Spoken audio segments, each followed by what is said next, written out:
Here's hilarious. Some idiot in Kick Chat says, Panda says otherwise. My ex who had an interview with Keemstar, and Keemstar literally realized there was absolutely nothing there whatsoever because I'm clean. So he decided to not go through with any kind of an interview or anything about me because there's nothing to work with. And he said as much in my interview with him. Dare I rest my case here?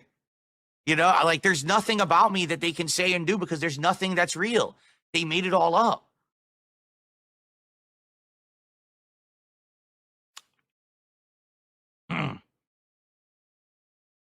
So, there you have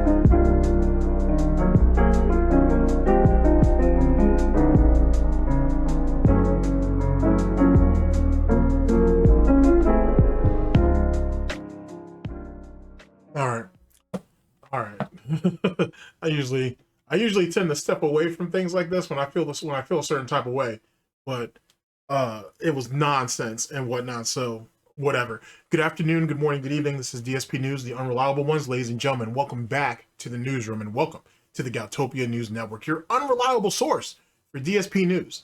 This is the Snort Report, brought to you by SnortBucks Coffee Company, the best beverage company, and all of our subsidiaries and affiliates. First couple of rounds are on me.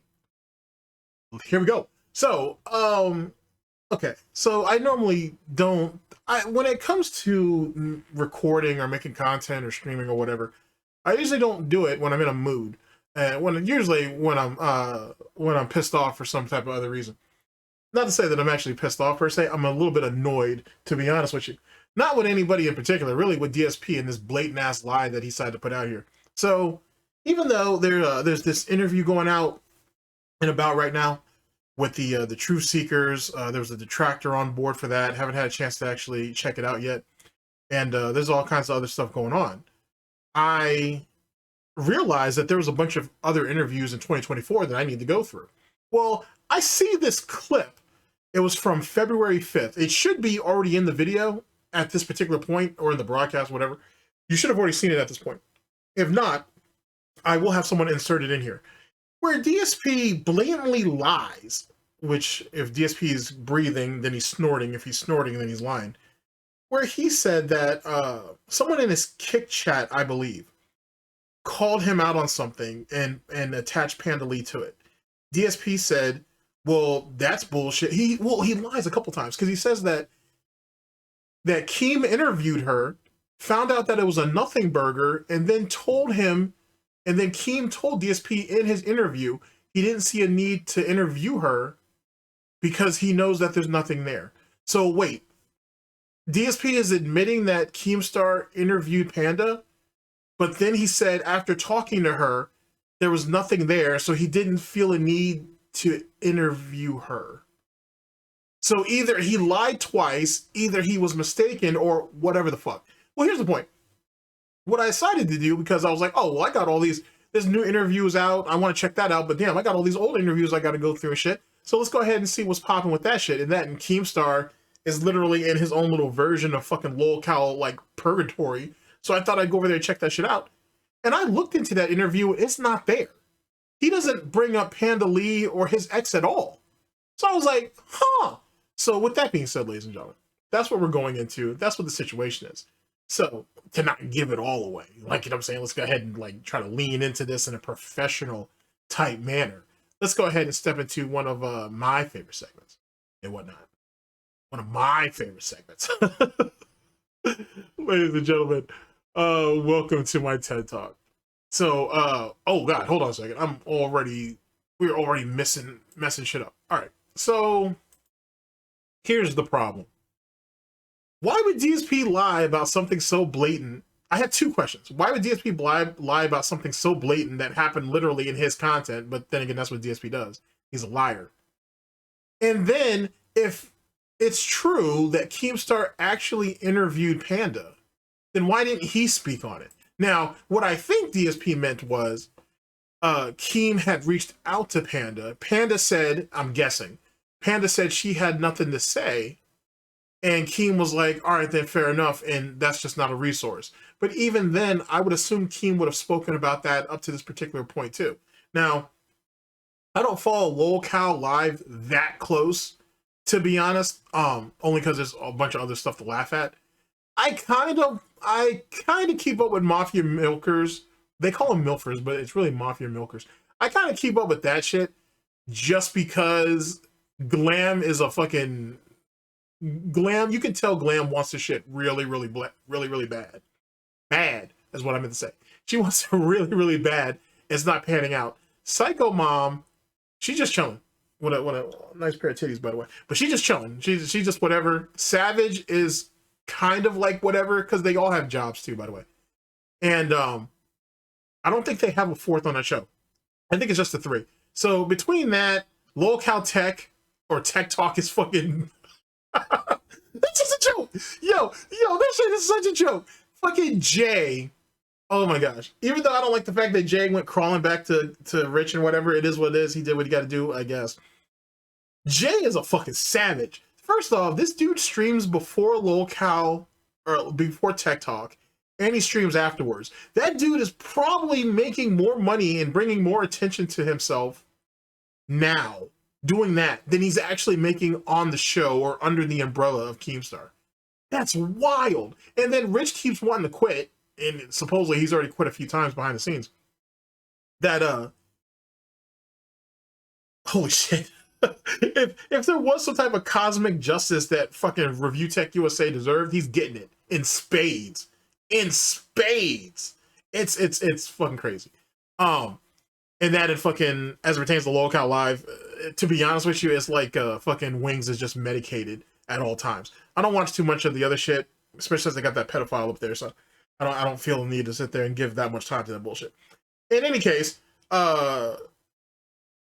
nasty stuff. So anyway, I thought I would go over this interview. We'll see what's what. Maybe I missed it. Maybe Keem and DSP did bring it up. I read the transcripts of the interview before I even watched the damn thing, and you know what I'm saying? You could look it up. Panda's not brought up at all. Ex-girlfriend's not brought up. X is not brought up. So what the fuck is DSP talking about? But then that opens up Pandora's box for me, and to probably do more than likely, I'll name this segment later, where I'll actually talk to y'all and be like, hey, not actually talk to y'all, that sounds weird, but I'll actually bring up the question. Hey, is it possible that fucking Keemstar did talk to Panda, and if so, how did the interview go? Or how did the conversation go? Because it wasn't an interview. It was probably him just trying to get a feel if she'd be interested in it, whatever. And DSP is not the sharpest knife in the fucking drawer, so he could easily get some shit like that misconstrued. In any case, let's get into this interview. Let's see what's what. I should have been done this, to be honest with you. But, always late, never breaking, so I'm sticking on brand.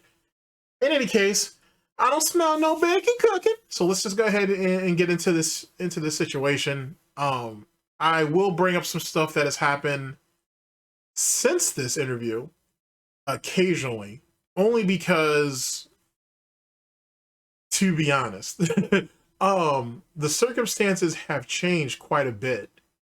And I feel like it's not a matter of if DSP goes to LolCow Live. I kind of want to tell you it's a matter of when. I want to honestly tell you that. Because at the end of the day, the way PPP is pulling strings, it's probably one of the best options that DSP has. Sorry, I might as well go back to our TED Talk thing.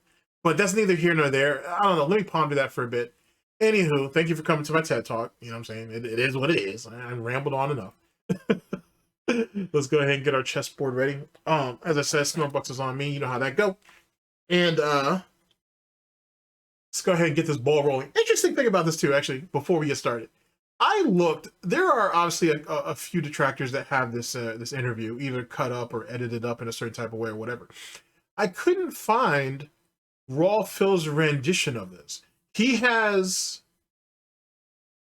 the late stream, but he doesn't have the early stream of this, which is really weird, which is really strange because and I thought I had the URL for this interview too, unless he didn't actually stream this that day. But I'm pretty confident that he did. I could be wrong. I don't know. It was really weird. So I had to go with the King of Gout's variation of this or rendition of this. You know, I don't like giving Darkside Karen any fucking credit for nothing because I'm spiteful like that. But, but it's what it is. Anywho, let's go ahead and get into this proper.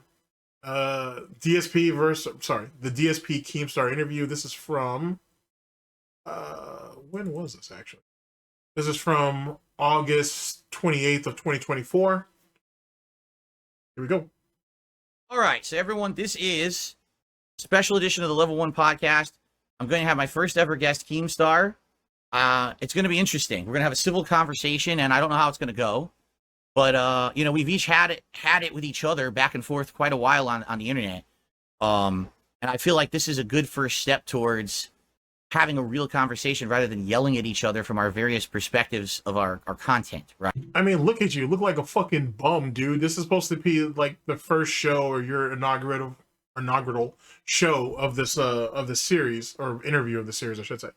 And you come up there looking like a fucking bum. On top of that, you sat there and shitted on Keemstar for years and got nothing. Like, Keem ignored you for most of that period, right? And continue to be successful and shit. He offers you a job. You say that's against your morals, but you're willing to interview him. You're not willing to do business with him, but you're willing to do business with him, basically. That seems strange. And it seems kind of ridiculous, too. But then again, DSP's a hypocrite, so what else could you expect? Sooner than later, I think he is going to probably get in bed with Keem, to be honest. It really just comes down to, I think for DSP, it really comes down to, well, how long does this lolcow thing last? And the type of stability. And can there really be money? Is there money really to be made? And truth be told, don't let DSP try to tell you otherwise. He does watch lolcow live. And they talk about money up there quite a bit. And they do that because they know that DSP is watching. On top of that, there's a lot of e-begging that goes over there on lolcow live too, as well as the rest of that lolcow universe, right? There's a lot of e-begging going on over there. It's okay. You know, you got your goals and whatever. You got to, whatever. You know, it is what it is. There's a lot of tip goals and member goals and all kinds of bullshit over there. And I think that's done by design too. I think there's a lot of streamers who have goals, so it is what it is. They're not as egregious with their begging as DSP is, but it is what it is. But I honestly think them having sub goals, each show, every one of these shows under that umbrella, the lolcow live or the lolcow LLC umbrella, whatever you want to call it, they all have goals that they have to meet nightly. I'm thinking that right there, whether you think of it as a jab towards DSP or a way of comforting or making DSP feel comfortable into joining their network because they're doing things or they're incorporating things that he does himself, I think that's part of the plan too. Now, is Keem thinking that far ahead? Maybe not. There's probably somebody there that is, but if Keem isn't himself, but DSP don't see it. And I think when DSP sees that, hey, you know, let's get some more memberships. We're trying to hit the member goal for the night. This, that, and third. It's no different than what he does. So if they ever were able to get him over there, it's one of those things to kind of just slide him right in. He's going to feel comfortable with because that's what he's already doing anyway. The only difference is, unlike Boogie and Wings, who really aren't doing shit on their respective platforms because they spend all of their time basically propping up all the other platforms that are there or the other shows that are on there, is DSP still does his own little shit show or whatever the case may be. So theoretically, if you look at it, if you wanted to look at it from a certain standpoint, I should say, they're setting up the platform over there with lolcow Live and all their subsidiaries to feel as natural of a habitat for Darksydephil as possible. You know what I'm saying? It's like when you pull animals out of the wild and then you put them into a zoo or whatever that somewhat simulates what their habitat is. I think that's what they're doing over there too. Now, that might be a reach on my part. Wouldn't be a surprise. And that might be me just giving Keem and the rest of those guys over there far too much credit, which is also possible too. I readily admit that. But I'm starting to think that might actually be what it is in the long term. Because let's be honest, some of those shows over there on Local Live aren't going to make it. It is what it is. That's just the belly of the beast.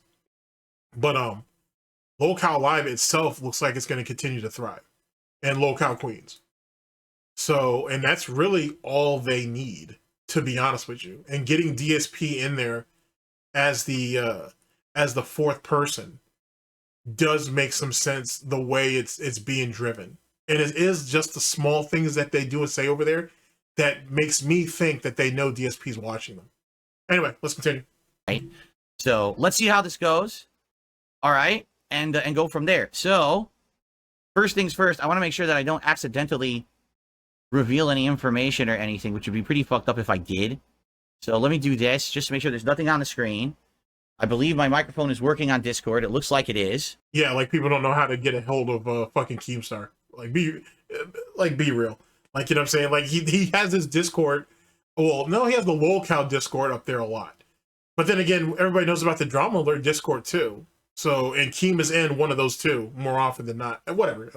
Semantics. I'm going to try to get Keem on here right now and see what happens. Hold on. Can't fucking see.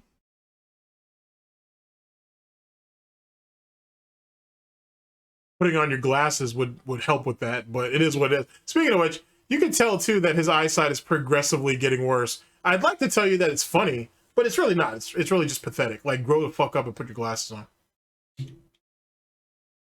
Okay, I think I invited him to the call.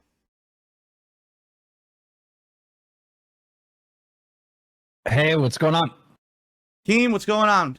Let me get you on screen here. There we are. Hell is this? Fucking pop up. Let me get rid of that shit. That's another thing too, actually, when you see with Local Live a lot, but Local Milkers in particular, they have such a hard time with fucking with OBS over there in Discord. Like, don't get me wrong, I'm not mastering shit over here either, but fucking A, bro. Like, whoever it is, their tech guy is over there, I think it's John. He really needs to just, at least for Mafia Milkers, at the very least, for those of you who know, you know, he really needs to sit down with them and teach all three of the ladies on that show, Glam, Savage, and Psycho Mom, to fucking how to run OBS. Teach all three of them, have a collective class once a week, 2 or 3 hours, and run. I don't think it should really take that long, but fuck it. And run them over OBS and do that over the span of like a month, and then rotate who hosts each and every show until they get it, because eventually they will get it. And if they don't, another one of the hosts on there will help them through it. Instead of John coming up there having a bitch fit, instead of Keem coming up there and having a bitch fit, and all that other silly ass shit. If there are any problems or issues with that show itself, it starts with the people who actually run the show. Not the people that are on the show, the people who run the show. You guys are the problem first. Because if the people on the show are having an inability with doing basic shit that they need to do to get the show like running and going, that's a failure on your parts, not necessarily them. If you're not articulating the instructions to them or the lessons to them properly, that's a failure on your part, not necessarily theirs. There we are. Good morning, sir. How are you doing? I'm doing great. I was listening to the stream before I joined, and you said, hey, we're not going to deal with Keem hate. He's a guest here. And now it makes more sense to me why you were so upset with side scrollers, right? Is if you're a guest on a show, your philosophy is like you should be treated as such. Right. And he was, but he went up there and lied to these people for 5 fucking hours. Nobody invites somebody onto their platform to be lied to, let alone for 5+ fucking hours. Now, don't be wrong. I understand the fucking fluff job that fucking Keem was doing up here and whatever.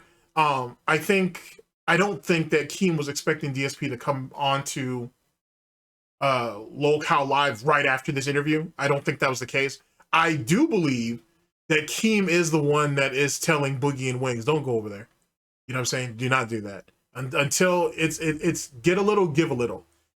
DSP should understand that with his wife, but we all know he don't.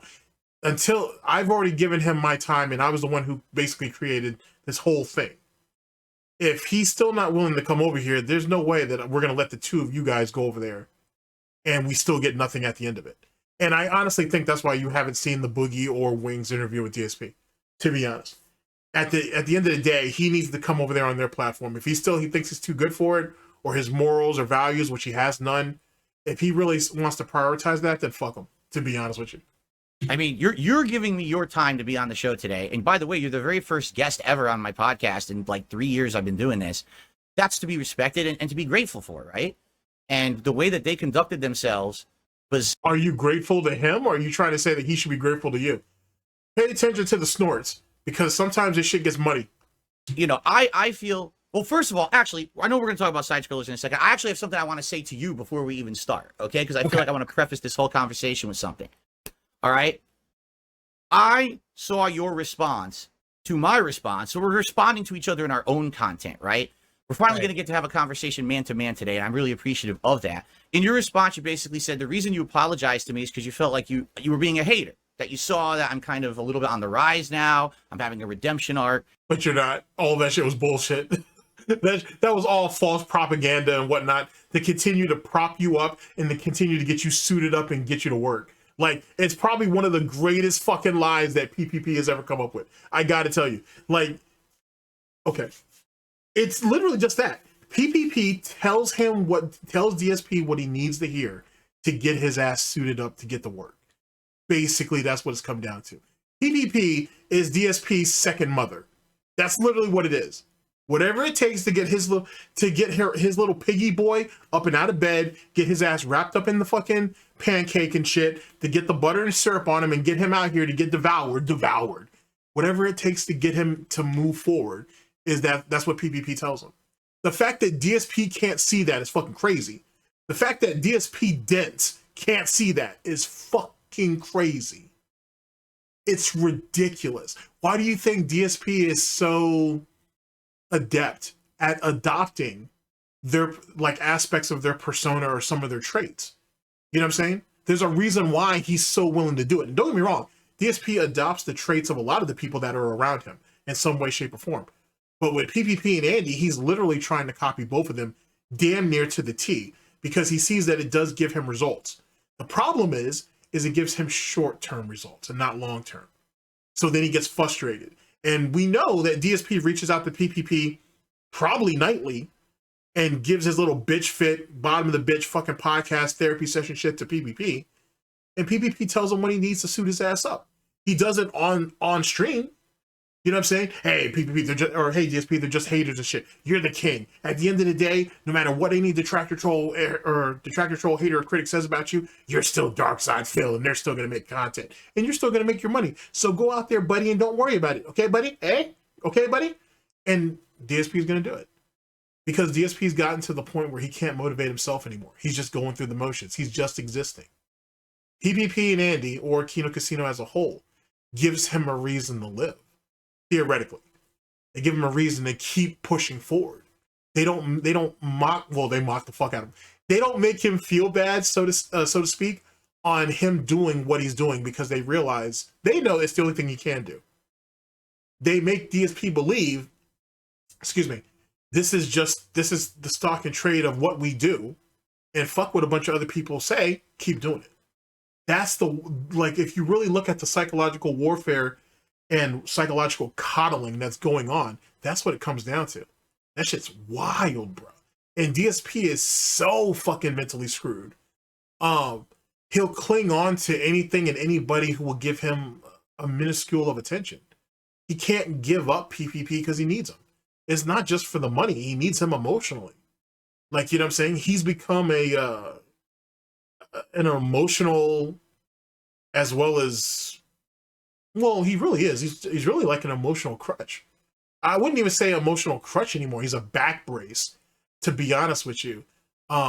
He's a support system that I don't think PPP has gone out of his way to become, but DSP in his own mind has made him into that.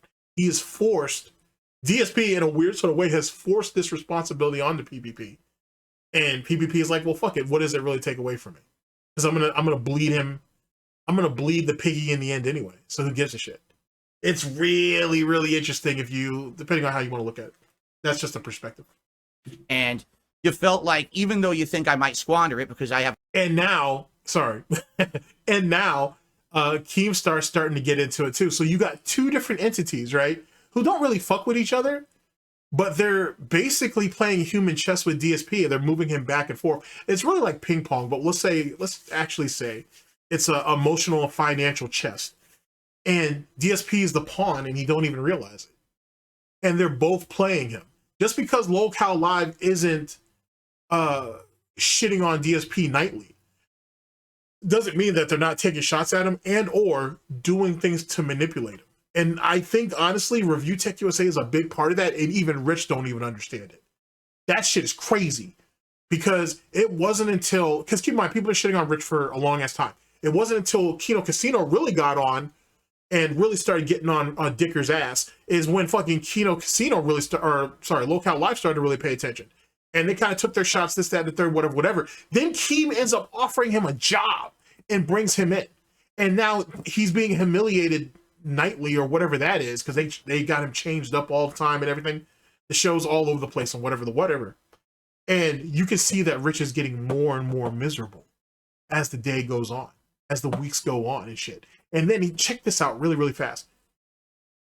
If DSP was to go to Locale Live and take his proper place, he would outrank Rich, even though Rich has theoretically been there longer.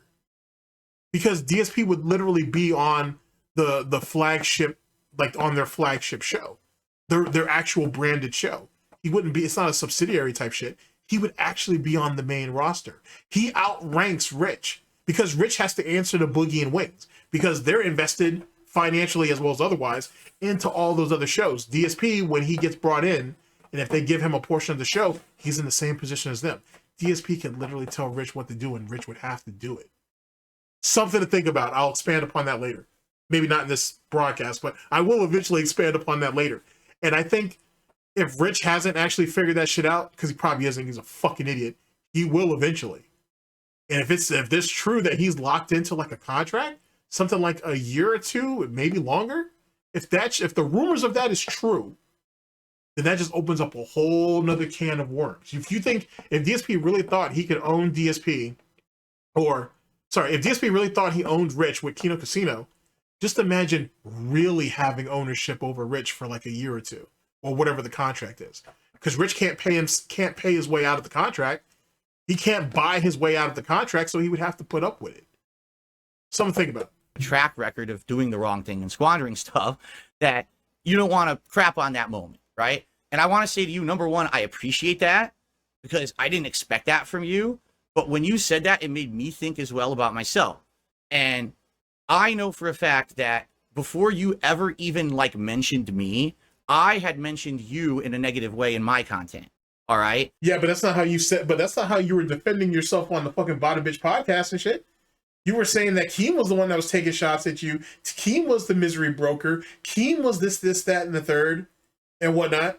You made it out that he was the bad guy and he was shitting and or punching down on you. Now you want to admit that you were punching up to him while he's in your face? Has he even unzipped his pants yet, DSP? If you're really gonna go, I mean, whatever. You know what I'm saying? Go ahead and suck him off the way you feel comfortable doing, I guess. That's fucking wild. That's so fucking wild. Oh man, just giving Keem more of a reason to want to own you in the end. That's crazy. So in reality, I'm the one who kind of started any kind of bad blood between us because for the last 10 years, I've basically been hated on so badly by these detractors that I couldn't really get a foothold in anything positive, you know? So what the fuck does Keemstar have to do with that? How is that Keemstar's problem? Like someone make that make sense. That's like me saying, let me pick somebody at random. Volt Boy. Pick up some Volt Boy. I like Volt Boy. That's like if I just randomly start shitting on Volt Boy for whatever reason. And then when I finally get a chance to talk to him, it's like, oh, well, you know, I feel like I wasn't being appreciated the way I was or whatever. So I started going after you as a point of my frustration. He don't have shit to do with that. He doesn't have shit to do with that whatsoever. So how is he the point of, like, why was he the point of focus of your hate? And he did literally nothing to you. Which is funny because DSP says, well, my detractors, trolls, haters, and critics, they're all manic. They're all maniacs. They're all fucking rejects and crazies and shit. I never did anything to them, and yet they all have these negative opinions of me. Yet DSP himself has negative opinions of other people who have literally done nothing to him. Make that make sense. I kind of had to hide on my channel just broadcasting for my audience. You had to hide. Let me bring that back. I wasn't expecting that one. I had to cower. I had to coward in my own, on my own channel, in my own piece of the internet. Oh boy, that was a little bit more. That was a little bit more than what I was expecting. Let me hear it again. Yeah, I couldn't really get a foothold in anything positive. You know, I kind of had to hide on my channel just broadcasting for my audience. And I didn't have opportunity to really do the things that everyone else around me was getting to do. I could now. Oh, baby, that was good. I like that. Oh, I like that. I had to hide on my channel. I had to hide amongst my dents and wheelchairs and shit like that to get my voice out. Excuse me. How the fuck could you say, or how the fuck couldn't you say, I should say, that detractors, trolls, haters, and critics don't run every aspect of this man's life? When he's admitting here to Keemstar that I've been hiding on my channel for years because I was scared. I was cowarding in a corner, my little corner of the internet, for years because I was scared of the criticism that these people have on me. And he still is. Don't get it twisted. He's still scared. He's scared to death. He's scared to death. But you're really going to admit that to one of your ops, bruh? For shame. For shame. Now, yet again, the narrative of DSP has pride is still out there. I'm still waiting. I'm still waiting. Out of all due respect for those people who say that, I'm still waiting. I mean, unless you're a dent or a wheelchair or some shit like that, then I don't care. But like, you know what I'm saying? If you're someone that's on, if you're in the detractor sphere and you still think DSP has pride, I'm waiting to see that pride. I'm waiting. So, you know, whatever, I mean, do it on your own time. Whenever you can find it, you let me know. You let me know. No hurry, no rush. You know what I'm saying? No hurry, no rush. But I'm waiting. I'm waiting. Holy shit. I was hiding in my part of the internet. couldn't do a collab because my detractors would go harass the person I wanted to collab with, so they get talked out of it. I couldn't go on a podcast because all people would want to do is talk about insulting shit about me. So that being said, so you never thought maybe you were the problem if anything and everything that people want to talk about are insulting and or negative shit? That should speak about you, your brand, and everything else that you do. I mean, because there really isn't anything positive to say about DSP. Even the nonsense about, oh, DSP is a survivor. No, he isn't. He's not a survivor. He's not a survivor. You know what I'm saying? He just exists. DSP does not know how to survive, adapt, or overcome. He just keeps doing what he's doing because he has nothing else to do. He can't do anything else. It's not surviving. I'm sorry. I'm sorry to break it to you, but that's not surviving. I want to, before we even begin, I want to apologize to you, Keem, because I feel like I'm the reason why all the bad blood actually started, because to be publicly admitting this, I'm jealous that you are as successful as you are. I feel like at one point I had a good thing going and it got taken away from me because of a series of bad circumstances, a lot of which are my fault. So wait, so how is it that detractors, trolls, haters, and critics are fucking jealous of you, are haters of you, are envious of you, when you're jealous of Keem, and Keem didn't even make his money the way you think he did? So, point of reference, most people think that Keem made his millions through YouTube. He actually didn't. He made his money basically from making essentially a knockoff of what, it's like a knockoff of like Minecraft. And I think he ended up selling it to Microsoft so they could bury it.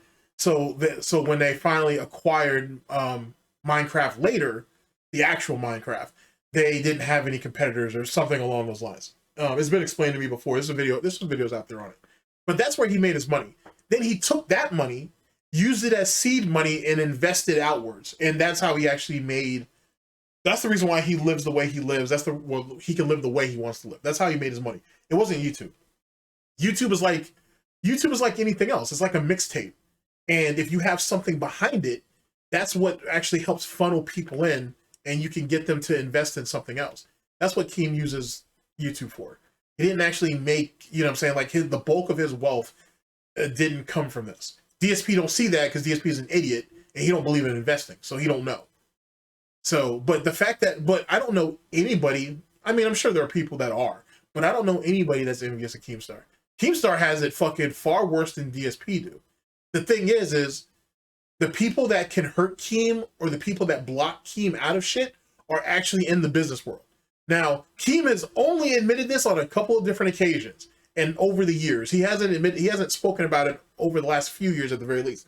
But Keem has admitted that there are doors that are closed to him that he can't get open because he ain't fucked around and found out 5 or 6 years ago, and those doors are still closed to him.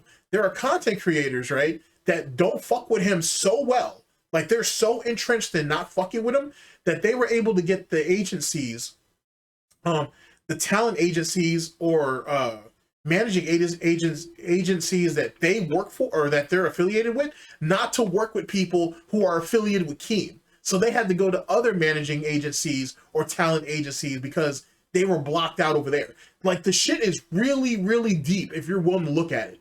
Like, when the reason why Keem is one of the reasons, let me say, one of the reasons why Keem is trying to clean up his act and has been for the last 5-6 years, probably a little bit longer, is because some of the people around him that are being fucked up. You know what I'm saying? And to expand your power, to expand your influence, to expand your power, the people that you decide to invest in need to be able to branch out. And so that's really why Keem's doing it. It's not about finance, it's not about money. He's already got that part of the game taken care of. It's influence and power now. But he's got himself blocked off because of shit that he ain't said and done over the years. That unless he can warm up to those people or he can somehow break through, he's still going to just be stuck where he's at. He's stuck in a very good position, don't get it twisted, but it's not to the level that he wants to be. And he doesn't, and he realizes this. He knows that he ain't sat there and fucked around and found out with a bunch of people. And those people that he laughed at and he mocked or whatever, some of them became somebodies. And it wasn't just in content creation. Like, they're people who help manage other content creators. And by doing that, they gained a lot of influence. Those are the people who have garnered influence that can keep Keem from out of shit, or they can block him from shit. Or even if they've let some of that shit go, it doesn't matter. Once you poison the well and enough people drink from said well, that poison spreads. And that's what Keem has been trying to clean up. He's been able to accomplish a lot, but you see how he stays very close to the content creators and to YouTube in particular? He does that for a reason. Because if he can develop or help develop or just help out up and coming talent that are really going to go somewhere, those people will remember him and help shake off or help clean up or sweep, if you will, some of the negative connotations that are linked to him and his name. That's the real reason why Keem does what he does. It's literally the reason why he does it. And this is what happens when you make enemies. You have to be very, very careful about what you're doing and who you're doing it to, because that nobody today can be someone tomorrow. And if that person becomes someone tomorrow and they petty, and everybody's petty in some way, shape, or form, you don't know what they could do to you when given the chance. Something to think about. And I shouldn't be crapping on you just because you found a way to be successful. And also, that's one of the reasons why DSP is where he's at. Because even if people aren't thinking about him, when his name comes up in certain situations, he's just disregarded. If someone of influence disregards you, then probably everybody else will too. And that's one of the reasons why DSP will never be able to resurrect himself in any type of way, shape, or form. It's just not going to work. And he's not going to live long enough to be able to fix it. Do you really see DSP at 65 now being considered relevant? You know, in that generation's FGC or amongst that generations of streamers or YouTubers? Think about it. I mean, just be honest with yourself. Successful in your own way. I may not agree with the way that you've become successful. It's like a moral thing or a philosophical thing on my end that I disagree with some of the things you say and do. But yeah, but a lot of people do the same thing for you or with you, and you dismiss them. So Keem dismissing you, it should be something that you understand. And what is there, at the end of the day, entertainment's entertainment, money's money. He's going to deal with the fallout of what he says and does, not you. So what do you care? Now, obviously, you could say the same thing about me. You could be like, hey, well, why do you give a shit about what DSP says or does when it all comes on him? Because it's funny. I think it's funny that someone runs around saying that he's being held down by other people when, truth be told, he put himself in that position. That's where I step into the game on that. I think that's hilarious. I don't run around here saying that I'm more than what I am, and whatever shortcomings I have, I blame it on someone else. That's not me. You're not gonna find that on my jacket. You don't find that in my resume. I think that shit's funny, and I feel the need to comment on that. I feel that people should have the right to comment on that, whether me, him, or otherwise. That's why. That doesn't give me the right to then totally dump on you. I was a hater of yours long before you hated on me. You still are. You still hate on Keem and all them. You can suck his dick right now because he's on your show and you're a coward and whatnot. If I say fuck Keem right here and now today, if I ever had a chance to speak to him, I'm still gonna say that to him. It's true. That's what I believe in shit. I may be willing to parlay with him right now, I may be willing to parlay with him later on down the line, but it's still fuck Keem all day. And I have no problem with saying that to his face. That's me though. You're not going to sit there if you can't do that. If you're going to talk shit about somebody and then when you're confronted with them, you're not willing to keep up that same energy. It makes you fake, to be honest with you. And those people will think that even if they never say it to you. Everybody's like that. Everybody's like that. That's why there's no real unity amongst like those big streamers or whatnot. Because they've all talked shit about each other. There have been leaked Discord fucking voice calls about people shitting on each other. They'll go ahead and keep solidarity when their streaming platform as a whole is being attacked. But truth be told, they don't fuck with each other because they all know that they've talked badly about each other at one time or another. It's just human nature. You know what I'm saying? You may come together for a larger goal or something that's larger than yourselves. But on an individual level, they don't fuck with each other. And they really have no qualms about saying so. It is what it is. If you say anything different or you try to pull like what Pokimane does, that's why everybody looks at her like she a goddamn fake. And for as ruthless as a businesswoman as she is, she understands what public perception is. And yet she's constantly trying to change something that she can't change. Like, you did what you did and you got to eat it. You've made enemies. You've boxed other females out of position to hold on to what you had at that time that you perceived valuable. Now you ain't made all your money. Now you're trying to advocate for female rights or whatever the fuck. She's been doing that for a number of years. You try to advocate for female streamer rights. You're trying to pass off knockoff cookies and all this silly shit. And she's mad that she's being scrutinized. Well, it's funny because when other women tried to do that, she did the exact same thing to them. Womp womp. So I just wanted to get that out there. It's my fault that we kind of started the bad blood, and I am sorry for that. I appreciate that. I very much appreciate that because you're right. I mean, that's kind of how it started. I didn't have a personal beef with you at all, but you know, as someone who is, why did he fuck up Keem's audio like this? Yikes. I mean, then again, it could be on my side too. I got bad audio too, but I've heard Keem talk before. His audio doesn't sound like this. a drama merchant like myself, you know, if somebody like yourself starts swinging at me, okay, well, now I can make a Twitter video. Now I can make a response to this. You know, that's always kind of been my game, to not run away from drama, but to embrace it and, you know, make content out of whatever's being argued, right? Right. So yeah, I do appreciate that. That makes sense. And I think to the outer world, the people that aren't really paying attention to you with a magnifying glass, there's a lot of misconceptions, right? Like when you're out there and you're saying, I don't like drama, and most people don't believe that when they hear you say that. Well, yeah, because he's a negative piece of shit. Like, truth be told, you're like, I'm going to be honest with you, that DSPN thing that DSP has, I'm about to commandeer that bitch. Because there is plenty of gaming news out there. There's plenty of gaming news / drama and whatnot out there. Especially in the Marvel Rivals sphere right now.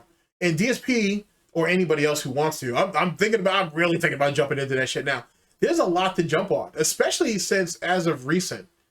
Well, it's been going on a couple years, but Ninja still having his gripes and beef with Epic because he feels like he's not being recognized for his contributions to Fortnite as much as other streamers. There's value in that.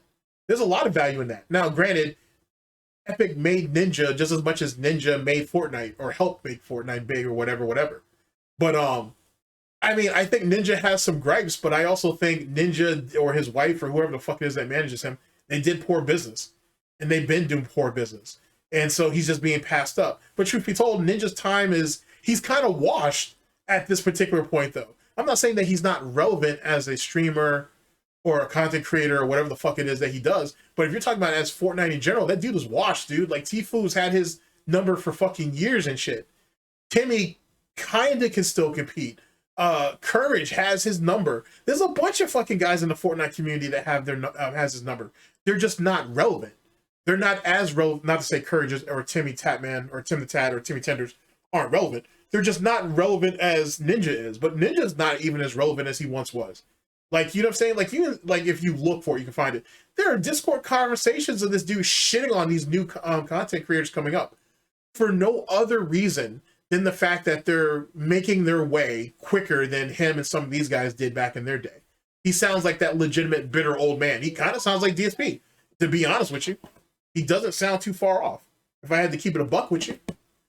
So, but anyway, that's just one of many dramas that go on or shit that goes on in the fucking gaming community. The thing is because DSP don't research shit and he don't watch people who he's not obsessed with, he only takes what's on the front page of gaming on fucking Twitter. He should go to Reddit because Reddit has a lot of front page gaming drama too. Because he doesn't do any of those things because he don't know about them or he's just too lazy. He's just trying to grab mainstream shit. The thing is about mainstream shit is it's just that.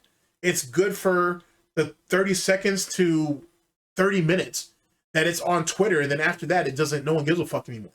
Because by then, people would have gotten past the surface level shit, which is what he's trying to get. He's trying to get that surface level attention, and people start looking into the details of the actual story. Once people get that, DSP's not going to provide that shit. He's too lazy. He don't know how to research, so he's not going to do any of that. And then it all flops. It all fumbles and shit. So something to think about. But I'm really thinking about snatching that shit. Because there's shit in that Marvel Rivals community that's fucking crazy. And then the supposed scandals that's going on in Apex right now, that might be interesting. We'll talk about that later. But there's all kinds of drama out there, dude. And he's a drama hound. He should just embrace that shit, but he wants to make it seem like he's above that. Like he's on some type of moral fucking pedestal that he can't be kicked off of and shit. Like it's beneath him. Oh, you mean like how reaction content was? We saw him do that. We saw him embracing drama since August. He can try to sit there and say, oh, I was just focusing on Review Tech USA. It doesn't matter. You brought yourself down to as low as Review Tech was. Not to say that you were ever above him. So just something to think about. Right. But I think it's true. I think it's genuinely true. You want to have positive content. You don't want to go back and forth with someone. But maybe now you're realizing it is smart to call out certain bad actors. It is kind of smart to like kick back to other people and get your point across. Yeah, maybe, but like I said, he's too scared of he's scared of the repercussions. That's the problem with DSP. He's scared of the repercussions. He wants to say what he wants to say and then be able to walk away. That's the reason why he hates detractors, trolls, haters, and critics, because they hold him accountable. It's not just the fact that they sit there and they clip that and put it out there for other people to consume because DSP edits all of his shit down, or someone else does anyway. But also, he just doesn't want to be accounted for anything, to be honest. He just wants to be able to have his freedom in that small section of the internet that he cowards and hides in, and that's that. He doesn't want to go any further than that. And if he wrongs somebody, you need to leave the fucking internet then. If you're not going to sit there and deal with him after that, after he fucked you over, then you got to leave the internet. You can't go somewhere else and start over. You're somehow wronging him in doing so, which makes no goddamn sense, to be honest. Even though it might be drama, usually progress in the end happens because there was a fight, there was a debate, and ultimately everyone settled on a decision in the end, right? Right. And you know what? Being through 10 years of harassment, abuse by these detractors. I'm not saying everyone else on the internet that watched the detractor content and commented on it. I'm talking about these. Well, that's bullshit, though, because what does he say about people who watch detractor content? He says that you're mouth droolers, you're idiots, you guys are gullible, because just because you watch the video, you may not even have an opinion one way or another. But because you watched the video, you're already tainted. You're already corrupted, and I guess is another term I could use.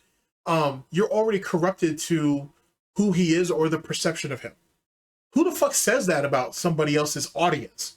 Like the audience that you're supposed to try to draw in. Like if I'm beefing with someone because they said something or whatever, me attacking their audience is stupid as fuck.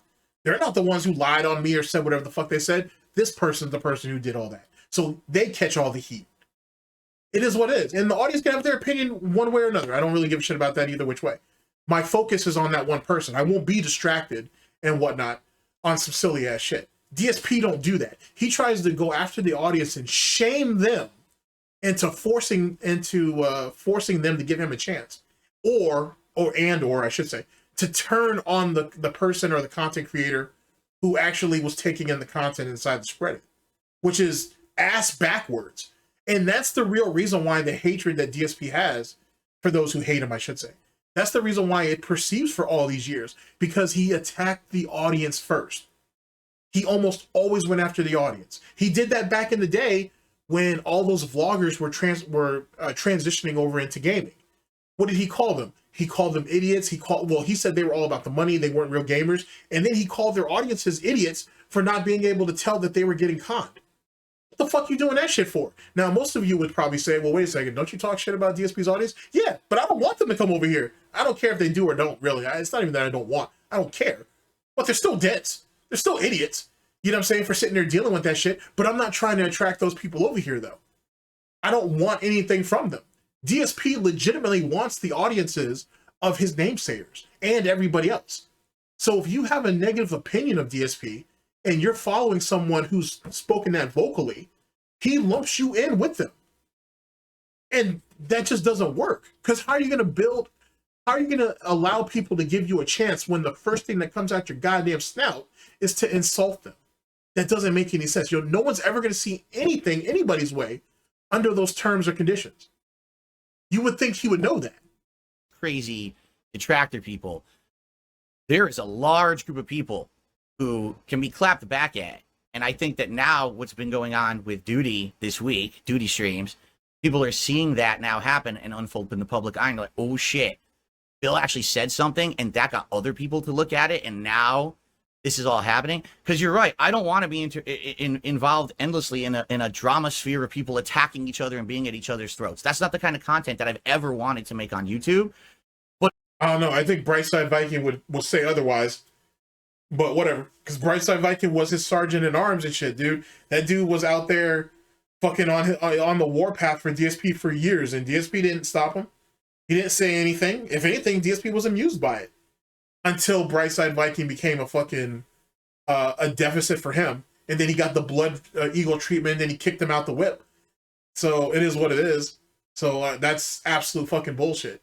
When DSP had people willing to ride for him, he encouraged it. To be honest with you, not only did he condone it, you know what I'm saying, not only did he give his snorty blessings to it, shit like fucking Gouty Nurgle or whatever, but he encouraged it. He endorsed it. He wanted more people to do it. But then when all those people started to fade out, for whatever reason, then he had to go further and further underground with the shit. Because he was scared that people would turn against him, which most of them ended up doing anyway. it's kind of hard to not get involved when after 10 years of being abused, people have such bad misconceptions of me. And I think that it is time to maybe start focusing in on certain individuals who have been the worst bad actors in all these situations. Yeah, real quick, the chat is saying that I have bad audio. I don't know if it's... Yeah, I don't know. Does it sound bad to you? It sounds a little, how can I say, like a little mechanical. So if he sound off all of this time, why didn't you say anything? Why would you just allow that to happen? Oh, because he wanted it to.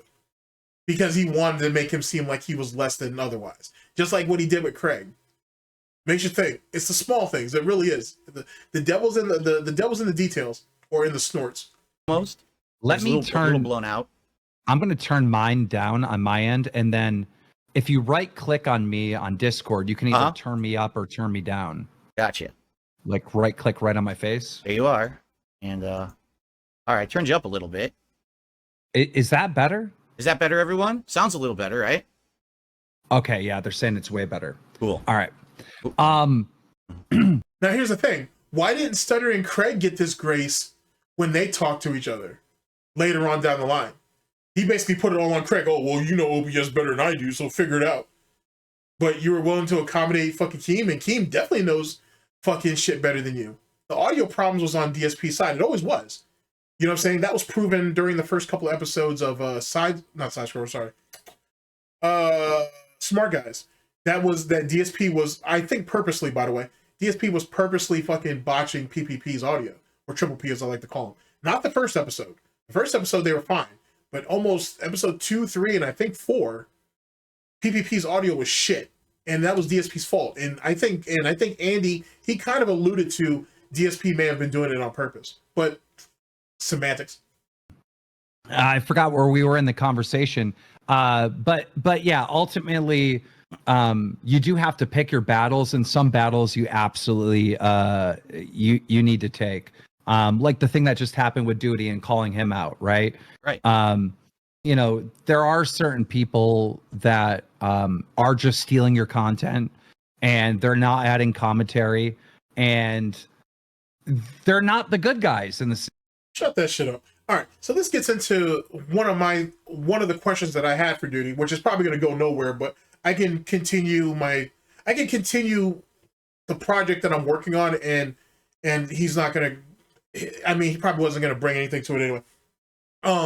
What was the actual beef between Keem and fucking Duty in the first place, as it pertains to the clipping and editing and what they agreed on or whatnot? So, how are you going to say that people are stealing content when you had an agreement with Duty to fucking either clip or edit content of Lol Cow Live for you? So it wasn't stealing or anything initially, or there wasn't stealing, or it wasn't any of the bullshit when he was putting clips out for you up until that one point. Like, did you tell Duty that, hey, you need to clip this, you need to clip this and or edit this, and you need to add commentary? Or did you say, yeah, you can clip aspects of the show here, you can clip aspects of the show here? If he adds commentary to it, that automatically makes it transformative, obviously. Just like if he clipped it or edited it in a certain type of way. Especially if he told you in advance. See, that's the thing about that whole story between them that don't make no sense to me. Like, there's a lot of things wrong with it, actually, to be honest with you. But that's one of the main problems that I have with it. And I can't trust really Duty or fucking Keem because they're both unreliable narrators. So I'll just figure it out myself, and I'll put it out there, and you guys can decide what you want to make of it. But either both of them are lying, which they both have a history of that. There was a miscommunication between the two of them, which initially is what I thought until Duty decided to lie on me, or they're just both idiots, to be honest with you. And I couldn't really tell you. I'm leaning towards it was a misunderstanding and whatnot. But then, like I said, I'm not sure. We'll find out eventually. Once I get that project out, then we'll figure it out. Scenario. Regardless of what you think of DSP, they are the bad guys. They're stealing content and uploading it, and that doesn't just go against DSP. That goes against the entire, online entertainment sphere. There isn't a single creator that would support what Duty's doing. No one would, Yeah, we know the rules. We've been in the game for a while, and we know what goes and what doesn't go. Listen, originally, over 10 years ago, when people started that "This Is How You Don't Play" series about me, that was actually fair game, and I responded poorly because we responded poorly. He literally took shit down. He abused the TOS system, and Keem has to know that. So yet again, this goes back to me saying that Keem's a liar, because he is. So how the fuck are you gonna sit here and fucking ride for DSP when you knew he was misusing the TOS system at that time and now? To be honest with you, Keem is not fucking ignorant to that. He knows that shit. Whatever. We didn't know kind of the rules back then. You're talking over a decade ago, what's allowed, what's not. But now we know, as long as you're making a transformative work, you're making your own content. It's funny how we know now that being that DSP can't stamp anybody out anymore. It's funny how now we understand the rules because DSP can't get people deplatformed as easily as he used to. Now, all of a sudden, we understand what's going on. Get the fuck out of here. You're commentating on it, you're criticizing something, you're cutting it up so it doesn't represent just a straight copy-paste job. It's fine. But what some of these people are doing is just like I was just saying this right before you got on, Keem. These people broadcast as you're broadcasting, and they're clipping and they're uploading it to their channels before you even finish your broadcast. It doesn't really matter though, because you went ahead and people, let me be easy about this. All right.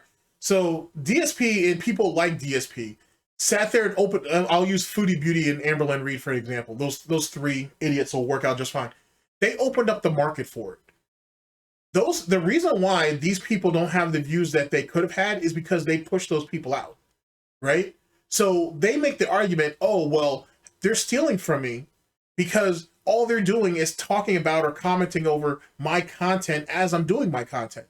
Well, the act of what they're doing is transformative in its very nature that they're criticizing you. Now, the thing that a lot of people do, not just in the DSP detractor community, but in others, is they'll push themselves back a few minutes. So let's say DSP starts at 12 o'clock. They'll let him ride for like 10 or 15 minutes. They'll give themselves a buffer. Let's say that. It's probably easier for me to explain it that way. They give themselves a buffer from DSP's actual live content or and what they're doing. So they'll be like 10 or 15 minutes behind. It's not really clever. It's something that other communities do too. They're just following along with it. That is one way of doing it. But truth be told, just your platform itself and how it's structured makes it transformative. It makes it different. And more importantly, it makes it distinguishable from what the original shit is. End of story. You know what I'm saying? End of fucking story. If that was the case, then DSP shouldn't be doing reaction content because all he's doing is stealing from the actual content creator. But he's okay with doing that, right? Matter of fact, that was one of the reasons why he said he didn't want to do reaction content, because it was stealing from the actual content creator. At least when it pertained to his shit, which is funny because DSP used to do reaction content back in the day. Semantics. So let's cut the bullshit on that. Let's cut that shit. At the end of the day, if the people wanted to go to your content and find it, they'd go. They don't. He's mad that there's an alternative market to go ahead and be able to basically give an actual opinion about DSP and his content, whether praise or otherwise, and he doesn't get the profit from it. Well, oh well. You're the one that told people, if you don't like me, leave and don't ever come back. Going back to my statement about if you leave DSP, he wants you to leave the internet as a whole, because he doesn't want his enemies, in air quotes, to be strengthened. And that's just not how the world works. End of story. Like, you know what I'm saying? Like, DSP has put so much defamation and slander out there as it pertains to people in, not just on YouTube as it pertains to content creators, but people that he's said, shit that he said about other, like game publishers and developers and shit like that. They should have sued his ass to oblivion. You're probably being like, why am I even bringing that up? Well, DSP accuses people like me of slandering him and defamation. He would sue me the first chance he gets. Well, I don't think he'd like if Mitch Dyer decided to come out and fucking sue his ass. On top of that, he would have to actually prove damages that I've caused him with malice. Good luck with doing that. I'd like to see that shit. I'd like to see that shit, because then I just go ahead and ask my lawyer, oh, well, we're going to have to go into discovery and he's going to have to show me his finances. And that's where it stops. The moment that his lawyer goes to him and says, well, they're going to take us into discovery, you're going to need to open your books up to us. He's fucked. He's royally fucked. He's going to be royally fucked. And then myself or any other detractor, troll, hater, or critic who's being sued will just go ahead and put the information online. And then he's completely blown out the water, because now he's going to have to explain where the money went. It's not just, hey, how much money that I costed him allegedly. He has to explain how his money works, how his finances work. Where does his money go? He has to explain all of that shit. I'm not talking about the 341 call. Now we get to go deeper than that. Now we get to go much deeper than that. And that's the real reason why DSP don't want to sue nobody. Same reason why DSP don't want to do much of anything as it pertains to law enforcement or whatever the fuck. Because then people can actually ask some real questions. He's going to have to answer them. He don't want to do that. So how am I supposed to have a chance to make a buck on my own work when you already have people watching it on demand on your channels with no commentary or anything? It's absolutely not acceptable on YouTube. It's not only against partner program rules. It's against... Most of those people are not even in the partner program. Most of them aren't even monetized. So you can go ahead and cut that shit off. the law. It's against DMCA law. You can't. How's it against DMCA law when you've tried to strike those very people down and they came back? Just like how you said, you guys accused me of saying the N-word, but I didn't say the N-word. You did say the N-word. You went back to Twitch and you told them you said it by mistake and they let you back in. That doesn't mean you didn't do something wrong. You clearly did. But you just sat there and explained that shit away and then they let your ass come back. Same concept. Same concept. If it was really against the law, then you should be able to get them taken down permanently, and you haven't been able to do that. Cannot do that. You like, I mean, cases may vary. Treat this shit like a fucking law commercial or shit. Cases may vary, or results may vary. Yep. You really think you could take a movie like Avengers Endgame? You're not a movie. You're not. Let's stop. Let's stop with this whole mainstream TV and fucking and movie streaming and try to equating that to fucking streaming on Twitch or YouTube or Rumble or wherever the fuck. Those are two separate things. Those are two separate things. That's like equating me to Oprah. That's me giving myself way too much credit. But that'd be equating me to Oprah or some shit. That's just not, that's not happening. It doesn't work that way. There's so much money that's wrapped up into mainstream media that is not the equivalent to fucking streaming. That dumb argument has already been argued like 4 or 5 years ago, and it got shot down just as quickly. You don't think bigger content creators than DSPN try to fucking argue that shit? Those same people let that shit go. They don't even talk about it no more. The reason why, because it sounds stupid. Because it is stupid. It's fundamentally stupid.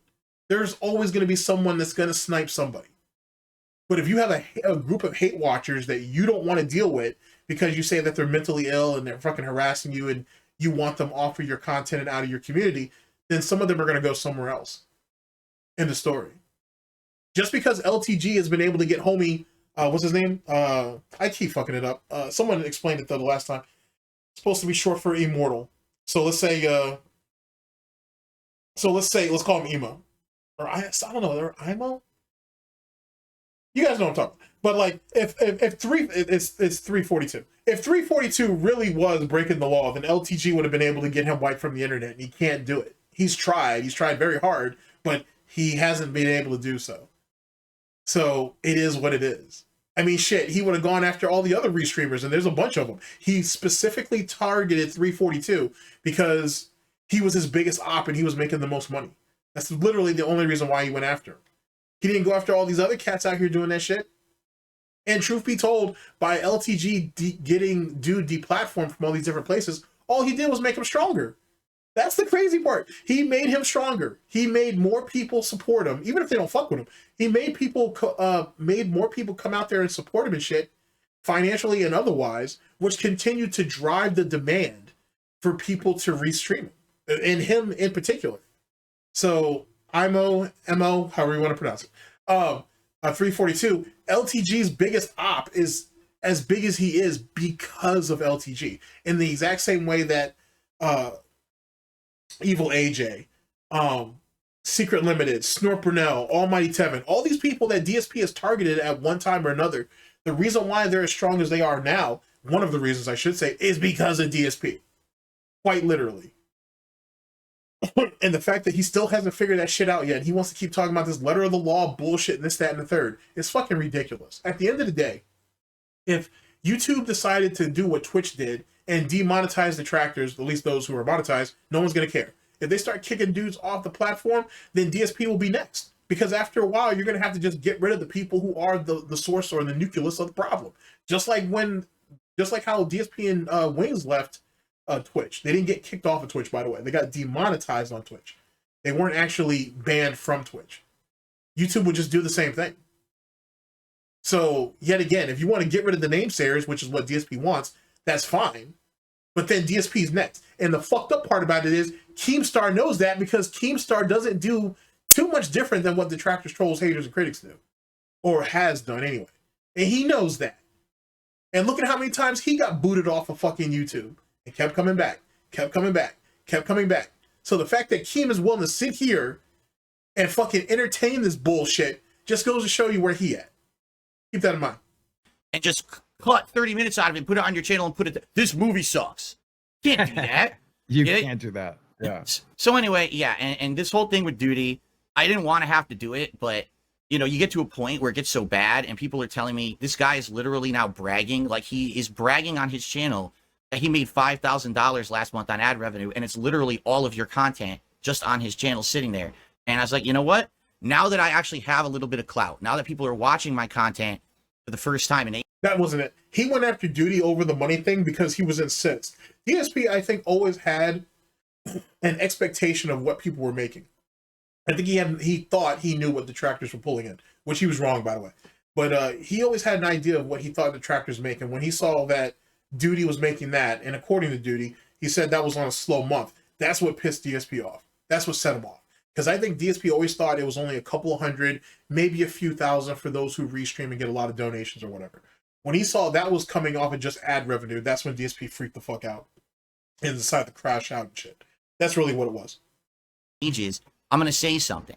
And man, did it take off in less than a week already. This guy got blown up. Like, everyone knows what's going on. And, you know, I mean, I guess from what I'm to understand, he got demonetized today. So what actually happened then, besides him getting demonetized? Like, who else is actually turning against Duty because he decided to put $5,000 out there or whatever? Like, what is he even talking about? Which again, I have nothing to do with it. I don't know anything about it. I don't even know how to report a channel or I don't know how to report a channel. It's the same guy who said, you know what, Tevin, you know, you ain't messed up. It's Tevin's fault. And you're going to soon get what you have coming to you. I'm not saying it's going to be me, but I have a feeling that he's going to get what's coming to him because, you know, you can't keep doing this, man. And then all of a sudden, Tevin's Twitch gets taken down.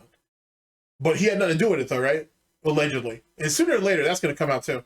I don't know when, but sooner or later, we're going to find out the truth about that.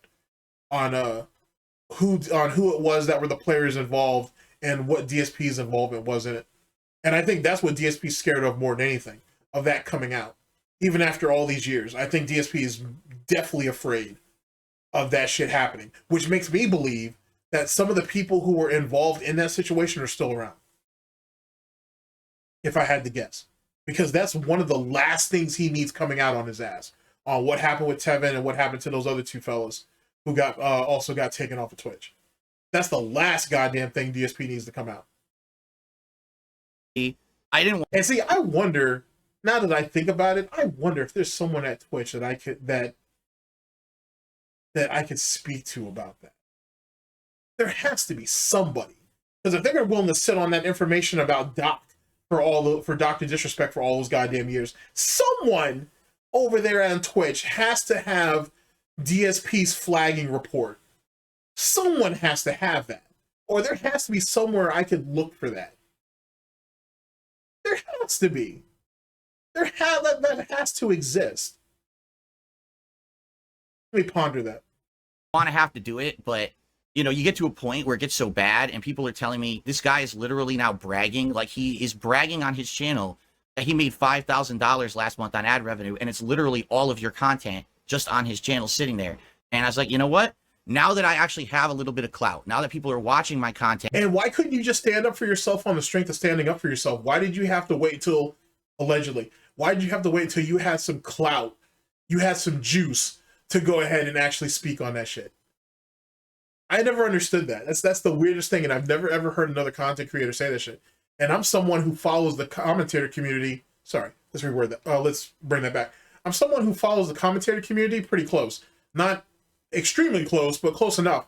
And dude, you'll have a channel that has 10 subs that will call out someone that has 10,000. It is what it is. So, you know what I'm saying? And it's slimy over there in the commentator community.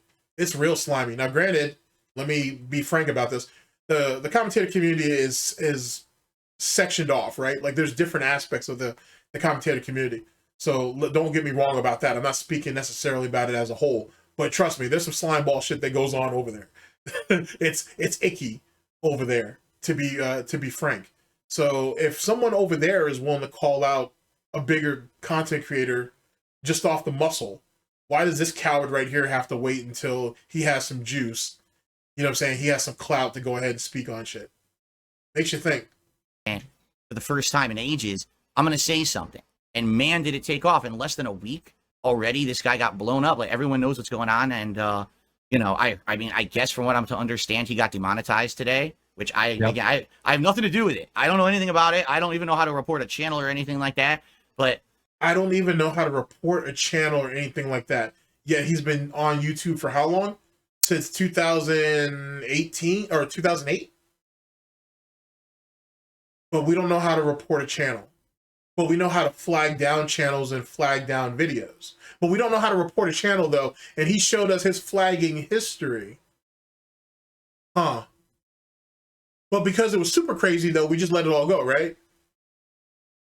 Makes you think. Because he wanted to teach super crazy a lesson, right? Makes you think. That's what happens when you're breaking the rules, and then you finally get the camera turned. And now I think about it, when it comes to that super crazy thing, he admitted that he was wrong, right? He admitted that he made a mistake, which means he blatantly abused the TOS, right? Right? Right. Back on you, rather than you're looking at everyone else making money off of them. When it gets turned back on you, you better be ready to be in the firing line. And isn't Keem somebody who advocates for the for those who abuse the TOS to be held accountable for that? That's one of his narratives. It's been one of his narratives for a while. Back when the internet bloodsport days were a thing, back when he was over there mingling with those guys and shit, and how he used to speak out against the abuse of TOS, and how he was willing to help content creators out who were having problems with their channels. Yet he's going to sit across from another guy who's done that pretty much his entire time on the platform. The same guy who's saying that, oh, I don't even know how to report a channel. Uh-huh. Okay. Okay. Yeah, okay, that makes a lot of sense. Yeah, I do. I don't think that these people are. I think they've had it good for a decade, and now they're, oh shit, wait, now I can't just do whatever I want anymore. And I'm just going to forewarn other tractors too. There's some out there that are doing the same thing Duty did. You got to be careful now, because now... Are you threatening me? Or are you threatening anybody else, I should say? Which is funny, because why would you even say that if you didn't do anything to Duty? Because that's the way he told it. He said that, hey, dude, over the span of a week, since he was willing to clap back at him, now all of a sudden, Duty got his up and comings and yada, yada, yada. Now he's saying that, hey, the rest of y'all might need to watch out too. But wait a second, I thought you didn't have no hand in what happened with Duty. So why are you out here threatening people then, Phil? I get the feeling there's going to be people coming after everyone because he was the first. So now we're pig whistling a call to arms. Okay, I got you. Not like what he was doing in 2017, right? What he tried to do the SnortBucks videos, what he tried to do the Secret Limiteds videos. It's not like any of that, right? But we don't know how to report channels or anything. Just I want to make sure that's out there. I don't want to be labeled as a liar and whatnot. I want to make sure all that information's out there. We don't know how to report channels or nothing. And you saw what happened, so, do commentary. It's easy. I think I'm indirectly involved with him getting demonetized. So basically, I was listening to him fight with you and listen to him basically saying that he's doing nothing wrong. And as someone who's an expert in this space, it just drove me nuts. So I tried. Wait, so-called expert Keem is listening to what DSP says and he don't have nothing to say about that? Okay, let's continue. I tried to call into his show and give him advice, but he wanted to do the blood sports thing and interrupt me and talk over me and spin. I haven't watched that yet, but I've clipped out, or I found people who have found clips of shit that I could use later on in my particular argument. But I haven't actually sat down and listened to all of it because no one really has it. I think Mighty D might, and other than that, it's on Duty's channel. But no one else actually has a supercut of it that I know of. Maybe Snort Hogan has it. Maybe Hogan has it. But I'll grab it eventually. A narrative, and it's bro, what are you doing? I was all right, well, let's agree to report your channel to YouTube and have them review it and see what happened. No, don't do that. It's wait, what? Let's agree to, okay, now I really need to go back and get this. So let's agree to have your channel reviewed, and Duty said no? Interesting. directly involved with him getting demonetized. So basically, I was listening to him fight with you and listen to him basically saying that he's doing nothing wrong. And as someone who's an expert in this space, it just drove me nuts. So I tried to call into his show and give him advice, but he wanted to do the blood sports thing and interrupt me and talk over me and spin a narrative. And it's bro, what are you doing? I was all right, well, let's agree to report your channel to YouTube and have them review it and see what happened. No, don't do that. It's okay, you're admitting that you're in the wrong, right? So I never did that. I never reported him to YouTube. But what happened is I then on Lolcow Live reviewed the me and Duty debate or whatever and talked about it further. And that stream on Lolcow Live actually got dinged for bullying and harassment. We got a warning strike. So I had to call YouTube and say, hey, can you review this? Because I don't think I should have that warning strike, right? And as they're reviewing it, because they need more context of what I was saying about Duty, they're hearing me say, hey, look, you're in violation, Duty, of copyright. You're in violation of the YouTube partnership program. You're in Wait, I have a whole shitload of questions. One, you were on, so you go on, excuse me. You go on Duty's platform to try to give him advice about what he's doing wrong with the content on his channel. You give him an opportunity to have YouTube review his channel to see what's wrong and what isn't. You say that he says no, he don't want that, he's scared of that or whatever and whatnot. And you're like, okay, you're admitting that you're doing something wrong. After that confrontation with Duty, you go back to LolCal Live, which now I definitely need that. Actually, I already have that. I think I already have that. You go to, I don't think I've watched it though, but I know I have it. So I may have it. Don't hold me to that. Don't hold me to that. So then you go back to your own platform on LolCal Live to review your debate with Duty. YouTube pings you for fucking bullying, and then you have them review the shit and say, hey, you guys did this wrong. I didn't bully anything. I'm going over a debate that I had with this dude. And then they realize, oh shit, well, maybe we should look at Duty, and then they go and look at Duty. So first things first, why didn't Duty's stream actually get hit with bullying or harassment or anything like that? Why wasn't there any negative connotations on the stream that you two had together? That's my first thing. How is it that your channel, you want to have Duty's channel reviewed, Duty don't want to do it, you decide to go over on your own platform and go over the content, which is in your rights to do it, content's content. All of a sudden it gets hit, and through them reviewing it and realizing, oh, we may have hit that shit wrong, maybe we need to go and look at Duty, when realistically it was the problem on your stream, but it wasn't the problem on his stream. Why were they retroactively going back to investigate Duty? Now, let me be very clear about this. I don't fuck with Duty and shit. I don't owe him shit, so I shouldn't care. But that whole situation with Duty and Keem don't make no goddamn sense. So this don't make no damn sense either. If Duty's stream was the problem, then why didn't Duty's stream ever get hit? Like, why didn't the debate between Duty and Keemstar, why didn't that shit get hit on Duty's channel? Why did it have to get hit on Keem's channel? And then when Keem had it reviewed, now all of a sudden retroactively Duty's getting hit. That doesn't make any sense. Now, I'm no expert at TOS and YouTube and all that shit, but that seems kind of weird. Violation of TOS. So I think maybe indirectly YouTube's reviewing LolCal Live, they're hearing the context, and then they're like, wait, what's going on with this Duty stuff? And I think that's how he got dinged. So I actually called Duty earlier today, and I apologized to him and told him, like, hey, this is what I think what happened. I wouldn't have ever reported you without your permission, but I think... Wait. Oh, okay, wait a second. So now this shit gets weirder. So all that nonsense happened, because I'm not going to walk through that again. We've already trekked through that. So you think that you're responsible for what happened to Duty over a situation that you believe Duty's in the wrong. You call Duty to apologize and then say, hey, I wouldn't have reported your channel without your permission? Now, two things. A, I do understand what he's saying, because he said initially, hey, Duty, let's go ahead and let YouTube review your channel to see if there's anything there. Duty said no. B is I would reach out to you and tell you, hey, I'm going to go ahead and just report your channel for review to YouTube. Are you going to be cool with that? Knowing damn well he would say no. Huh?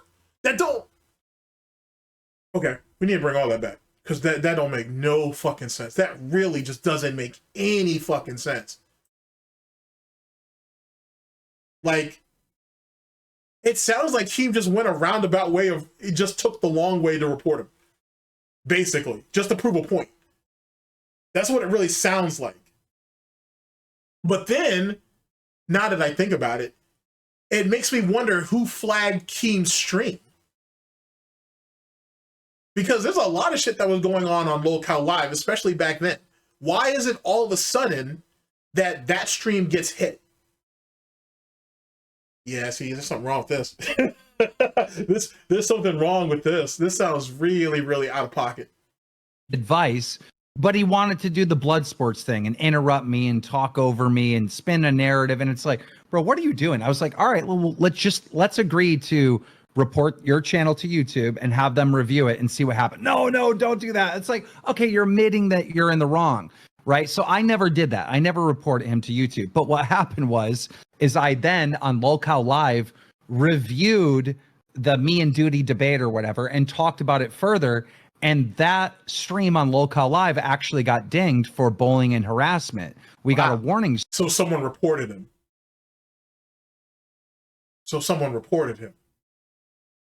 Okay.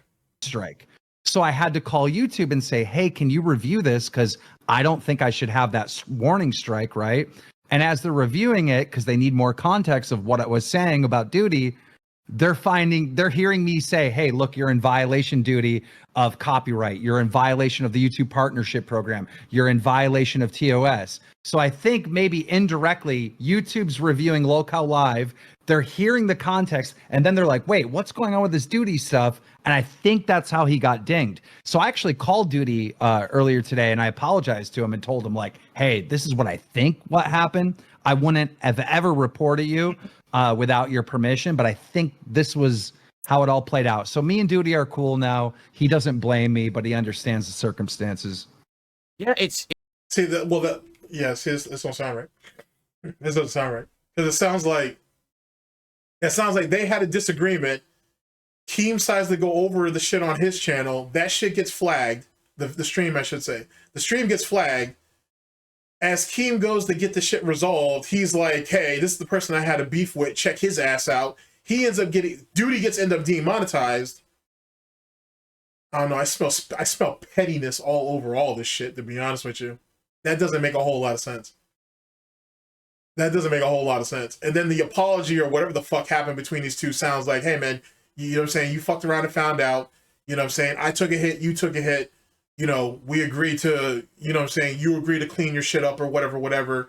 And, you know, we both understand what this is. And they just made the agreement on that. That's what that seems like. But that seems really weird because, yet again, why didn't Duty stream get hit first? Right? Why didn't Duty stream get hit first? How did it become bullying and harassment on Locale Live later? And then Keem's story about, I went to go and get this shit, I went to get the fucking strike or the flagging, that flag. I went to go ahead and get that fixed. And then all of a sudden they decided to review Duty. Whatever. I'll figure it out eventually. that sounds really peculiar. And another thing that rubs me, doesn't really rub me wrong, it just don't sound right, is Keem goes back to Duty and tells him, hey, you know I wouldn't have reported your channel without your permission. Why would you say that when you already knew that Duty didn't want to get reviewed in the first place? So what would have been the point of that? I don't know if that was just a throwaway line on his part, or does that mean something more? I don't know. That sounds really strange. That whole shit sounds incredibly strange. It's funny because this is all for me, as you know, I've been basically shat on for, again, a decade, and only like this month have people kind of started with positivity again. And all of a sudden, you know, people listening to what I have to say and stuff. And it's funny because for 10 years, people like Review Tech USA and my detractors have literally crapped on me on a daily basis.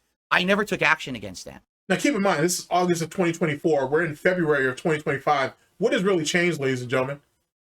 Except for the Snort fort is different with all that autistic lighting and shit that's going on. But other than that, and dumbass camera angles, other than that, what has really changed as it pertains to public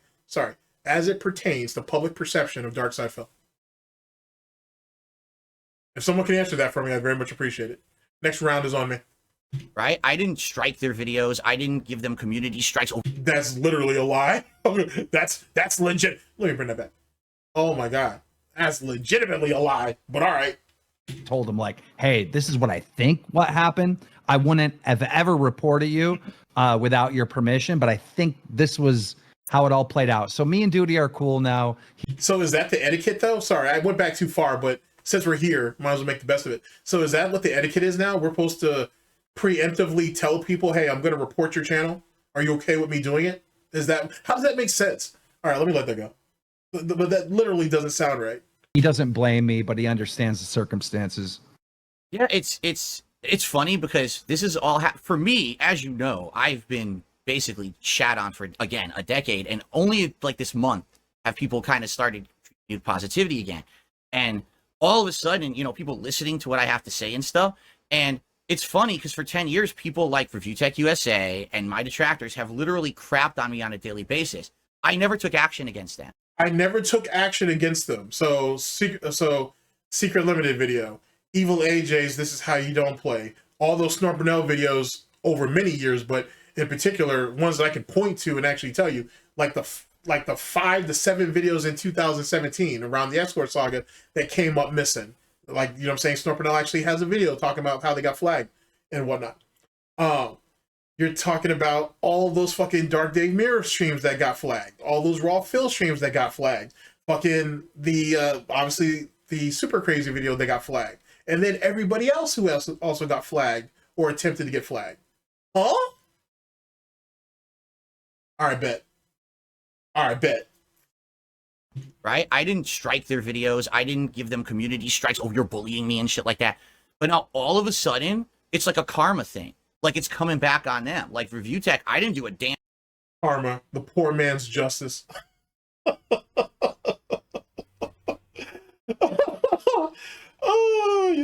What is it's this movie that I really like. It's called Way of the Gun. What is that shit called? Hold on a second. damn thing. And this guy's life's falling apart. His streams are falling apart. All right, sorry about that. Fan brought me food and whatnot. Wasn't expecting that. I'm a little under the weather, but they didn't have to go out their way to do all that. But I appreciate it. What was I saying? One of my favorite scenes is from this movie called Way of the Gun, and one of the guys is talking to another guy, and they're loading up money into this cars for kidnapping, I believe. And the dude was like, Joe. I think I'm pretty sure the guy's name was Joe. He was like, Joe, do you believe in karma? And he's like, karma? He's like, karma is justice without the satisfaction. I don't believe in justice. It's just like that. Like, you know what I'm saying? it's just like that. Like, you know what I'm saying? There's no satisfaction in karma. If you can't go out and get it yourself, then it's not really a thing. I mean, if you want it to be passive, then so be it. But to sit there and say it must be karma that's coming back and hitting them, that's the poor man's excuse for not being able to go out and do what needed to be done on their own. So they expected someone else to do it for them, or greater power, whatever. So that's my thoughts on that. It was gonna happen eventually if you just keep with that kind of, I don't know, you're beating up on the little guy. I feel like it's gonna come back to bite you. Beating up on the little guy. Beating up on Darksydephil now is considered beating up on the little guy. Wow. Okay. All right. First it was Review Tech, now it's Duty. And, I think, sadly, I hate to say it, these people got to be careful because now the eye is on them and it might continue. But I won't be involved. I'll be making content. Theoretically, it was the detractors in Kino Casino who packed up Review Tech USA on top of him packing up himself. You know what I'm saying? The Discord, the Dropbox, and then all the other silly shit that people try to sweep up for him for, and that didn't go nowhere. So, I mean, being in bed with a little cow is already a bad thing in itself, let alone trying to sweep for him. On my channel, you know what I mean? I don't need to do with it. I didn't know enough about Rich's background, right? But then at the same time, I've been involved in so many battles with him throughout the years that I just forgot about until I watched an exposed video on him. And I was like, oh yeah, I did call him out for that throughout the years. But now that I've better understood like Rich and all his scandals, his potential scamming people, lying. I mean, there's an accusation that he tried to send you a computer with a rat on it to spy on you. Yep. That ended up at his past editor's house. And, like these are crazy, crazy allegations. So now that I know that context, every time he is sitting there reacting to DSP, what is he really doing? He knows that he's in trouble. He knows he's a lolcow. He knows he's a joke. So he's trying to punch down. And this right here is actually what makes me believe when Keem started to target side of the target Review Tech, but I don't think it really came into full swing until Jesus Christ, sorry. I'm trying to fight off the itis here. It didn't come into fruition until Review Tech USA's main channel went down. And that's when I think Keem realized, okay, you're fair game now. I've got you in a vulnerable position, in a desperate position, and I can essentially make you do whatever I want. And to Keem's credit, he was right. to get some favoritism, and that's why you've been the target of Rich for all these years. It's literally that simple. It's a deflection. Yeah. No, I think it's more than that. I mean, it's funny and inconvenient, but that's not the actual main reason. Rich has, believe it or not, tried to copy some of DSP's methods over the years. So, which is weird that you would criticize someone for doing something while you were trying to incorporate some of those same tactics, and or you inherited some of those traits and you were exhibiting them yourself, which goes to the contradiction or the hypocrisy of it all. I think he looked at what DSP was doing and thought he could do it better and be praised for it, while at the same time, slamming DSP. Because I don't think he ever slandered him, but he definitely slammed him quite a bit. And that's really what it came down to. He flew too close to he waded too far out into the vortex, and he got fucked, basically. Because up until recently, Review Tech was never really as critical about DSP detractors as he was with that Mike Klum situation. And just a refresher, because I'm pretty sure most of you already know this. When the Mike Klum documentary was announced, Mike Klum had said that there were people that he wanted to speak to, Review Tech USA being one of them. Certain people in Rich's audience, as well as people who followed detractors, were like, hey, Rich, don't fuck this up. That's all they said. Don't fuck this up. Rich, being a bitch, sat there and took that shit at full stop. Like, he took that shit like incredibly personal for no damn reason, and sat there and decided to spur you the fuck out, which led to all the nonsense that he had been doing over the last few years coming to fruition, and so on and so forth. Then he went ahead and turned his back on all those detractors, trolls, haters, and critics that he had sat there and praised, sucked up to, and did all this shit for all these years, and said that DSP was right, you guys are all weirdos, you're this, that, and the third, and the only good detractors, air quotes, good detractors are the guys who fuck with him, who fuck with Rich. Everybody else were just whatever. And that's what ended up leading to Kino getting their hands on him, and that's essentially what led to his downfall.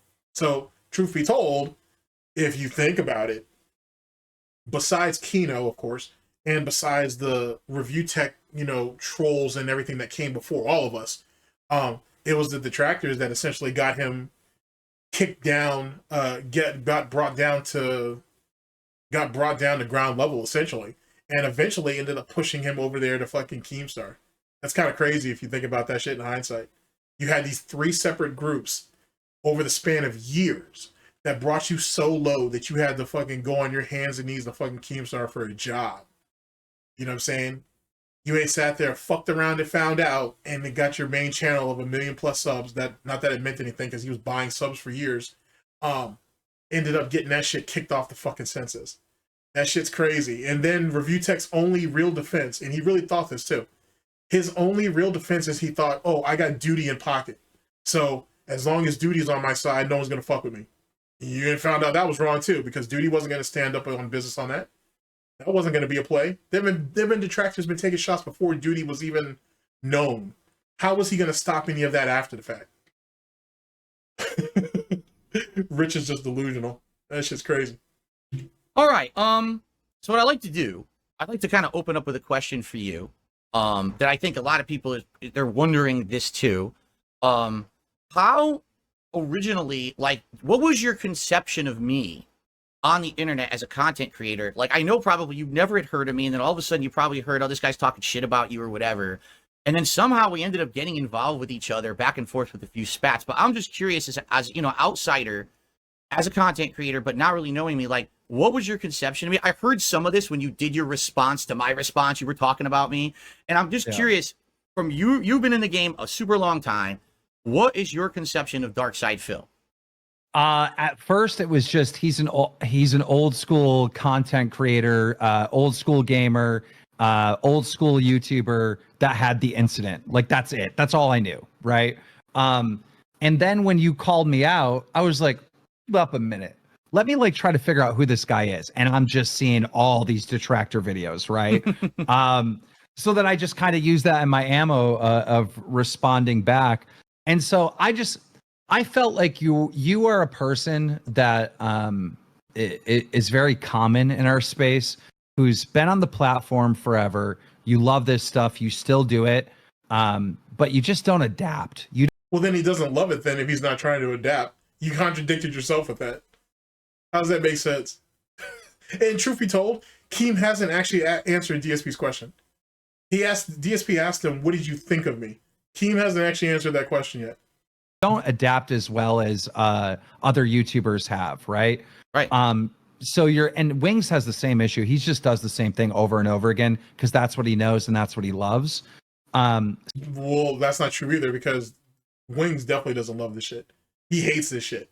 And he blames it all on Call of Duty because that's the only thing that he was known for. But that was a conscious decision that he made. There was times where that Wings could have done other stuff and stuck with it. Truth be told, most people in the current years only really know Wings for the last half of when he was on Twitch, and he was playing a lot more Rainbow Six Siege than anything. And truth be told, as a console player, he was a pretty big name on Twitch for the time that he had while he was doing it. And he squandered all that shit away too. So you could say that, I mean, neither one of them love it though. I would say neither one of them have loved doing this shit for a very, very long time, to be honest. And it really comes down to their own perpetual failures. It wasn't just the fact that they weren't willing to adapt or whatever, but a lot of the spite and resentment they had for those who came in later, who came in after them, who were far more successful than them. You go to Call of Duty channels these days, at least the ones who were associated with Wings at one time or another, 402 Thunder is a good example. He uses sound bites of Wings every once in a while. You know what I'm saying? Like the stop, donate, get the fuck out and shit, stuff like that. He's kind of become almost a lovable meme amongst certain people within the Wings of in the Call of Duty community.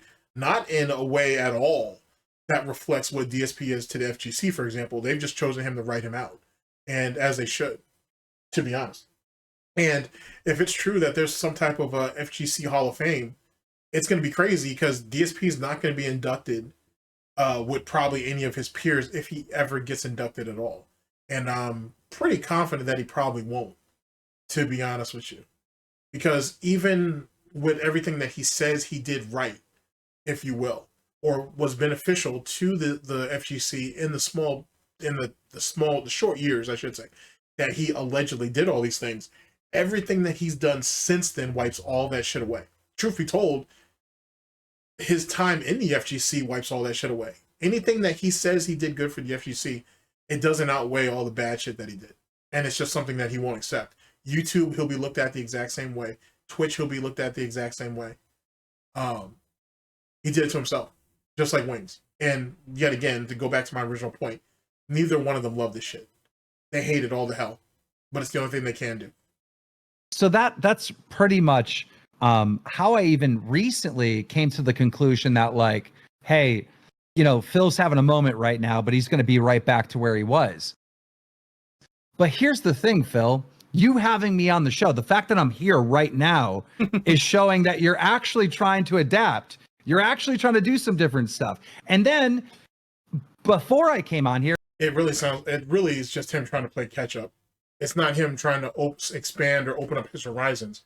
It's him trying to bring himself up to what he feels is the industry standard. And he shouldn't be praised for that.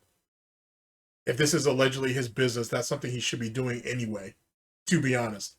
Even though we agreed on it, I seen the Kino Casino stream with the guy from Josh what's his name? Josh. Yes. Yep.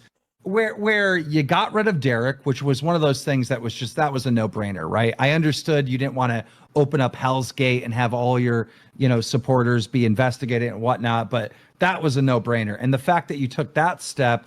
Well, that's ironic, being that kid behind the camera and what we all know about him and all that bullshit. That's so it was what he needed to do to get that pedophile up and out of DSP, to get that pedophile up and out of his community, even though he hasn't really left. But Keem's literally in business with one, right? He owns 50% of Lowell Cow Queens, and you got all them Lowell Cows over there and all those other people adjacent to it standing up for that guy. I don't know. If you guys are okay with if Keem and his people are okay with a 15-year-old having sex with a 22-year-old, or vice versa, because he's saying it's not his fault, he was tricked into it, whatever. If they're willing to condone that, you're probably willing to condone a lot of other things too. Semantics. and you know, admitted that you play the game, the wrestling game and stuff. I'm like, okay, this guy is changing. He's actually adapting, and this is what he would need to do to maintain this high that's going on right now. Right. Okay, that's cool, because I'm just glad that I mean, it's crazy. To be honest with you, Keem, it's surreal for me. Like 10 years I've been in the trenches of just being shat on, and the fact that people for the first time in 10 years are now looking at me and saying, wow, this guy isn't actually. Here's the reality of this too, by the way. And I want you guys to really pay attention to him close as this is going on. DSP doesn't believe this. Like he doesn't like his whole story about his redemption arc and this whole renaissance that's going on around, you know, Darksydephil and all that bullshit. He doesn't believe it. He knows he doesn't believe it. And that's why he was expecting, and he probably still is, he's expecting for people to turn on him. He doesn't actually believe in this. Because if what he says is true, then he wouldn't worry about people turning on him. You know what I'm saying? The work would supposedly speak for itself because people are willing to give him another chance, or willing to give him a chance, if you will. But the first thing that comes to mind is the negative. That tells me that he doesn't believe in it at all. He's willing to go ahead and preach it no matter what. An answer is still an answer, right? But he doesn't actually believe it. Kind of the perception that we had, because we're actually checking him out for the first time. We're liking his personality as he crosses over with other, you know, people on the internet. We're liking the content he's putting out now with these crossover events and things. It's crazy to me to hear that from you, because never in my wildest dreams would I think I was going to have Keemstar on my little rinky-dink level 1 podcast, the name of which I got from an insult from you, by the way. Wasn't an insult, it was the truth. And the fact that you're willing to suck this dude's dick who sat there and put you down, and you thought you were owning the meme with this shit, is fucking sad. That's super fucking pathetic. You know what I'm saying? Which kind of just shows you what kind of parasite, like, kind of leech that Darksydephil is. Couldn't come up with a concept on his own, so he had to take something that the ops put out there for him. You know what I'm saying? He can't make his own way. He's completely and utterly dependent on everybody around him. He brings nothing to the table. That's pretty fucking wild. And now he's gonna sit here and thank Keemstar for giving him the name. That's just sad. But yet again, there's pride here, right? I'll wait. There's pride here, though. Allegedly, that's what people say. There's pride here. Yeah, pride. Either you guys don't know what pride is, or you guys have a hard time identifying it. One of the two, as if they're both not the same damn thing anyway. Which is hilarious. And that we would be having this conversation and you would say something like that. That's cool. I mean, and again, I thank you for. And it also just shows like how much he cares about what people think about him, which is the wrong attitude to have, especially in fucking online and shit like that, man. It'd be different if you worked with Keem like on a day-to-day basis or some shit, but you don't. He's just another person in the same space as you. You shouldn't be valuing people's opinions like this. That's not very good at all. But then again, this is the same ass clown who just told us I've been trapped on my channel and on this small part of the internet for a better part of a decade. So a coward's going to be a coward no matter what. But I'll still wait, though, on that pride thing, though. I'm still waiting. I should make a shirt called Where's the Pride? That'd be funny, actually. That would actually be kind of hilarious. Being on. And in fact, this kind of leads us to the next question. Why did you? Or got pride? Oh, I could do that. One side could be Where's the Pride, and the other side says got pride. Oh, that'd be great. Accept my invite. But see, then again, somebody else might try to commandeer that and turn it into like a pride for something else, and that I want to keep it as a meme and shit, like a lol cow type thing. You know what? That would actually be. I'll be back. Like, what is it that made you want to show up here today? You know, at the time when I insulted you and I was like, he's always going to be a loser, da da da da. I really felt that way. It didn't mean a thing. Because it was true. Because it's true. He is always going to be a loser. The next morning, I was driving to get coffee, and I was so mad at myself. I'm like, bro, I'm being a bully. I'm shitting on this guy, having a moment. I think throughout my career, and I'm known as like this evil guy, but really, if you dive deep, you'll see that I've lifted small content creators and YouTubers and tried to inspire them and get people motivated my entire career. I don't know about your entire career. I'm gonna say X doubt on that shit, but I will say, like in the last like 5 to 7 years, I will say he has done it. But there are ulterior motives to it. And there's no point in him lying about it. There's no point in me lying about it. You know what I'm saying? You don't move. Every move that you make in life should be your best move. And every move that you make should have something attached to it or be working to something besides the initial goal. If not, you're wasting your energy, to be honest with you. So it kind of just went against everything. And I forgot the original question. What was the original question? The original question is, why did you accept my invite to be on the show? Because it was shocking. I thought it might have just got us going back and forth a little bit more, but then you accepted, and I was like, wow, he's actually going to do it. So DSP was literally trying to milk him for content. That's literally what DSP said. He literally just said, oh, I was going to milk you for content, and then you actually accepted. Wow. Okay. Question. The original question is, why did you accept my invite to be on the show? Because it was shocking. I thought it might have just got us going back and forth a little bit more, but then you accepted, and I was like, wow, he's actually going to do it. I think I would have accepted it at any time, even when we were really going at each other, right? I'm always down, and I try to keep myself available to big shows, small shows, whatever. I think it's important to just appear as many places as possible.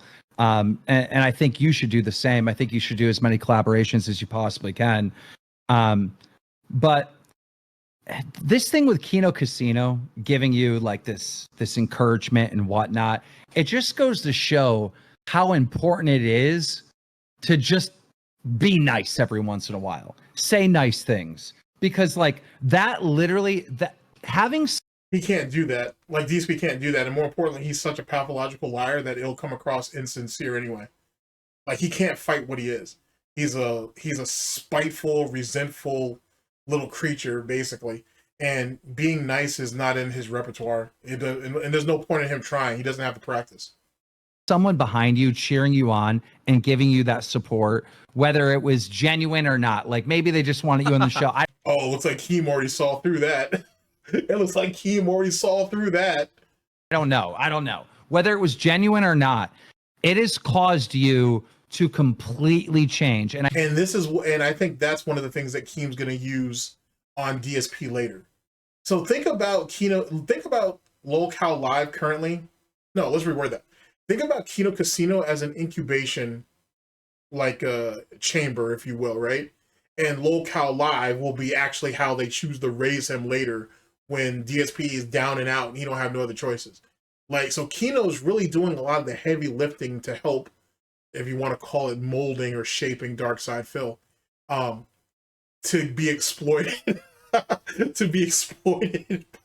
I'm sorry. I'm not sorry. I was funny as hell. For DSP to be exploited by Lol Cow Live later. And then the funny thing is most of you are going to be like, well, what will Kino Casino get out of it? It gives Kino Casino the opening that they need to really sit there and criticize Lol Cow Live. They take shots at them every once in a while, whatever. But I think what they want to do is sit back and wait and see how things play out over there before they start to do it too. Before they really get in there. Because right now, they're focusing on Lol Cow Tech Talk because Review Tech's over there, obviously, in J. But they haven't taken a really hard look at Lol Cow Live yet, but they're prepping for it. Just like how I'm kind of prepping you guys with some of the videos that I've been doing where I'm talking about different stuff here, a little bit of low tier guy, a little bit of this, that, and third, if those are out yet. And I'm kind of prepping you for what's kind of coming next. I think Kino Casino's doing the exact same thing. And yet again, 2025 is the year of content farming. So everybody's on the chopping block if you think about it from that. And it's just going to turn into a cycle. It's going to be basically how content creators in this sphere, if you will, this is how they're going to do it. You know what I'm saying? And you're seeing a lot of that already in the commentator community with the Nicholas Diorio, Destiny, Hassan, Ethan Klein. You're seeing all that shit there. Now you're seeing that the people who criticize those people are being looked at themselves, so on and so forth. Not in the way that DSP wants the tractors to be looked at. It's just some of these guys have gotten out of pocket, or a lot of people feel like they're still sweeping for Destiny. So now they're getting called out and they're getting looked at a bit closer. Stuff like that. I think the number one perception about you is this guy's stuck in his ways and he's never, ever going to change. He's never going to conform. He's stuck in his safe spot and he's not going to come out. And That's really all you need it is you need it someone with some influence to just get behind you and say, Phil, come on, you can do this. You're right. And when But see, that's fucked up though, because that automatically discounts all the people who have DSP's back every day and try to tell him to do all these things and he wouldn't listen. Let's be honest. Kino Casino didn't tell much to DSP that people in his own audience, dents, wheelchairs, whatever you fuck you want to call them, mouth droolers, that they haven't said themselves. He didn't mind taking these people's money. He didn't mind taking their government checks. He didn't mind taking their social security checks. He didn't mind them going into bankruptcy multiple times. He didn't mind them stealing their parents' credit cards to give him money, but he wouldn't take any of their advice. But he'll take these guys' advice over here. Make that make sense. I was popular on YouTube back in the day, okay, I was a one man on an island. Like, I didn't do collabs, but I was still super popular. So I kind But you weren't popular. But more importantly than that, he wasn't doing collabs with people because he was shitting on those people. He was shitting on them for every little thing he could. He started in the game like that. So this whole concept, so you guys may not remember this, but there's a soundbite where he talks about machinima. It might have been on the what was it, 6 or 7 years of Shinima or whatever. It might be in there where he talks about, hey, Machinima should have gone out of their way to get me collabs. They should have been facilitating collabs with me and other people on their platform, and they didn't. But that's bullshit, because if you go back to 2015, when Wings, Jive Turkey, Eddie, and White Boy 7th Street wanted him to come on to their podcast, or whatever you want to call it at that time, he refused to do it and he made excuses. So truth be told, the reason why he didn't collab is because he was shitting on everybody. And then the few people who did reach out to him, he gave them reasons not to do it. He basically lied to their faces and said he couldn't do it for whatever reason. That's the reality of it. of got used to that. Like, I'm by myself. I make my own content. You're right. What happened? And he's such a fucking narc for himself. He's such a fucking mark for himself. He is a narc, but he's a mark for himself too. That he didn't want anybody to get anything off of him. Like, he felt like, oh, well, if you're inviting me on your show, that means you're trying to get some of my clout. And which is insane, by the way. But that's what he really thought. And that's the reason why he didn't want to collab with anybody. But now that he doesn't have any of it, he's up until X amount of time in the morning, 3, 4 o'clock as usual, trying to message anybody he can to see if he can go ahead and get some of their clout. But when he allegedly was the man, he didn't want to do anything with anybody else. Make that make sense? In the last 10 years, things have completely changed on YouTube. It's about having that interaction, being a streamer, not a person just making on-demand videos, right? You have to. Yeah, but you only started doing that for money though, so that makes that null and void too. Not to say that streaming is completely and utterly about money. It's really about you building a connection with the people that watch you. But DSP specifically did it just to make money off of people. That's the only reason. He looks at talking to people on his streams as part of the requirement of streaming, right? But only for the financial benefits of it, not for the social. That's why he's so quick to discount people. And or if he can purge them for ideas, emotional support, shit like that. Handhold him or hoof hold him through games, shit like that. Have that human touch, that social aspect to your content. And I haven't had that at all. And now being given a chance, because it was a matter of, give me a chance to go on your show and show me who I really am, rather than let me go on your show and you interrogate me for 5 hours about all what the detractors say about me. But you did show who you really are. You showed yourself as being a pathological liar. Like, and that's the thing that he don't want to accept. He wants to, and this is let me be very clear about this, by the way. The reason why DSP still stands by that the whole, because he's talking out of both sides of his snout. And right here, he's saying that the interview with Side Scrollers was terrible because he was interrogated for 5 hours. But then in the other side of his snout, he defends it and says he thought it was a good interview. He's mad at everything that happened after the fact. Two things can be right at once, I guess. But in that particular case, it doesn't make sense. You were interrogated for 5+ hours, or it was actually a good interview. But then both of those points are null and void because he lied to them for 5 straight hours. So it doesn't even matter at the end of the day. It just shows what kind of lying scumbag that he is, and he should never be trusted. That's really what it comes down to. You can't blame that on a detractor, troll, hater, or critic. You can't put that on RGU or RTU. You can't put that on Duty. You can't put that on Tevin. You can't put that on anybody. That's on you. That's who you really are and what you really are. It is what it is. And almost every interview he's had after that proves it, quite literally. Because almost each and every one of those interviews have progressively gotten worse and worse and worse. So is that a society's problem? Or is that a DSP, Darksydephil, Phil Burnell, Dark Geppetto problem? Choose your own adventure. But now we don't ever get to show any kind of intelligence or thought on anything else that might be entertaining to an audience. And that's what those guys did. They gave me a chance to weigh in on topics, to laugh at a few clips. And because of that, it humanized me and made people say, hey, he's not the devil. He's not some asshole. It gave him a chance to humanize you. Wow. When did pigmen, when did the pig species run around here thinking they were people? Now, don't be wrong. I understand the physiology and shit, the anatomy of a pig is very close to humans, just in case you didn't know that. That's what ballistic tests are used for. These are my pig carcasses, because it simulates the human body pretty good. But since when do we treat lol cows like people? When has this been a thing? Ladies and gentlemen, beat your lol cow and beat them often. Don't believe this bullshit. Beat your lol cow and beat them often. He's actually not that bad. And that was really cool of them to give me that chance, because things have now to kind of, giving me that momentum, that forward momentum. And I am hopefully planning on doing more stuff. Obviously, I don't want to give up on the stuff that I've done for 10 years that I love. I still want to play games, right? I still want to. You mean the same shit that you're bad at and people ridicule you for? You mean for all those hot takes that you had that were fundamentally wrong, to be honest with you, was completely and utterly misinformed, or you just outright lied, and people ain't sat there and slammed you for? You mean all those bad behaviors that you had against other content creators who did literally nothing to you but be successful and or be more successful than you, and you thought that they deserved your ire? You're proud of those things? Okay.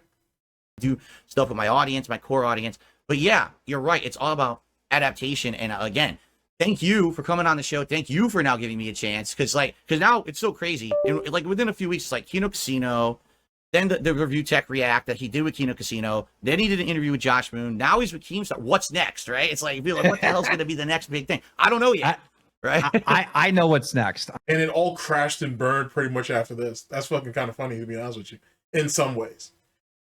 And why didn't Brian get an interview? You ever thought about that? I gotta say, Brian get no respect, bro. The one dude that might have actually have been genuine and whatnot, and could only sit out there on the porch, can't even come inside, bro. That's fucking crazy, bro. That's fucking ridiculous, ridiculous. And people say DSP is not racist. I know what needs to happen. You need to have side scrollers on this show. Oh no, actually, yeah, Keem's right. It actually fell apart after the Stuttering Craig interview. That's when shit really went left. That shit went all the way left after that. Yeah, he's right. Now I think about it. Have them as guests, so I get to do well. Okay, all right. I'll think about that. So I can do to them what? No. Bring that back. Bring that back. So you can do what to them exactly? Stuff with my audience, my core audience. But yeah, you're right. It's all about adaptation. And again, thank you for coming on the show. Thank you for now giving me a chance. Because now it's so crazy. And like within a few weeks, it's like Kino Casino, then the review tech react that he did with Kino Casino. Then he did an interview with Josh Moon. Now he's with Keemstar. What's next, right? It's like, you feel like, what the hell's going to be the next big thing? I don't know yet, right? I know what's next. I know what needs to happen. You need to have side scrollers on this show. Have them as guests, so I get to do well. Okay. See how spiteful he is? He didn't. Now, I don't think Keemstar was actually meaning that. I think Keem was like, hey, get side scrollers on your show and see if you guys can work out and figure out what actually whatever happened, and try to build some type of understanding. Because remember, we're supposed to be talking about rebuilding, right? We're talking about this revitalization that DSP has, and we're trying to move forward positively. We're trying to expand ourselves and our content. What is the first thing that DSP goes to? Oh, getting revenge, getting my get back on those people, spinning the block on fucking side scrolls and shit, and find out it's fucking Gout game for life, or Gout gang all day, every day. You know what I'm saying? Fuck what you know about these Goutopian streets. You're gonna get this.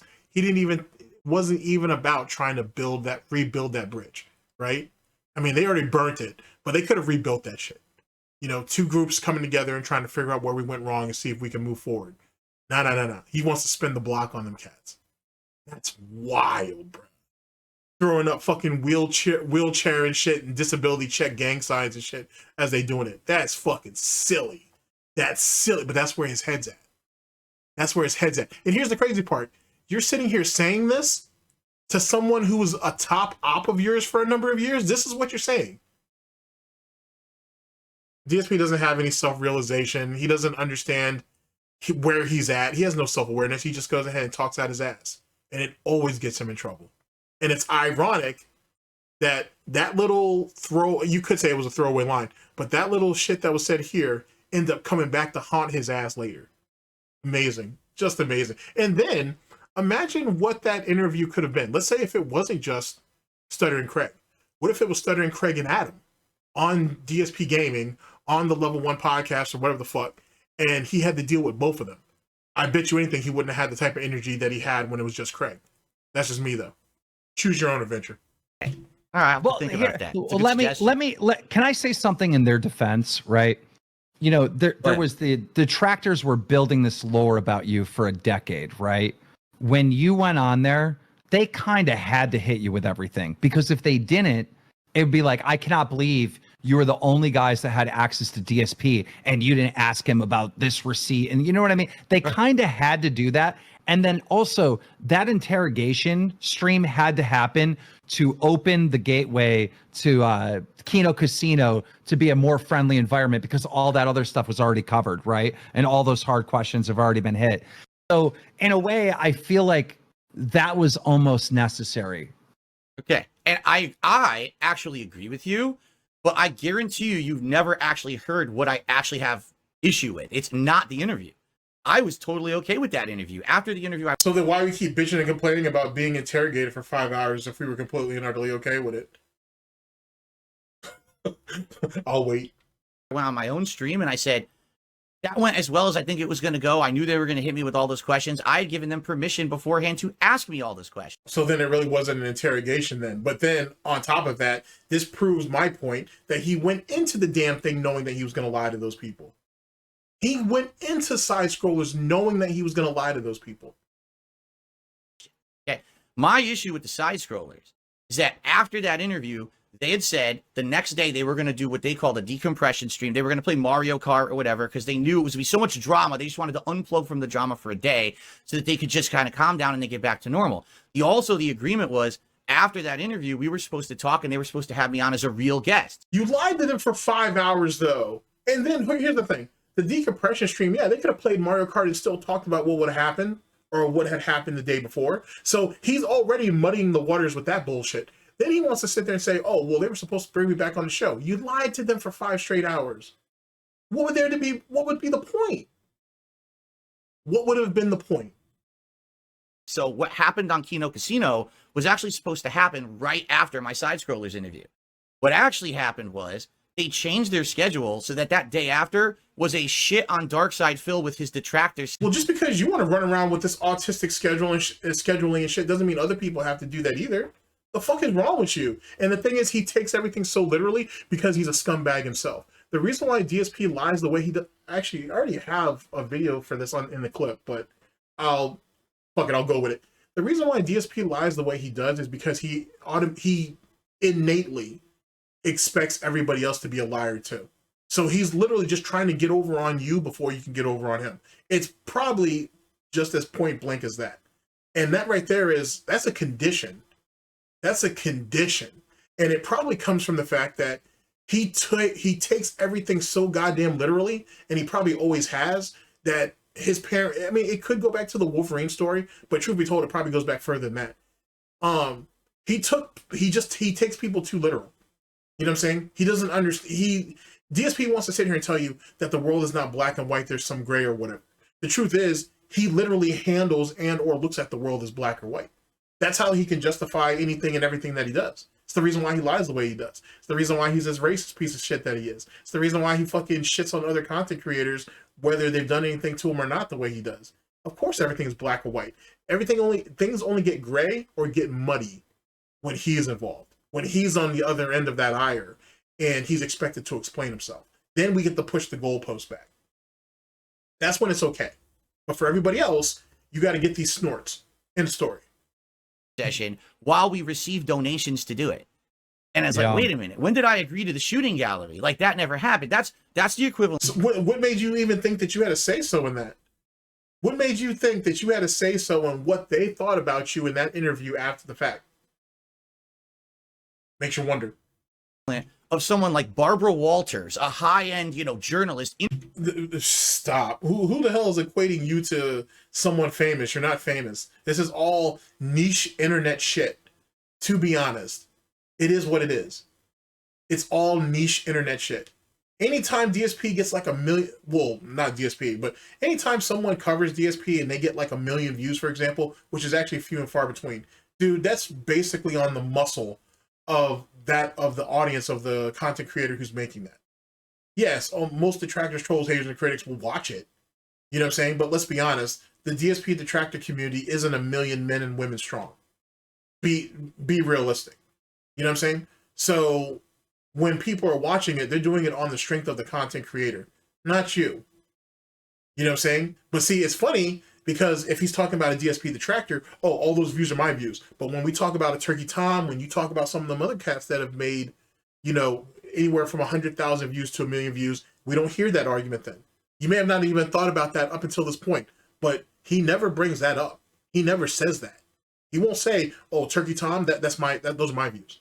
He kind of tried to say something like that back in 2019, 2020, as it pertains to Down the Rabbit Hole, but that ended up not happening. Like, obviously no one bought that, and he didn't fully commit to it. Then, when he was going through his interview arc, and he was hoping to see if that Frederick Knudsen would maybe do a follow-up, he kind of tried to hint at that too, but he ended up giving up on it because he didn't want to end up scaring Knudsen away. But Knudsen had said years ago that he wasn't planning on doing a follow-up to that interview. But to his video, he liked where it was. I don't blame him. Interviewing someone that's a hot topic, asking them tough questions. And then the next day she goes on a show and says, wow, that guy's a piece of shit. I didn't believe a single thing he said. And then, by the way, all the people that don't like that person are paying her money for sponsorships behind the scenes and shit for saying that stuff on this interview. So that's what I'm not cool with. And then I did talk to them after, and they were like, oh. Now I think about it, isn't the only reason, I think the only reason why DSP is using Barbara Walters in particular is because that's what Craig was using as his reference point as it pertains to the research he was doing for that interview. I'm pretty confident Barbara Walters was the person he used, because he didn't use like Walter Cronkite or anybody else. You know what I'm saying? He didn't use any other mainstream. He didn't use Connie Chung, or, well, he definitely ain't gonna use an Asian, so that's definitely enough. Yeah, he didn't use anybody else. Now that I think about it, so I think that's the only reason why he brought up Barbara Walters. That might be me looking too deep into it, though. Oh no, we don't want you on the show anymore because we don't believe you. I was like, wait, what? Like, that wasn't the agreement. It was supposed to be. I didn't know that. I didn't know that. Right in writing, they said, we don't trust you anymore. We just think you're a liar. This is because you were lying. You think Keem would let someone lie to his face and shit, and then he'd bring him under their umbrella? He would eventually, but he's not going to do it right then and there. That doesn't make any fucking sense. And you can tell the struggle session Keem has trying to fucking align himself, not even align himself, try to empathize with fucking DSP. This shit's a struggle session in itself. Kosher, so we don't want to have anything to do with you anymore. But now, listen to what happened after. My detractors gave them so much money for a couple of streams, they realized, ooh, this is the money train, right? They kept trying to get me on the show again after the fact. That's literally why Keemstar wanted you on Local. You know what? That's literally why Keemstar wanted you on Local Live, so he could milk the DSP detractor community and shit. The fuck? So you're mad that Side Scrollers did it, but you're kind of okay if Local Podcast does it. Well, not even Local Podcast, Local Live. All right, whatever. Whatever. After, because they wanted the money train to continue. So now I'm like, no, fuck you guys, right? You treated me like dirt the next day. Then you canceled. And then he's actually muddying the waters on that too, because Craig had basically, I have to give Craig this much. He said from day one that he does hope that people come in for the DSP, the tractor shit, or for the DSP interview or whatever, but he hopes they stay for the gaming stuff and whatever they plan to do moving forward, as I'm sure any content creator would. So let's keep that clear. We were supposed to do. I'm not going to give you any more time. This Stuttering Craig kept fucking talking about me on his show. He had a whole stream monetized the detractors where they came on his stream and gave him money to shit on me. Oh boy. And then he emailed me for months. Will you play Street Fighter 6 with me? Craig, you don't even fucking play fighting games. Why would I play Street Fighter 6 with you? I don't want it. How do you know? How do you know that Craig doesn't play fighting games though? Just because he doesn't play it on stream doesn't mean he doesn't play fighting games. I play games on stream, and that doesn't mean I don't play games. Whatever. Now I'm just being nitpicky. Now I'm just being nitpicky. To do with you anymore. Like, don't you get it? He was like so desperate for more attention for a series of months after. And then finally, I think he got the message, except I got another email for him back in February. Will you be on our 1-year anniversary show? No, Craig, I don't want to be on your fucking show. And that's the last time I heard from him. But that doesn't make any sense because you're crying and complaining that he wouldn't have you back on side scrollers. He wanted you to come back for certain events and you didn't want him to have the easy cash grabs. That's basically what he's bitching about. If they invited him to come back on the show like they did with Razor Fist or Melanie Mac or whatever, in that type of capacity, he was cool with that. He didn't want to be he didn't want to be turned into a spectacle every once in a while that side scrollers did like an event. He didn't want that. He didn't want to be looked at as the fucking caged monkey that people could sit there and laugh at for this particular event. And then, you know what I'm saying, side scrollers will make their money off of it. And then he gets kicked back into the wild or whatever, or back into his holding pen. That's really what he's mad about. So that's the true story. I don't care about the interview. That was expected. Yeah. It was the follow-up that was so poorly done. And think of it this way. That interview, it was just done. And here's the thing though, too. He says in the Stuttering Craig interview later on that the reason why he was really mad at side scrollers is because they were supposed to reach out to him. Sorry, he was trying to reach out to Stuttering Craig after the actual show, the first interview, so he could present Stuttering Craig with the evidence for the WWE champions. And then when they went on to their Friday show, they could present that to prove that DSP wasn't lying. The problem is DSP lied to them throughout the whole first interview.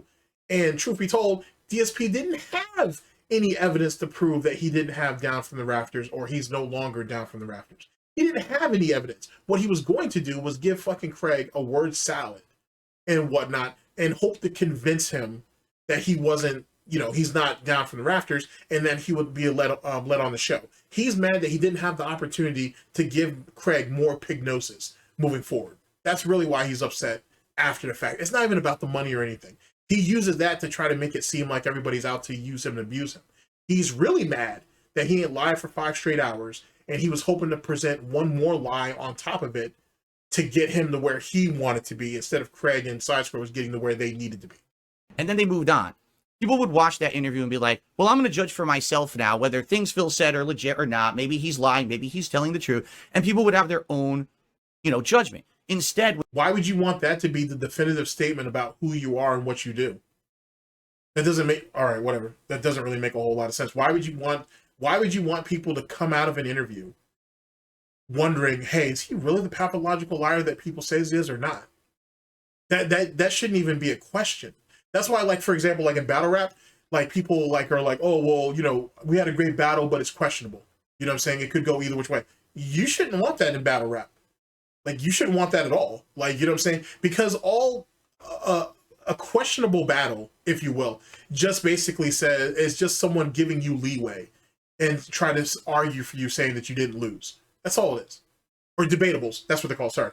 That's all a debatable is. It's really just saying, oh, we don't want our favorite guy to be an outright loser, so we'll just call it a debatable. You shouldn't want that. You need that shit to be definitive.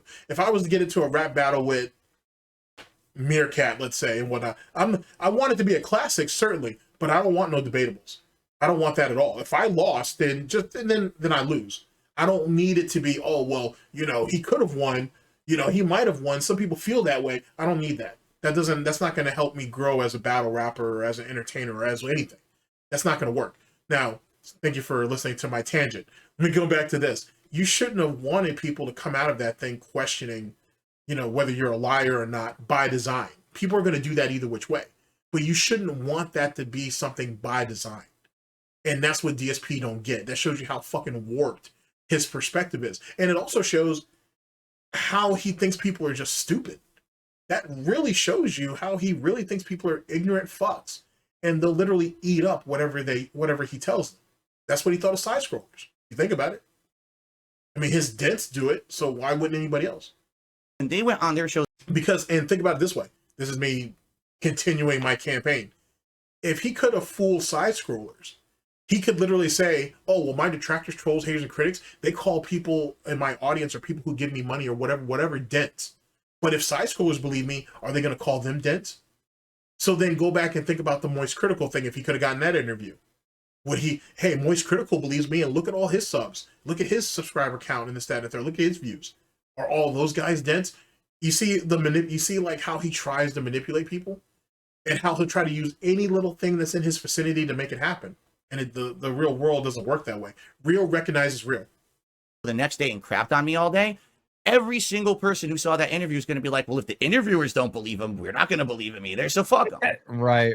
Right? And that's what happened. But the thing is you lied to them for 5 straight hours. So they had a reason not to believe you.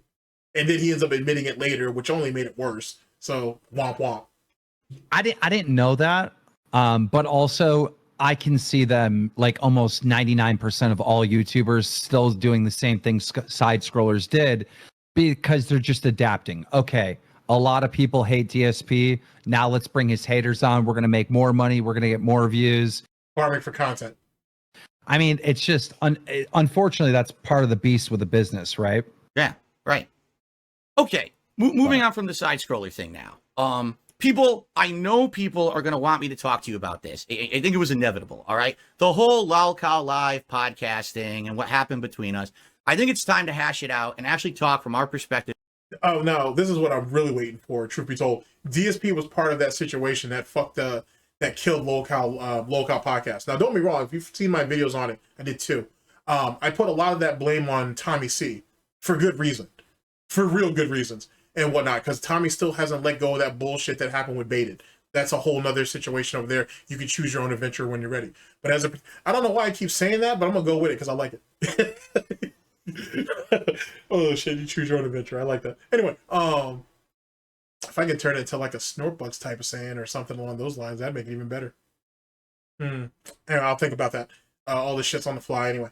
But as it pertains to the death of LolCal podcast, Keem is right with some of his assessment on how things went bad. But DSP has his hooves all over that shit in a way that's far more manipulative than Keem is giving him credit for. And you'll see it when we get there.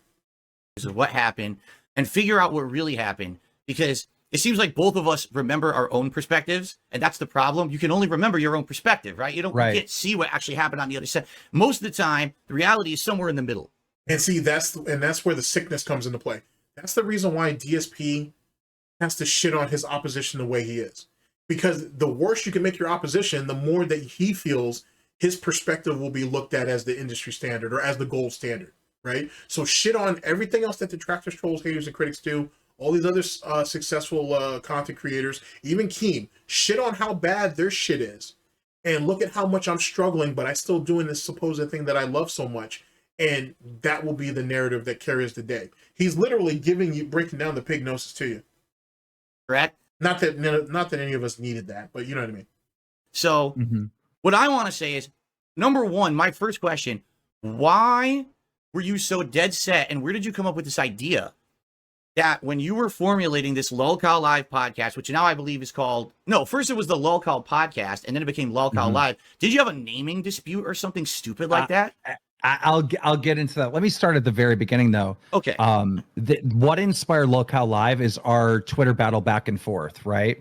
So the weird thing is me and that Twitter video where I'm saying you're still stuck on level 1 has not only named this show, but it also inspired LolCal Live, because what happened was I'm like, okay, what about these guys like Wings, Boogie, and DSP that are kind of like stuck on level 1 and they can't get to the next spot? If they did a podcast together, it would be wildly successful. Everyone would tune in and they would be able to monetize their own F-ups or whatever, you know?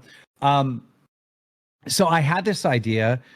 In reality, it wouldn't have worked the way he did. It wouldn't have worked the way he wants to work it as easy as he thought it was. And then when he brought them commentary boys in later, Turkey Tom, Nicholas Diorio, Mudahar, that just muddied the waters even worse. Because first and foremost, those guys might be used to commenting on eccentric people on the internet, but locals are a whole different thing. All three of those guys were out of their element, and they found out very fucking quickly. And then you ain't saw what happened to all three of them later. Fucking Nicholas really is just fighting off these Destiny sweeping allegations. That's pretty much the only thing that he has to worry about. But now he's also trying to defend Willie Mack on that situation with Willie in his Destiny video, which some people just look at as a sweeping piece. Turkey Tom ain't sat there and got himself all fucked up in a couple of different ways, not just with the Destiny stuff, but with some other shit that happened offline that he has to fix, and he needs to fix it quickly. If not, I mean, he's still going to pull in his views. He's still going to have his people watch his content, but it's going to hurt his credibility in the long run. And then Mutahar ain't sat there and was in bed with fucking Nux and shit, watching Lolicon and all kinds of other weird ass shit and whatnot, and laughing about it, this, that, and the third. That shit all comes public. Then he wants to denounce it and say it was terrible, this, that, and the third. So, and which ain't sat there and fucked up Mutahar's reputation. So it is what it is. Like, the curse of the Gout is very much a thing in some way, shape, or form. But more importantly than that, bringing in commentary guys thinking they can handle lolcow shit was a bad idea in particular.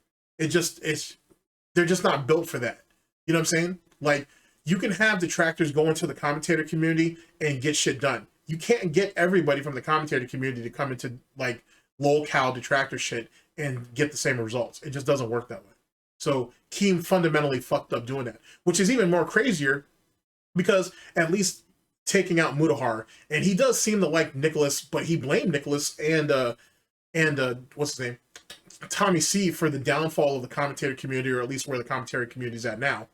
And I don't think he's ever had a strong feeling about Turkey Tom either which way. But the truth is, he don't even like none of them guys, to be honest with you. Like I said, excluding Mutahar. He don't really like those, Turkey Tom or Nick. He deals with them because they're a necessary evil. He really don't like none of them cats. He's been railing at them guys for years. And that's the only reason why he's in discourse with those guys, to keep an eye on them and whatnot. So if the next time they fuck up and they fuck up big, he can have the scoop on it, and or he can sit there and put them in a position where he has leverage on them. You can say what you want to say, but that's more than likely why he does what he does. And I instantly started like tweeting you guys. Wings and Boogie were in right away. You were relatively difficult, right? And made me want to go through the email, which I'm like, why? Like, that makes no sense. Like, why do I have to email? We're already talking in Twitter DMs. Why don't we just get on the phone and talk about this? Because emails allow a degree of separation. Same thing with texting. He doesn't have to hear certain cadences and what people's speech is, and then it gives him a negative connotation of how situations are going. He can, if it's all in writing, if it's all in basically black or white, he can make of it and twist it and mold it any way he sees fit. When it's verbal, you know what I'm saying? That's when he can't manipulate the situation the way he wants to do it. And then by also having it on paper, he has something else he can go back to and say, here it is. This is what he said. This is how it's worded. Yada, yada, yada, yada. It's all leverage because DSP don't know how to record phone calls. So there's that. Right away. Or Skype or Discord calls or whatever the fuck.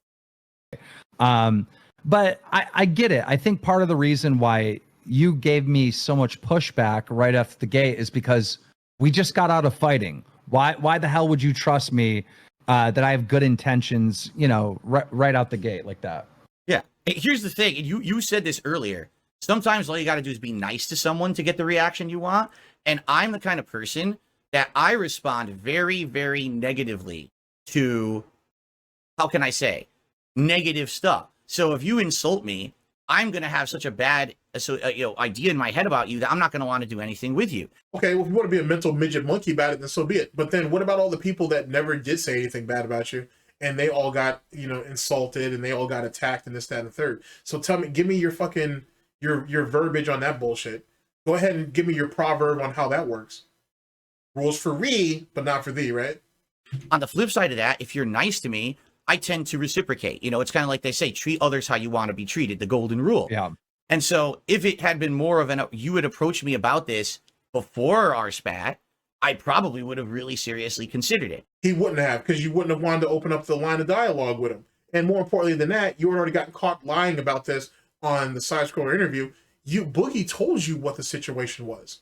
You knew what the situation was. You're basically saying, oh, I didn't take I didn't take Boogie's word. I didn't take Boogie at his word, I should say. So I disregarded everything he said until I heard it from you. But literally, Boogie was the emissary.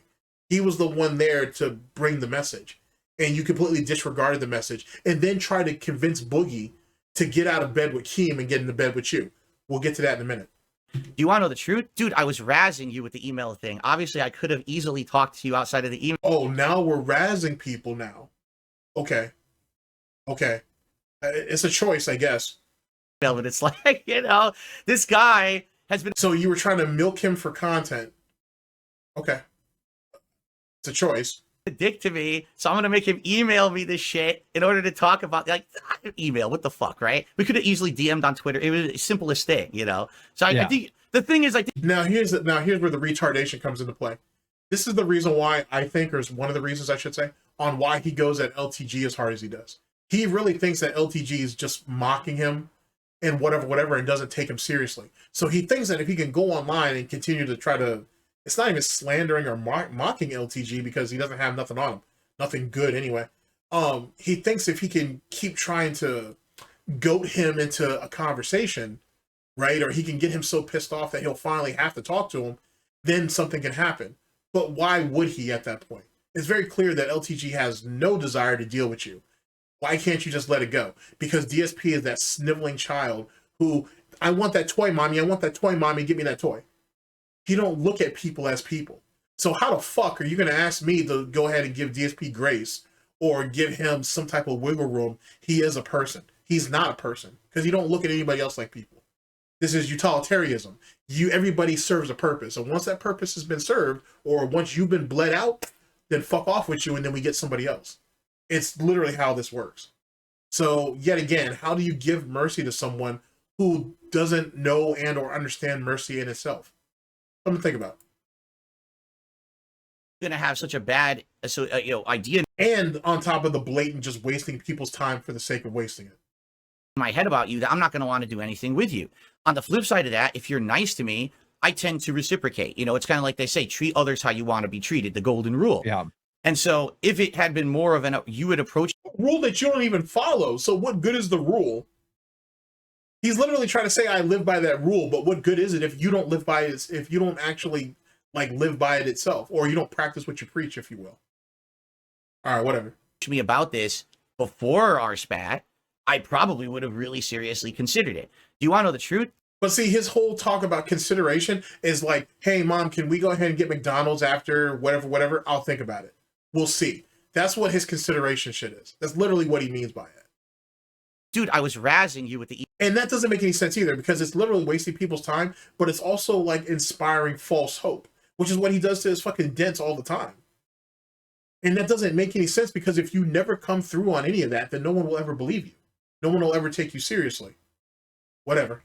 email thing. Obviously, I could have easily talked to you outside of the email, but it's like, you know, this guy has been a dick to me, so I'm gonna make him email me this shit in order to talk about, like, email. What the fuck, right? We could have easily DM'd on Twitter. It was the simplest thing, you know. So I think If that was the case, then why couldn't we give John a phone call then? Why did everything have to be done through text?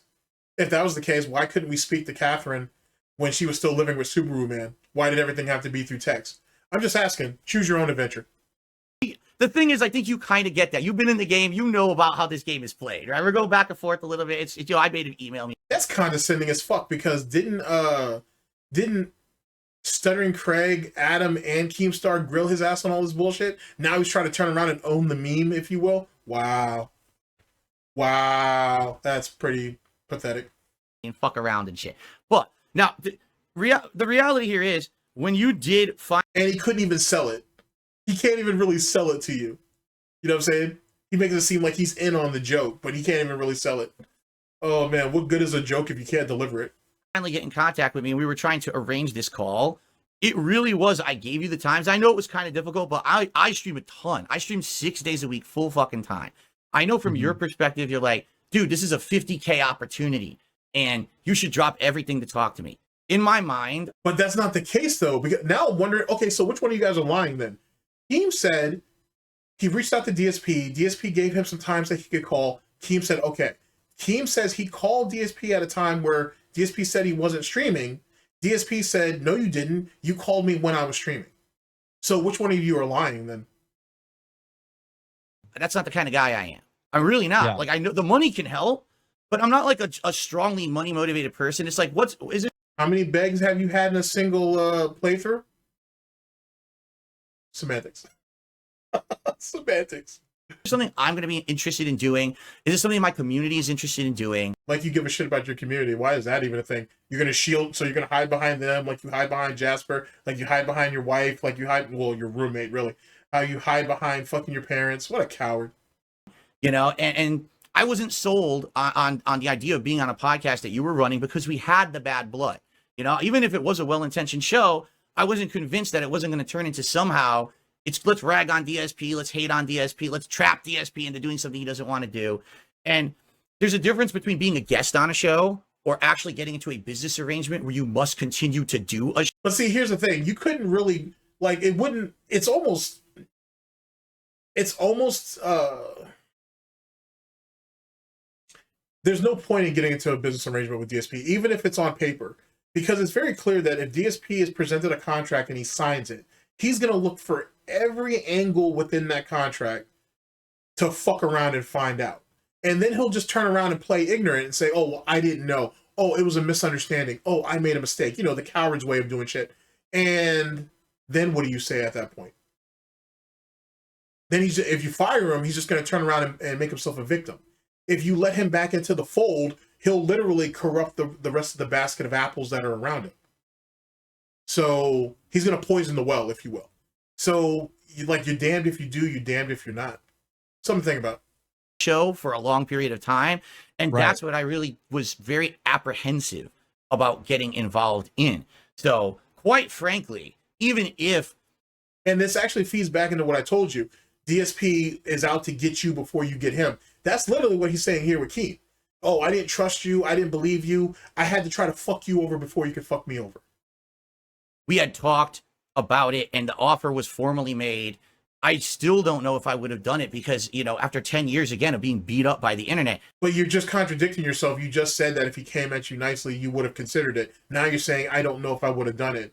So you weren't basically, and Keem obviously is picking up on this. He wasn't going to do it. He was never going to do it. It didn't matter how he was being approached. If he was approached nicely, he would have strung fucking Keemstar along until Keem got frustrated, blew up at him. DSP would have used that shit as content, played victim, and then run off acting like he had a win. You always got to wonder and second guess every opportunity. Is it really a trap or not? You know, And he's out to waste people's time. And this is something that Tevin, as well as other people, bring up a lot. DSP is literally out to waste your fucking time. As much of it as he can. That's literally his motivation for everything. And that's why he bitched and complained when he tried to reach out to people for interviews, and either they left his ass on red or they just told him no altogether. And he felt like, and then what'd he do? He came back and bitched and complained about, my time's being wasted. My time's being wasted. I could have spent that time with my wife. I could have done all this bullshit, and I couldn't because I couldn't get these people to do what I wanted. Something to think about. hell, when Kino Casino had me on, everyone thought it was going to be a trap. It was going to be, you know, they're going to fuck this guy. They did. They fucked you. They just chose to fuck you slow. That's all. They were willing to take you out to dinner. They let you have your little dessert and shit. They just chose to fuck you slow. You know what I'm saying? Instead of giving you a quick death, they decided to bleed you out. That's all it is. But see, you're so stupid though, you can't see that. Or you can see it and you don't want to believe it. Womp womp. And it ended up not being that. You know, would that have been what that was? I don't know. And that doesn't make any sense either. Actually, I'm glad that I caught that. So you're willing to let Kino Casino basically fuck you for little to no money instead of letting Keem fuck you for $50,000 plus ownership plus a take of whatever else comes in on the show.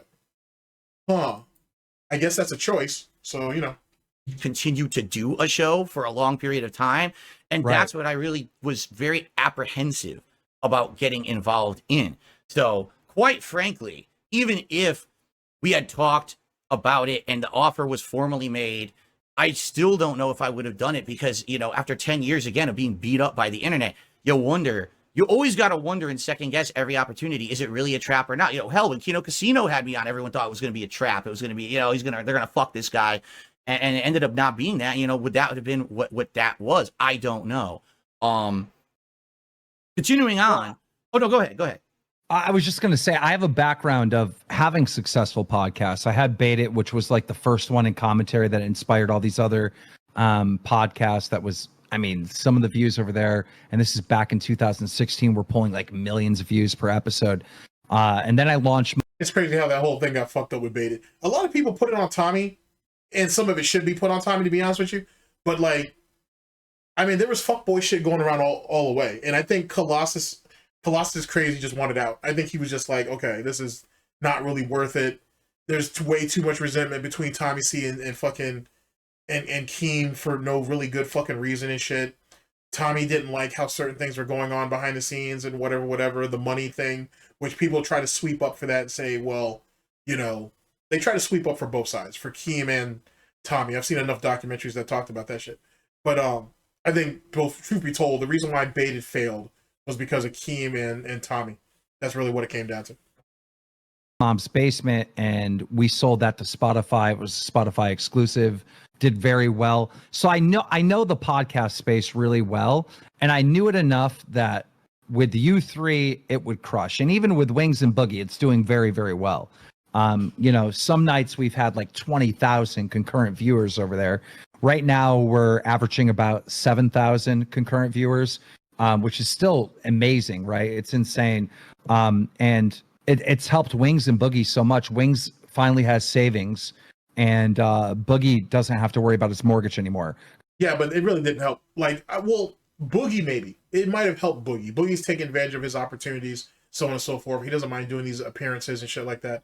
It's panned out for him, I would say. If I had to say out of Boogie and Wings, Boogie got the most out of it. Wings, it just made Wings worse, because now he has little to no enthusiasm when it comes to streaming his own content on his own, which is the problem, right? Like, Lolcow Live was supposed to fix his ass up so he could suit up to go on his own streams and actually perform, and he won't do it. The reason why he won't do it is a couple things. One, it's the drugs.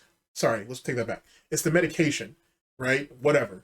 And whatnot got him so doped up that he can't really do much of anything. Two, he thinks he can try to starve his trolls out, which isn't going to work. And three, he just doesn't care.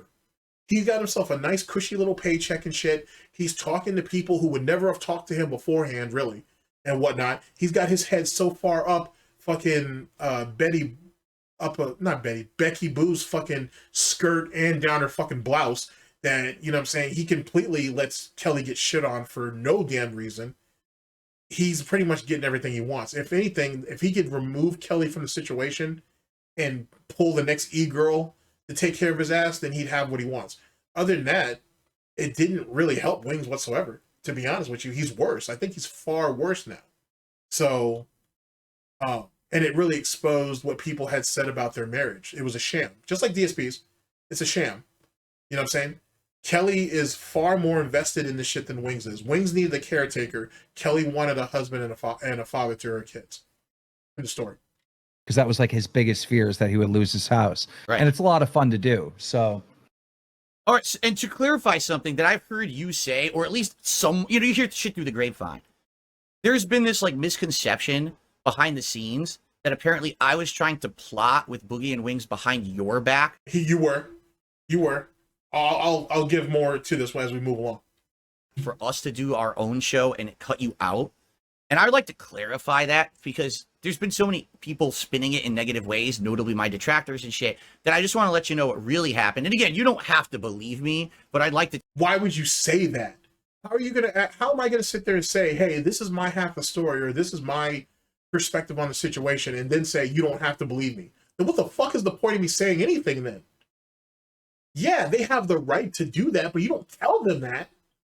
Tell you my perspective here. sure. It's the cry of a fucking dishonest soul, to be honest with you. At least whatever soul he has left, anyway. Is when Boogie said he had cancer for the first time, I swear to God, this is true. When he announced to the internet that he had cancer, what was it, like 2 years ago now or something like that? Maybe 3, I don't even know. I actually DM'd him on Twitter, and I wished him the best because I felt bad that I'd heard this, and I knew his history or whatever. And we basically had like a conversation at the time, just back and forth, very cordial. And he had mentioned that he always wanted to do content with me. And I was like, why would Boogie want to do content with me? Again, I don't understand why anyone wants to do content with me. I think I'm the most boring, stupid dude, but apparently. Yeah, you are bored. You are boring. You are stupid. You are inept. You don't know shit about shit, even as it pertains to gaming, which is something you do every day. Like you're as ignorant as you want to be. Absolutely. And for some reason you revel in it. And I think that's why that's one of the reasons why I should say. Because there isn't one definitive thing on why people are interested in Darksydephil. But I think that's one of the things that people are fascinated with. How can you walk around doing everything wrong and being okay with it? Actually, I'll go even further, being proud of it. You know what I'm saying? Like feeling like you're somehow above it all. So there's no way I'm doing anything wrong because by my perspective, I'm not wrong. The world is wrong. Or how you guys perceive content is wrong. I'm not doing anything wrong. It's you're the people that are wrong. That right there is fascinating because it doesn't make any sense. Like if this was back in the fucking 50s or the 40s, he'd be in a straitjacket. Either that or he'd be a politician that gets shot down in the streets, whichever comes first. People, get some entertainment out of me. And so to me, I don't get it. So we talked a little more and we kind of came up with this idea that maybe, we would actually do a podcast together. Not that it would be an ongoing thing, but maybe we do an episode or two and test the water. So that's actually at that very moment when he announced he originally had cancer was the moment we had that idea that perhaps we would do a show together. Wait. So you went ahead and chose to hit Boogie while this man was diagnosed with cancer, dying, basically. Well, sick. Let's say that. Sick. You chose that to be the moment to do content with him because the guy was sick and dying? That's weird because didn't you do that exact same thing? Let me think. Let me work. Please let me work. You did that shit with Medicare. You actually did that shit with Medicare, but that's not the only person you did that to. You did that with Review Tech USA when he announced that his daughter was sick. And you sat there and tried to finagle him into a situation where he wouldn't talk about the side-scroller interview, and maybe you'd be willing to do something with him too. That's weird, ladies and gentlemen. How is it that this guy is always taking advantage of the sick and dying once they come out as sick and dying? Then all of a sudden he wants to do stuff with them. Why couldn't he do anything with them when they were perfectly healthy? Or when their kids weren't fucked up? Or whatever. Why do they always have to be down bad for Darksydephil to want to work with them? I'll wait for y'all. I'm asking. I'm just asking. Very, very weird. Very, very weird. Shit. Now, I have no clue if at that time you were even talking to him about doing anything. I don't know if you even had the idea in your head yet, but that's where it started, okay? So I'm basically staking my claim, and your idea for Low Cal Podcast wasn't your idea. It was my idea. Work with me on this. Watch me work. Please let me work. And then over the time frame of like the next year or two when all this is coming together, basically what happened was, I guess you were trying to get the show together. This is when we had our spat where you were going to offer me the 50K and it fell apart. And then you talked shit about me online about it. Didn't fall apart. Just be honest and say you turned down the offer. It and stuff like that. And he even to my knowledge, I guess he was very angry with me because he felt like I cost him $50,000. What do you mean to your knowledge? You know what Wings and Boogie said about you. People told you this. I don't know if he reacted to it or not though, but I know he knows. And that's when he told Keem, oh, well, if Keem knows that they're down bad and they need the money, just give them the money, dude. Just give them the money. You know they need it. What do I have to do with that? And I got contacted by a third party that I guess is supposed to be like his lawyer or something and said, hey, so wasn't a lawyer, it was an attorney. He's already muddying the waters. Boogie and Wings are interested in doing a podcast with just you without Keem. I swear to God, this is what happened. I did not contact them. I was contacted by this third-party guy saying this was the case. Now, I didn't believe it. I thought this is some fucker trying to catfish or something, right? So I went right to Boogie and I asked him, is it legit? He says, yes, this guy's legit. Trust him. I'm like, okay. So then I talked to this guy for a while, and the idea was that Boogie and Wings were going to do their boxing match for you. And when they were done and everything was cooling down, it would be a great thing to start a podcast with the three of us because they had momentum on their side from. He was gonna undercut. See, this proves my point. I'm gonna need Diggs to clip this out later. Not from this, from the original. This proves what I was saying. DSP tried to DSP, Boogie, and Wings were gonna undercut Keem, but DSP was the catalyst because if DSP don't sign on, this shit don't work. So because DSP already thought, hey, 2 years ago, when Boogie came out as he had cancer, I was already trying to milk his dying carcass and whatnot to get on a podcast with me anyway. So it was my idea. Keem stole it. So I'm just taking back what's mine. That's literally what he's saying here. He's just trying to put the blame on Boogie and Wings. He's trying to have them take the girth of it, so he doesn't look like the complete and utter scumbag. I mean, don't be wrong. All three of them are pieces of trash. But DSP can't sit there and push and say, oh, that's not me. I'm not involved in that. He can't say that. He clearly did. This boxing match, right? And so I was in talks with this guy. The same boxing match that he was shitting on, by the way. Oh, these two guys are unhealthy. Someone could really get hurt, Keem. How do you feel about that, Keem? But then behind the scenes, he's basically condoling it because he knows it's going to give the show a lot of buzz because the two guys just finished boxing with each other and they were going to use that as part of the promotion for their own shit. Read between the lines in this shit. Choose your own adventure. Guy working it out. He was basically going to arrange the streams. I was going to be kind of a host, and they were going to be out. You know, we're working all the details out. You know, we'll profit share all this shit, right? Who knows where it will go? And then all of a sudden, it gets announced that Wings and Boogie are doing your show instead of mine, and everyone's at my like, Phil, what happened? You know, I thought you were talking. You were going to be on a show with them or whatever. I was like, I don't even know what you're talking about. But that's not even true though. He's got the timeline fucked up because Lolcow podcast was already in the works at the time, leading into the boxing match, or at least the idea of it and whatnot. And if nothing else, that's the reason why Keem wanted to go on side scrollers anyway to promote the shit and to also get DSP, see if we can get DSP on board by hearing the offer directly from him and not just what Boogie was telling him. So DSP's already lying his ass off here because Boogie had already presented him with the initial offer, which makes sense. And supposedly Winks talked to him too, but I can't corroborate that.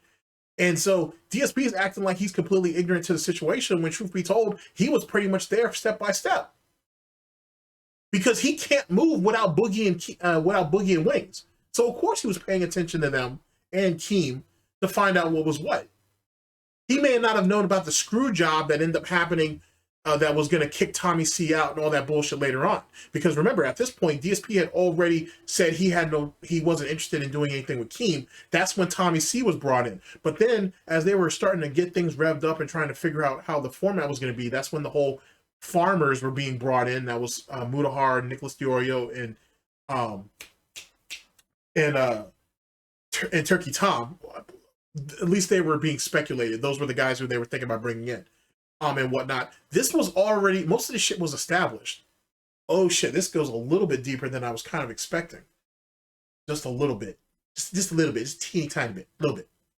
I was, to my knowledge, this was probably going to happen, and now it's not apparently, and everyone's dumping on me like I screwed up or something. Like, what did I do? I'm just talking to this guy who claims this is how it's all going to happen or whatever. I don't know who the guy is. I really don't. So I don't crap on him or anything. Why would you want to? Okay, I'll let that go for now. But go ahead. So here's what really happened, right? I announced I want to do Lolcow Live. It's the greatest idea ever. It's going to be a wild success. The hosts are going to be DSP, Wings, Boogie. Me and you never come to agreement. It doesn't happen, right? So it sits dormant for 6 months? It sat dormant for a long time. And then I go and focus on this fight between Wings and Boogie. Well, while I'm building hype and working my ass off to make this viral like it was, they had so much attention around him. This other guy swooped in named Games Attorney, right? Was that his name? Game Attorney or Games Attorney? Yes. One of these names, there's Game Attorney and Games Attorney. This is true. One of these names is legitimate, and everyone knows them from back in the day in commentary because they worked with H3 and other people and are an actual attorney. Now let me give you some clarification on that. What a line in particulars. The guy that they're talking about here, Games Attorney, he was the one who helped Ethan Klein and his wife when it came down to that copyright lawsuit that they were into. And then that was supposed to lead into this huge slush fund for content creators who are being falsely accused of things like slander and defamation to protect themselves. The reason why that fell apart is because people started asking questions on, well, you want us to contribute to this fund. Who actually has access to this? Is this going to be for everybody? And Ethan said, no. This is only going to be for big YouTubers. And then that whole shit fell apart. That's essentially how all that shit fell apart. The other guy who Keem's about to talk to, that guy has been around for a hot ass minute too. He goes back to like the time of Baited podcast and whatnot. And I guess he was trying to do business with Keem and all of them back in the day. Something fell apart or whatever. And Colossus is crazy. And Keem told Tommy, don't associate with that guy. He's going to be a problem. Tommy basically doing his best DSP impression, saying, I do what I want, was talking to the guy behind the scenes for years leading up to this situation here, just to give you guys a bit of clarification. And Tommy goes through all this too in his video where all this kind of happened. He breaks all this down. The other one literally just has a similar name. Yeah. And the guy with the similar name is the guy that reaches out to Wings and Boogie, who think he's legit, and they're like, okay, we'll do a podcast with you since it's not going to happen, and we'll keep Keem out of it, and we'll get DSP. And so they start talking to you. Then I find out that they're doing this show without me. I'm like, oh, hell no. This is my idea. I'm doing it. So then they leave you, and I kick out the games attorney guy, and that's why we had to change the name, because it was the Lol Cow podcast. He already went and built all the usernames all over. He literally gained all the assets. He had the Twitter, he had the YouTube, he had the Instagram, he had a couple other things too. Like, he had the whole shit locked in. Keep in mind, while this guy is pilfering all that bullshit, he's in talks with DSP. Keep that in mind. He's in talks with DSP. So DSP theoretically knows what's going on as all this shit's being taken up from under Keem. Online. Oh, so I was like, yeah. Okay. So it was like I had to kick this random guy out of the whole business transaction. And keep in mind, the only reason why Keem got word of this is over the microphones. I'll be brief. I'm not going to be brief, but I'll be brief. Basically, this guy, games attorney, the other attorney, basically says, hey, Keem's like, hey, I need to get you guys microphones. I need to get you guys kind of up to speed for this podcast so it all, looks good and sounds good. This guy comes out of nowhere and says, who's already talking to DSP, Wings, and he's talking to DSP, Wings, Boogie, and Tommy C at this point. Is like, oh, I'll get the cameras, I'll get the microphones, or maybe it was just the mics. I can't remember now. It might have been both, but I'll get the microphones. I'll get it and I'll pay for it, and then Keem can reimburse me later. Keem is looking at this guy. He's like, well, first of all, who the fuck is this guy? And what is it that he does? Tommy's like, oh, well, I guess he's like a handler for Boogie and Wings, I guess. Because I don't even think Tommy really realized what this guy was doing. So he's like, all right, then fine. Go ahead and buy all the equipment and just send me the invoice and I'll pay you. The guy goes out and buys all the shit and sends Keem the invoice.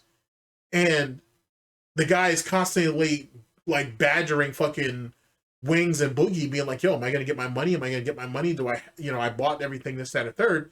And that's when Keem started to ask more questions. And that's when shit really started to blow up. And then create new brand names and all that called Lol Cow Live. Yeah, so that's what happened there. All right, so just so you know, I wasn't trying to snake you, skunk you. I wasn't trying to do anything. Like, I was barely involved. It was like other people were driving that boat, and I just got pulled into it. And I see people are saying, see, Darksydephil was trying to steal the show from Keem. Like, what the fuck is going on here? Can't even give an answer. But the truth is DSP doesn't look at it as stealing. He looked at it as, it was my idea in the first place, and I'm just taking it back. And theoretically, this proves it. It's always me, right? It's always me behind it. You had Boogie and Wings in the middle that are like trying to get you involved, but also trying to get me involved, right? So they were playing both sides, really. And then when I found out what was going on, I was like, all right, the game attorney guy, he's gone. Like, get him out of here, Right. All right, now, to continue on talking about your current show. But that shit's scumbaggish. That shit is so scumbaggish. And obviously, I think Keem let it go because he's looking in the long term, so he has his eyes on the prize. But truth be told, you know what I'm saying, the fact that DSP was trying to exploit a sick and dying man, which is par for the course, right? He's done that 3 separate times. Like I said, he did it with Boogie when Boogie announced that he had cancer. He did it to fucking Review Tech USA when he announced that his daughter was sick and dying. And he did it to fucking Medicare when he found that Medicare was dying. So that right there is called a pattern of behavior. That's not me lying. I'm not stretching the truth. That's a pattern of behavior.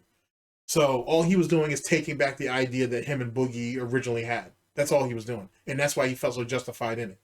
That's sick. That's some sick little monkey shit. I think you probably have heard me be very critical of you and the kind of content that you've done over the years. You be forward with the audience here, because maybe you guys have not heard me criticize Keem before.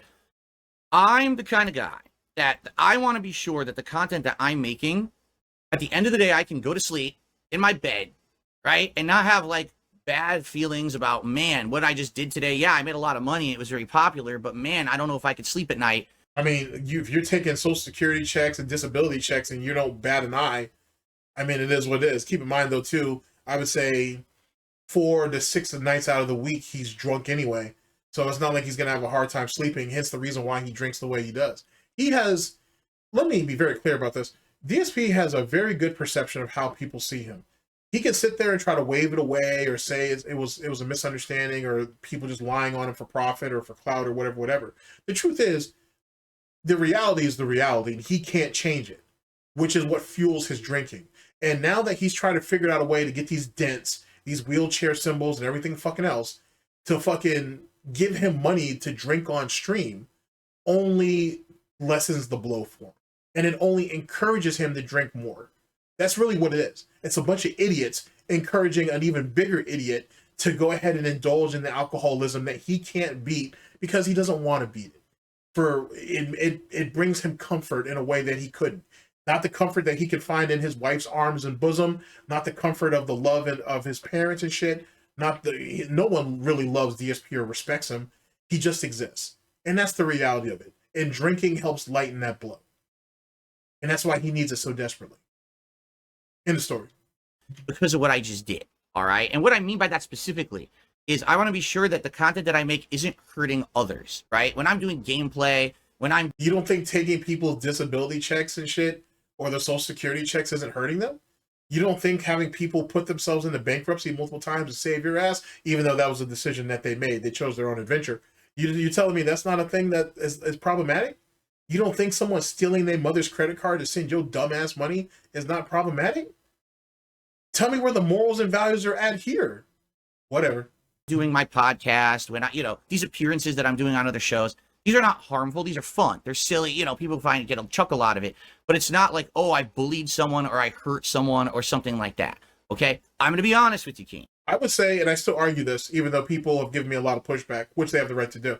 DSP has been a hindrance on the game industry and whatnot. Cause like when that GDC thing came out or whatnot, I was like, yo, look at this. This dude's a hindrance on the game industry. And he's going to be. And some people are like, man, you're reading too much into that instead of third. I hear that opinion has changed over the last couple of years, though. Over the last year or two, people are like, maybe DSP is a hindrance. And he is, to be honest with you. Get the stupidest, most ignorant person that you can find, right? Get that and use him as the catalyst to dumb down games to make it easier for other people that are like him. Or so it's not so demanding or make games like this, so when new people come up, when new people get into gaming, right, they don't see so much of a struggle, they don't have to think so much, they don't have to worry about anything, and we can lead them into microtransactions, we can have them navigate the game we want them to, instead of giving it the fucking real world or free world roaming type aspects that we promise, and they'll eat that shit up. That's one of the parts I should say that DSP plays in this. Is it a reach? It could be. And you have the right to disagree with it. The reality is, though, is that if GDC decided to spotlight this ass clown as a fucking guinea pig, it must mean something. When Twitch was initiating their anti-bullying campaign, this is right before the real rise of the ethos, and they were using his ass as a guinea pig for anti-bullying, anti-harassment, anti-trolling and shit, that must have meant something. Something that most people don't bring up, and that's fine. That's what you got me for. Choose your own adventure. I should just say choose your own flavor. Choose your own coffee flavor. Or SnortBucks flavor. I'll work on it, but I like that. I've seen a lot of the drama alert stuff you've done over the years. I've seen some of this, and I do feel like some of the content, not all of it, that's for sure, because some of the stuff you've done has been very productive, and actually it's helped a lot. I've seen times. I thought all their shit was staged and scripted and this, that, and the third, but it's helpful and it's helpful and what? Bring that back. And productive, I think is the term. Prayer hands. Sure that the content that I make isn't hurting others, right? When I'm doing gameplay, when I'm doing my podcast, when these appearances that I'm doing on other shows, these are not harmful. These are fun. They're silly. People get a chuckle out of it, but it's not like, oh, I bullied someone or I hurt someone or something like that. Okay, I'm gonna be honest. So was it not bullying and shit when you did it to Review Tech USA? And don't get me wrong, fuck Rich all day. But like, was it not bullying and shit when you guys did it then? Whatever it is for Reed doesn't mean it's for everybody else. I got you. With you, King. I've seen a lot of the drama alert stuff you've done over the years. I've seen some of this, and I do feel like some of the content, not all of it, that's for sure, because some of the stuff you've done has been very productive and actually has helped a lot. I've seen times where you interjected yourself into a situation like that guy who was swatting people, and you actually... Yep. He's talking about that dude who in Call of Duty, he had I can't think of his name right now, it doesn't really matter, but he lost a wager match for like $1.50. Initially everybody thought it was like $150, but it was like for like $1.50 in like Black Ops 1, I think it was. Maybe it was Black Ops 2, I don't know. It was some type of wager match that they did.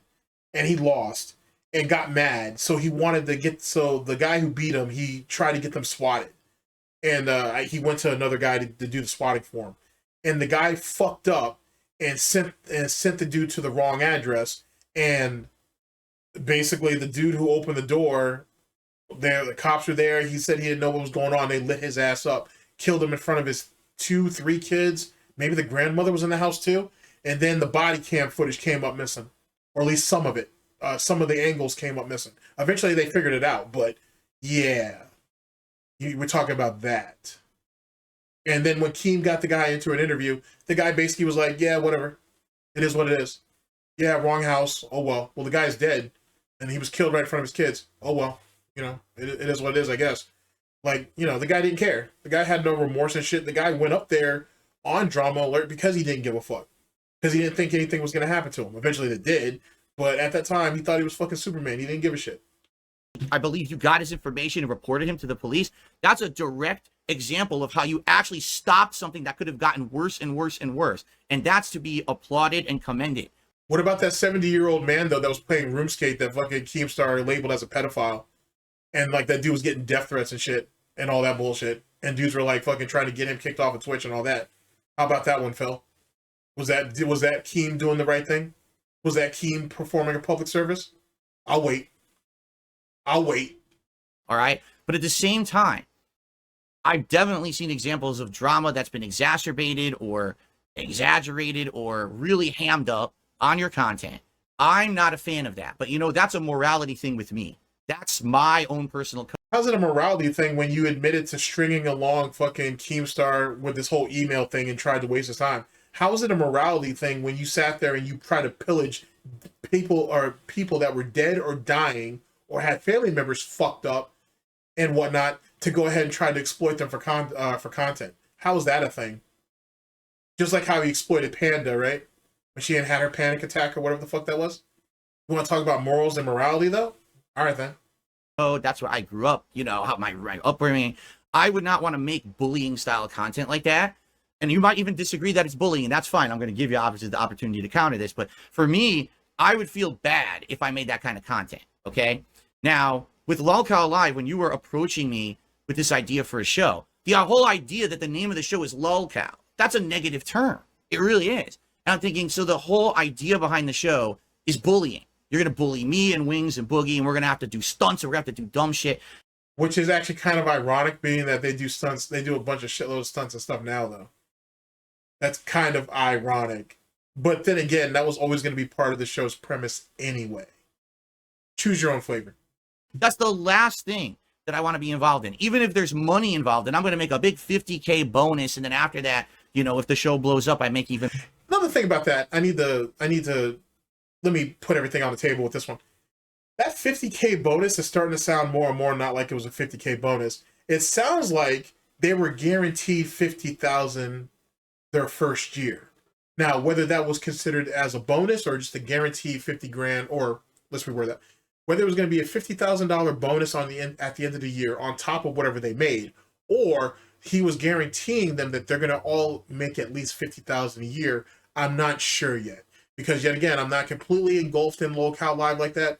I've seen clips here and there. I've read some transcripts. But like, as that conversation has gone on since this, that narrative has changed slightly. So it makes me think. Something about more. To me, I would rather distance myself from that than take the bag, as they say. And that's my philosophy. And so I want you to understand, I know that you're a businessman who makes tons of money. If you're not in the business of making money, then what the fuck you're doing? How is it that you're not willing to take $50,000 of blood money or whatever the fuck you want to call it from Keem, but you're willing to take disability and social security checks? How does that make sense? How is it that you feel comfortable with taking money from people that are barely getting by instead of getting these $50,000 to do work? Money. But that's not what it was about for me. It's a morality thing. So it's not a morality thing. He gambled, and let me explain. He basically thought if he could deny Keem his $50,000, the internet at large, at least the people who don't like Keem, would come up and rally towards his banners, if you will, and the king of Gout would be looked at more respectable, right? And it didn't happen because no one really cared, or they thought the idea was going to be novel, and it was what it was anyway. DSP gambled, and he gambled wrong. And he still stays on this moral high horse shit, thinking people care and nobody does. If you're on YouTube or Twitch or whatever, you're doing this as a form of entertainment, right? To be honest, at the crutch of it, that's what this term comes down to, entertainment. If you're not here to do that, then what are you doing? End of story. What is your take on the kind of content you make, this lolcow live show? What is your perspective on that? Because I think a lot of people would like to hear it from your mouth, why you feel the content you make is good content. And by the way, this video didn't even break 20,000. So how is it that you got Keemstar on for an interview and you couldn't break 20K? You know what I'm saying? He barely got 10% of what his viewing of his sub count to watch this shit. Barely. What does that say about you, DSP? I want you to think about that. What does that say about you?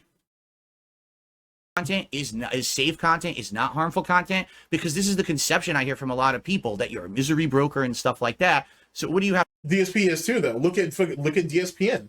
It's all bad news, negative news, this, that, and third. And that's fine if he's willing to lean into that. But there's far more news out there than what he presents.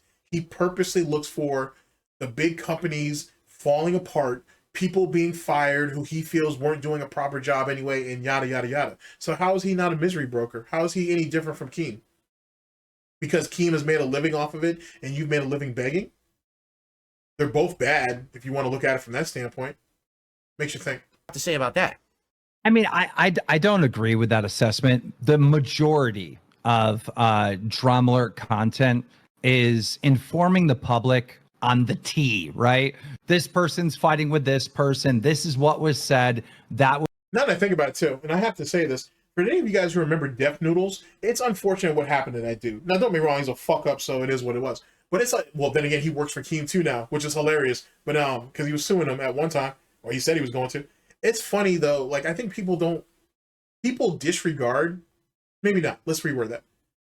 People forget. I won't say disregard because that's not true. Because there are people in the T community and the drama community that remember what Def Noodles did for them. And Def Noodles helped a lot of people out.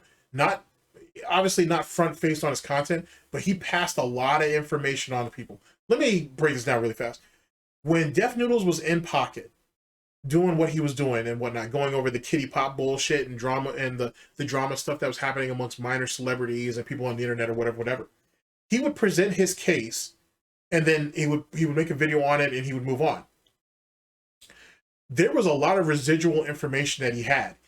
Anybody who was in the drama or T community, doesn't matter the size or anything, you could go to him on Twitter or Instagram or whatever and be like, hey, I saw you do this video. What else do you have? And he would literally give you an information dump.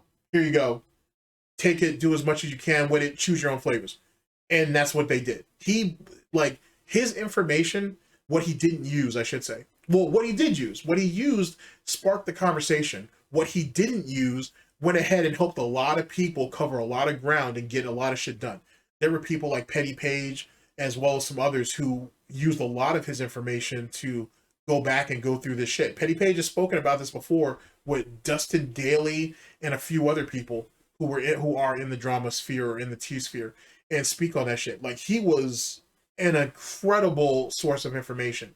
And some of them tried to reach out to him and be like, yo, give up the shit with Keem, just go back to making content. Yes, it was beneficial for them, but they also saw that if he kept doing what he was doing, he was going to crash and burn. Because as you know, Keem wasn't the one that actually took Def Noodles down. It ended up being Nicholas Diorio and some of those other guys from the commentator community that ended up doing that. So, I mean, don't be wrong, Dennis, which is Def Noodles' first name, ended up doing a lot of that on his own too. But point being, so, you know, Def Noodles had a lot of juice back in his day. He had a shitload of juice back in his day. And he let some small bullshit. He let a channel that had less than 3,000 subs, I think, and put out a video that had less than 5,000 views, I think, at the time. He let that whole shit fuck him all up because the guy who was a fan of him had some criticisms about a couple of things. And Def Noodles lost his goddamn mind. And that goes to show, as it pertains to content creators who, whether they're successful or not, and how they handle criticism. If you can't handle criticism, then sooner than later, you're going to get buried under it. Pure and simple. You can go ahead and try to sabotage whoever you want. You can go ahead and do all the silly shit that you're doing. But sooner than later, it's going to catch up to you. It always does. Was what was said in response. And every once in a while, I give my opinion like, yikes, or wow, you know, I think this person's wrong or whatnot. That's the majority of the content. Now, sometimes, you know, I really want to get an opinion out there because it either affects me personally, like this Duty situation, right?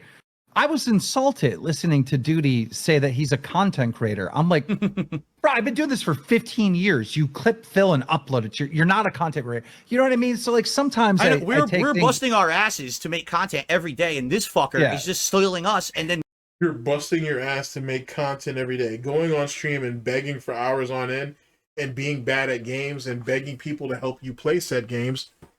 And getting mad when people don't actually, and people aren't helping, hand-holding you or directing you through the video game. That's you working hard. You bitching and complaining about how, hey, why are you guys talking about this sports event or talking about this movie? This is not what you guys are here for. I don't even know any of that shit, so I can't participate in the conversation. So either quit that shit or fuck off until you find a game that you want. That's hard work?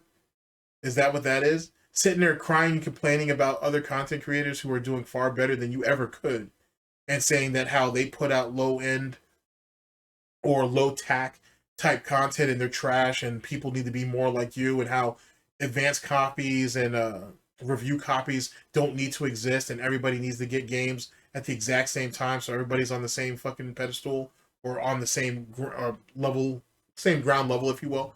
That's working hard? Really? Really? Okay. Starting to sound like Duty's just a foil for you now, to be honest with you, more than anything. Making money on our backs, and we're supposed to be okay with that, right? Like, I'll just let him do whatever he wants. No, that's insulting. It was so insulting, and it seems like such a petty thing, I'm sure, from the audience for me to get triggered by, but I was like, stop calling yourself that. This is bullshit.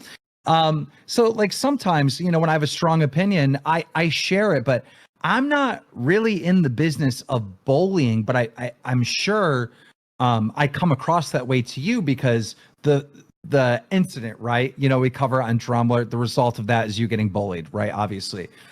You did talk smack about. He was being punked and bullied before Drama Alert, though. I'm not saying Drama Alert didn't bring more attention to it, but please believe DSP was getting fucking rattled long before Drama Alert ended up, you know, speaking on it. And truth be told, if you go back and actually look, it's literally 15, 20 seconds of Keem basically saying DSP was caught.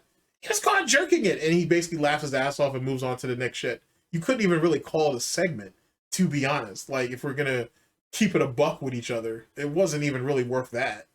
About me, and you had this opinion of me, and then I fire back, and the result of that was probably bullying, right? You know, I am engaged in like a lot of fights with other content creators and arguments back and forth and debates that probably comes across like bullying. I mean, even the conversation I just had with Duty, right? Here I am, Keemstar, and he's like this little clip channel, or if you will, right? That probably to some people comes across as bullying, when really I was just trying to educate him. But I don't think I'm a bully, and I also think like the internet like picks on me and roasts me and bullies the ever living crap out of me on every single day. So it's not like you know, some people truly have armies, right? They have like a huge fan base, and if they say this person bad, thousands go attack them, right? I don't really have that. I've never had that. Like, I don't have like hardcore supporters like that will just agree with everything I say and just go attack someone. In fact, most of the time, my viewers are like, no, Keem's wrong, and this is why, you know? So I just don't agree with that assessment, Phil. I will say this, even though maybe morally I don't agree with you on that, I do think some of the stuff you have done has been bullying, and I think it's okay. We can agree to disagree on that, right? We don't have to hate each other because of that, okay? Right. The far worse scenario here is not you. You are not this giant devil villain of YouTube. The people who really are the worst are detractor, crazy, Oh boy. So I already talked about this, though, but like him trying to spin this narrative where he's gonna get someone to spotlight detractors is not gonna work. There's no demand for it. You know what I'm saying? Like there's no interest in that. No one cares. Like, you know what I'm saying? And that in attacking a community like that, you kind of have to deal with everything that comes with it. You know what I'm saying? It's not an advantageous type of situation to be in. And truth be told, you're gonna find that the subject at hand is far worse than the people who make fun of them. And obviously that's community to community, you know, it is what it is. I mean, fucking Jinkies or whatever the fuck her name was, and over there in Chris Chan's community and shit, was basically, you know, she sat there and encouraged that bullshit with him sleeping with his mother or raping his mother or whatever you want to call it. So that is what that is. So, I mean, every community is different, but DSP is never going to get that. Ever. You know what I'm saying? You've already heard what a dent sounds like when in the June the King documentary where he got to speak to a few of them. Like, you know what I'm saying? You really expect to hear a mouth-drooling fucking detractor talk like that? It's going to be few and far between, man. You know what I'm saying? And anybody who lacks that type of confidence probably wouldn't talk to anybody anyway. So you're not going to get anywhere like that. Sane people who do things like they formulate cultish groups that hate people and will do the bad things, right? I think the one time you ever got called out for the big time was when you accidentally misidentified someone who was a streamer, I think as a pedophile, and you publicly apologized for it. You exposed your mistake. I remember that whole. Nah, that's not what happened. What happened was Keem got called out for that shit heavy. And then he said he was going to try to work things out with him. He tried to offer him $5,000. The guy said no. The guy said, just leave me alone. Keem tried to stay on him and shit until he realized that he wasn't going to get anywhere. There's supposed talks of as much as $20,000 was being offered by the end of it. And the guy said, yo, you just leave me alone. Just leave me alone. Just accept it and leave me alone. And Keem was never able to live that shit down and whatnot. And he knows that. He knows he fucked up on that. He fucked up on that royally. And he'll never be able to get over it because there are people out there that won't let him. You know what I'm saying? He literally fucked with a person's life who literally didn't do anything wrong because Keem was so quick to rush the fucking story out. He fucked around and he found out in the story. Arc. And then he thought he could buy the guy's forgiveness, but more importantly, buy the guy's silence. The guy said, fuck you, and he just never spoke about it again. He didn't want to speak on it. You know what I'm saying? Like you can find clips of that stream or of that guy streaming back at that time. He talked about family members walking away from him. Friends of his walking away from him, people that he made friends streaming walking away from him. And then by the time that some of them came back, when they realized their mistakes, the damage was already done. You know what I'm saying? It is what it was. And he found out who were the real ones and who were just around. There's no amount of money that fixes something like that. Right? Oh, yeah. These detractors will never admit a mistake. They literally will always say the worst thing about the person, and then they will never correct themselves. They're always, they don't even care if it causes personal harm. They'll clip your shit. They'll insult you. They'll insult your family. They'll bring in every possible personal fucking thing into the situation to make you look like a villain or a devil when none of it's fucking true. And it's like. But it is true, though. And that you're such a pathological liar. Now they have to choose between the less of two evils. To be honest with you, which comes down to the biggest point of it. On top of the fact of whether you have receipts and shit like that too. But the best receipt is the receipt that most detractors use anyway, which is your own words. You can't fucking go against that. Or is current Phil going to call past Phil a liar? He's done it. Which is kind of amazing, to be honest with you. But whatever. Besmirch anybody and everybody you can, I guess. I understand why people would be upset with some of the content you've made, but I don't think that someone like you is like the end-all be-all bad person on YouTube. I think it's these detractor communities that need to be analyzed, and I've actually said this in the last couple of weeks. Everyone wants to do documentary on Darksydephil, right? No, you want to know what the best documentary ever would literally be? The documentary on the Darksydephil detractors. to actually rip into them. Who are they? Why do they fucking behave like this? How'd the cult form? Wouldn't that be more fascinating? No, it's not, because you're clearly doing it out of spite. The moment you said that for them to finally get ripped into is kind of the equivalent of when Keem said earlier on in this, hey, you know who you should get on next to do an interview with? The side scrollers. And he's like, oh yeah, bring them on so they can do to me what so I can do to them what they did to me. Like, it's just out of spite. And because he can't see past himself and his own anguish or agony or whatever the fuck you want to call it, it's always going to come across as spiteful, and no one's going to find any value in that. It's just not worth it. And just ragging on me for the same shit for 10 years? We just dealt with this situation on Local Live, and it was Wings' detractors, right? So one of the main points of the show is we bring the detractor on to like either confront Boogie or confront Wings. And there was this guy, 007, who hates Wings and is trying to put this message out that Wings is like a danger to children. Yeah, the age of consent thing is a problem, bro, and whatnot. But then again, like I said, you got a certified pedophile over there now too. So, and everybody seems to be okay with it. So maybe there's some validity to that. Maybe, just maybe, something needs to be approached on that shit. I mean, I've already spoken about it, but I'm just saying, you know what I'm saying? Maybe some of that energy needs to be diverted over there, but whatever. A pedo, right? Wow. So we have him on to make all his points, and 100% Wings said horrible, questionable stuff in the past, like trying to be funny, trying to be a shock jock. Oh, so that's the excuse that we have, because he was being a shock jock, he was trying to be funny, even though he was doing it, this is not PKA, by the way, he was doing it on a platform with people who said that they were his friends. Who lets their friends talk like that? And what shock jock talks about pedophilic shit like that? Make it make sense for me, Keem. Shock. But Wings just destroyed this guy. No, he didn't. You and fucking Boogie swept for his ass for the most part. I would say almost half that time, fucking Wings didn't say anything. Whatever. I could be misremembering, but I'm pretty confident on that. Like when they had this talk back and forth, you could clearly tell that Wings 007 had this parasocial relationship with Wings. He was obsessed with him. He was stalking him. He was following everything he was doing, and he was trying to push narratives that just weren't based in reality. And, you know, I think we had like something like 5,000 concurrent viewers that night. This is a while ago before the show really popped off. And the audience, I did a poll, the audience overwhelmingly were on Wings' side. They were on his, I mean, first off, dude was on I have no reason to defend 007, he can defend himself. But dude, that dude was on fucking in hostile territory, first off and foremost. Truth be told, I do feel like 007 could have probably articulated some of his points a bit better, certainly. But let's be honest, let's not say that this was a one-on-one fucking situation. It was a 3-on-1 type thing and whatnot. That's clearly what it was. You know what I'm saying? And there were some bad takes on both sides, to be honest with you. You know what I'm saying? I don't know. Like, you know what I'm saying? I mean, not that I have a problem with a 3-on-1, because there's no such thing as a fair one on the internet. But let's be honest, it wasn't, Wings didn't demolish shit.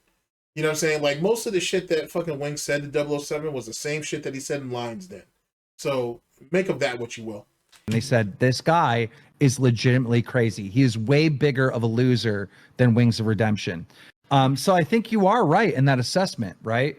That some of the people that harass you and are obsessed with you, if someone were to examine them and what they do on a daily basis, they would come to the same conclusion. Like, this individual is more of a loser than Phil. Right. Okay. But they wouldn't be able to do that unless they made an assessment of Phil. They have to assess Phil first, and all of his shortcomings and all of the nonsense, and then they have to assess the person who calls it out. You know what I'm saying? And you're going to come into some parallels. Well, if you don't like the guy, why do you spend so much time doing this? If he's boring, or if he's this, that, and the third, why do you care so much? Oh, if he really did, you know, say that thing or whatever, how does that really affect you? Obviously, those are easy fucking talking points that any detractor should be able to explain away like lickety-split. But then when you start getting into the deeper aspects of Darksydephil and his behavior, they can't sit there and basically disregard anything I say without having to address what DSP did first. That's what it comes down to. Okay. All right. Still on the topic of Lalcal Live. I think people would probably roast me so bad if I did not bring up a certain point, a little thing of contention that we've had a little spat about recently.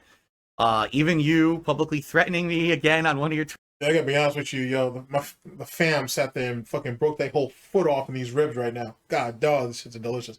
I mean, not that you guys need to know that, but if you hear some lip smacking in this, you know why. God, this broke their whole foot off of these ribs, boy. Twitter accounts, which is how we tend to go back and forth a lot of the time. So recently on one of my shows, I made a comment that Lalcow Live is scripted. All right. Mhm. Admittedly, when I made that comment, I did not say it is my opinion that Lalcow Live is scripted. I said Lalcow Live is scripted, right? You would think that people would have common sense to understand that when someone says something like that on the internet, it's their opinion. However, I sometimes forget that a lot of people on the internet are incredibly fucking stupid and will take everything as fact for no good reason. So this is supposed to be your weaseling out of saying shit about other content creators. It was my opinion. It doesn't change anything. Like, you know what I'm saying? That doesn't change anything at all, really. All right, whatever. I mean, I guess in certain situations you could make that argument, but not here. So how does that absolve you from the situation at hand? You said that their shit is scripted. What other context needs to be added to that exactly? So, yeah, you're right. I shouldn't have said it in a way. I should have prefaced it and said, my opinion is Lalcow Live is scripted. Okay. You then went on a tweet and actually threatened legal litigation against me for saying that.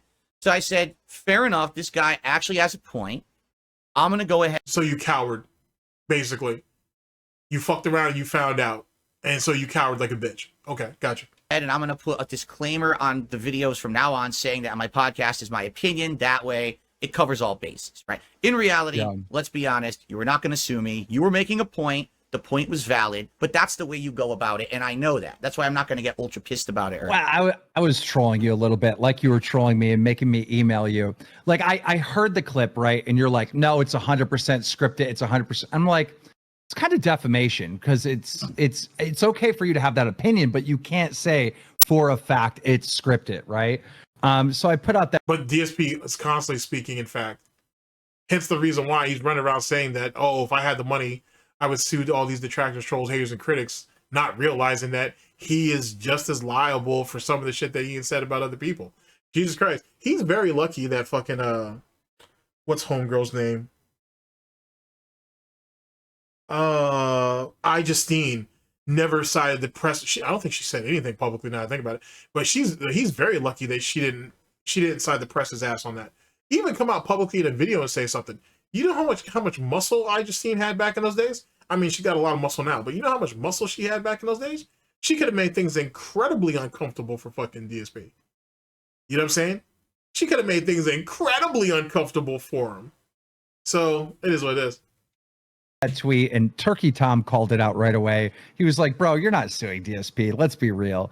But then when you made the update, I was like, all right. You know, I was glad that you put that little disclaimer there that was your opinion, and I just deleted the tweet. So basically he pig broke you, and you know what I'm saying, he got you to do what he wanted, and you sat there and deleted, and you sat there and changed your opinion. Okay, Phil, gotcha. You know what I'm saying? You ain't let this fucking garden gnome fucking basically pig break you, and then that was it. Gotcha. Right. But now, go ahead. But to tell you, it's not scripted. It really isn't scripted. I know it's insane. It is scripted. We all know that now. At least a good portion of those shows are scripted and whatnot. And guess who leaked that shit? The same one who outed fucking that kid behind the glass, or that kid behind the camera, or a kid behind the camera. The same person who outed him as a pedophile was the same one who leaked the script. That'd be Becky. That'd be Becky Boo doing what she does best, even though she's begging for advance money from Keemstar behind the scenes. That seems weird.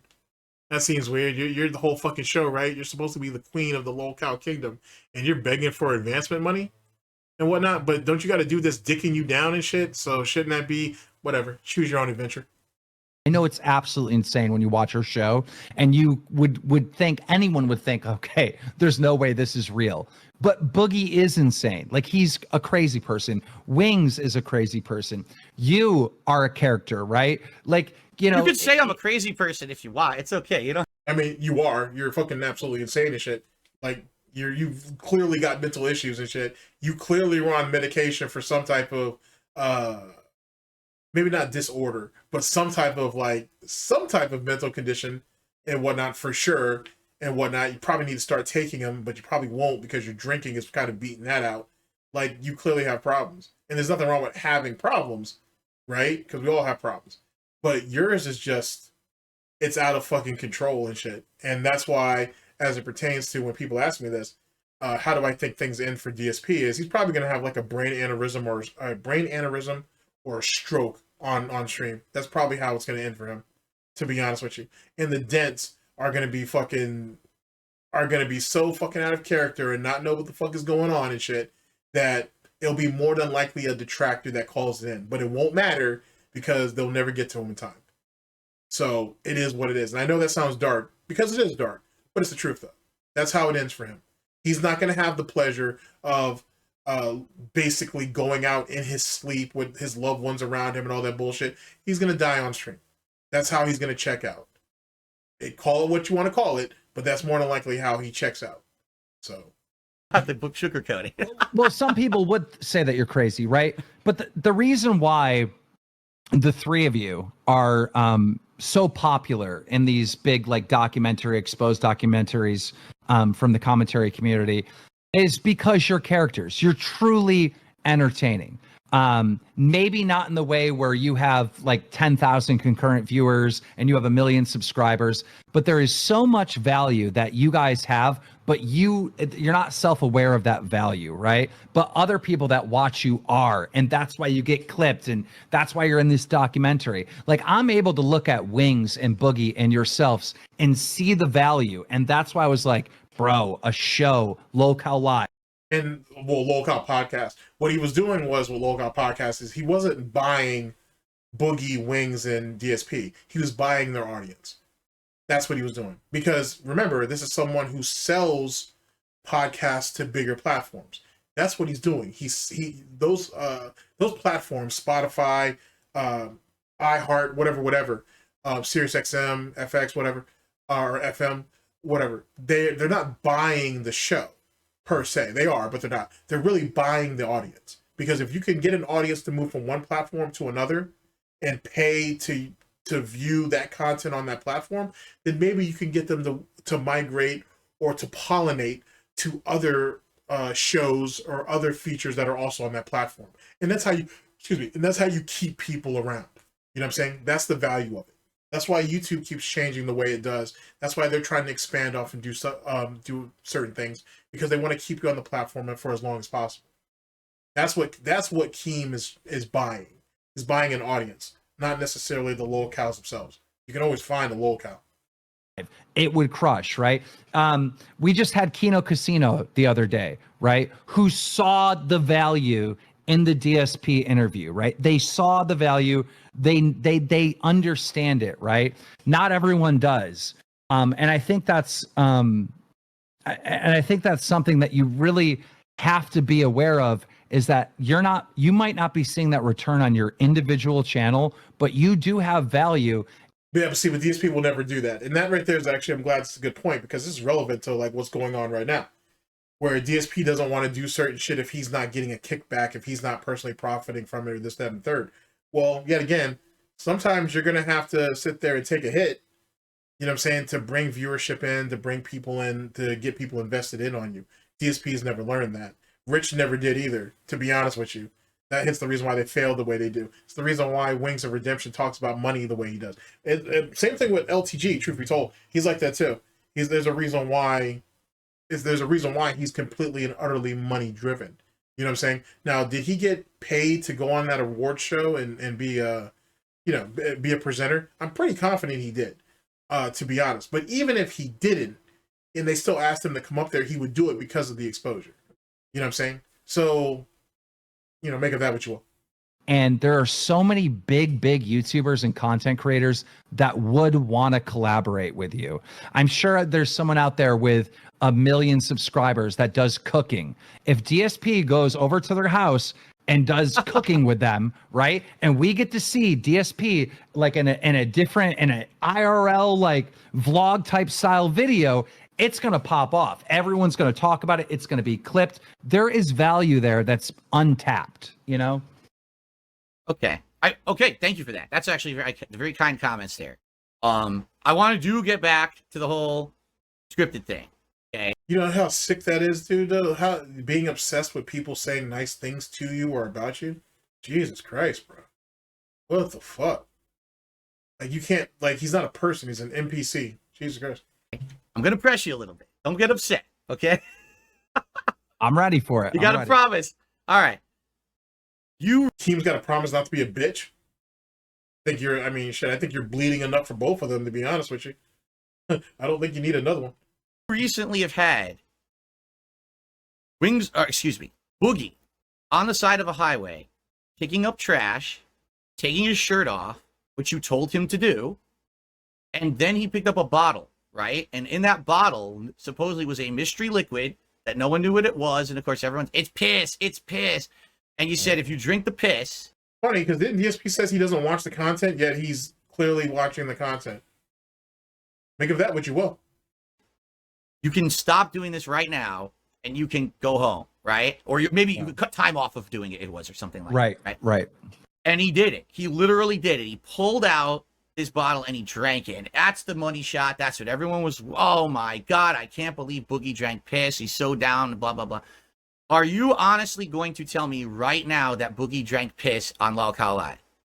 Well, I don't know. I don't know if it's piss, right? But it's more funny to call it piss than old Kool-Aid or whatever the fuck was in the bottle, right? Mm-hmm. So, like, you know, the whole idea of whether or not it was piss or not, no one really knows, right? But I think somebody found the original bottle of that drink and it was orange to begin with, so it probably wasn't piss.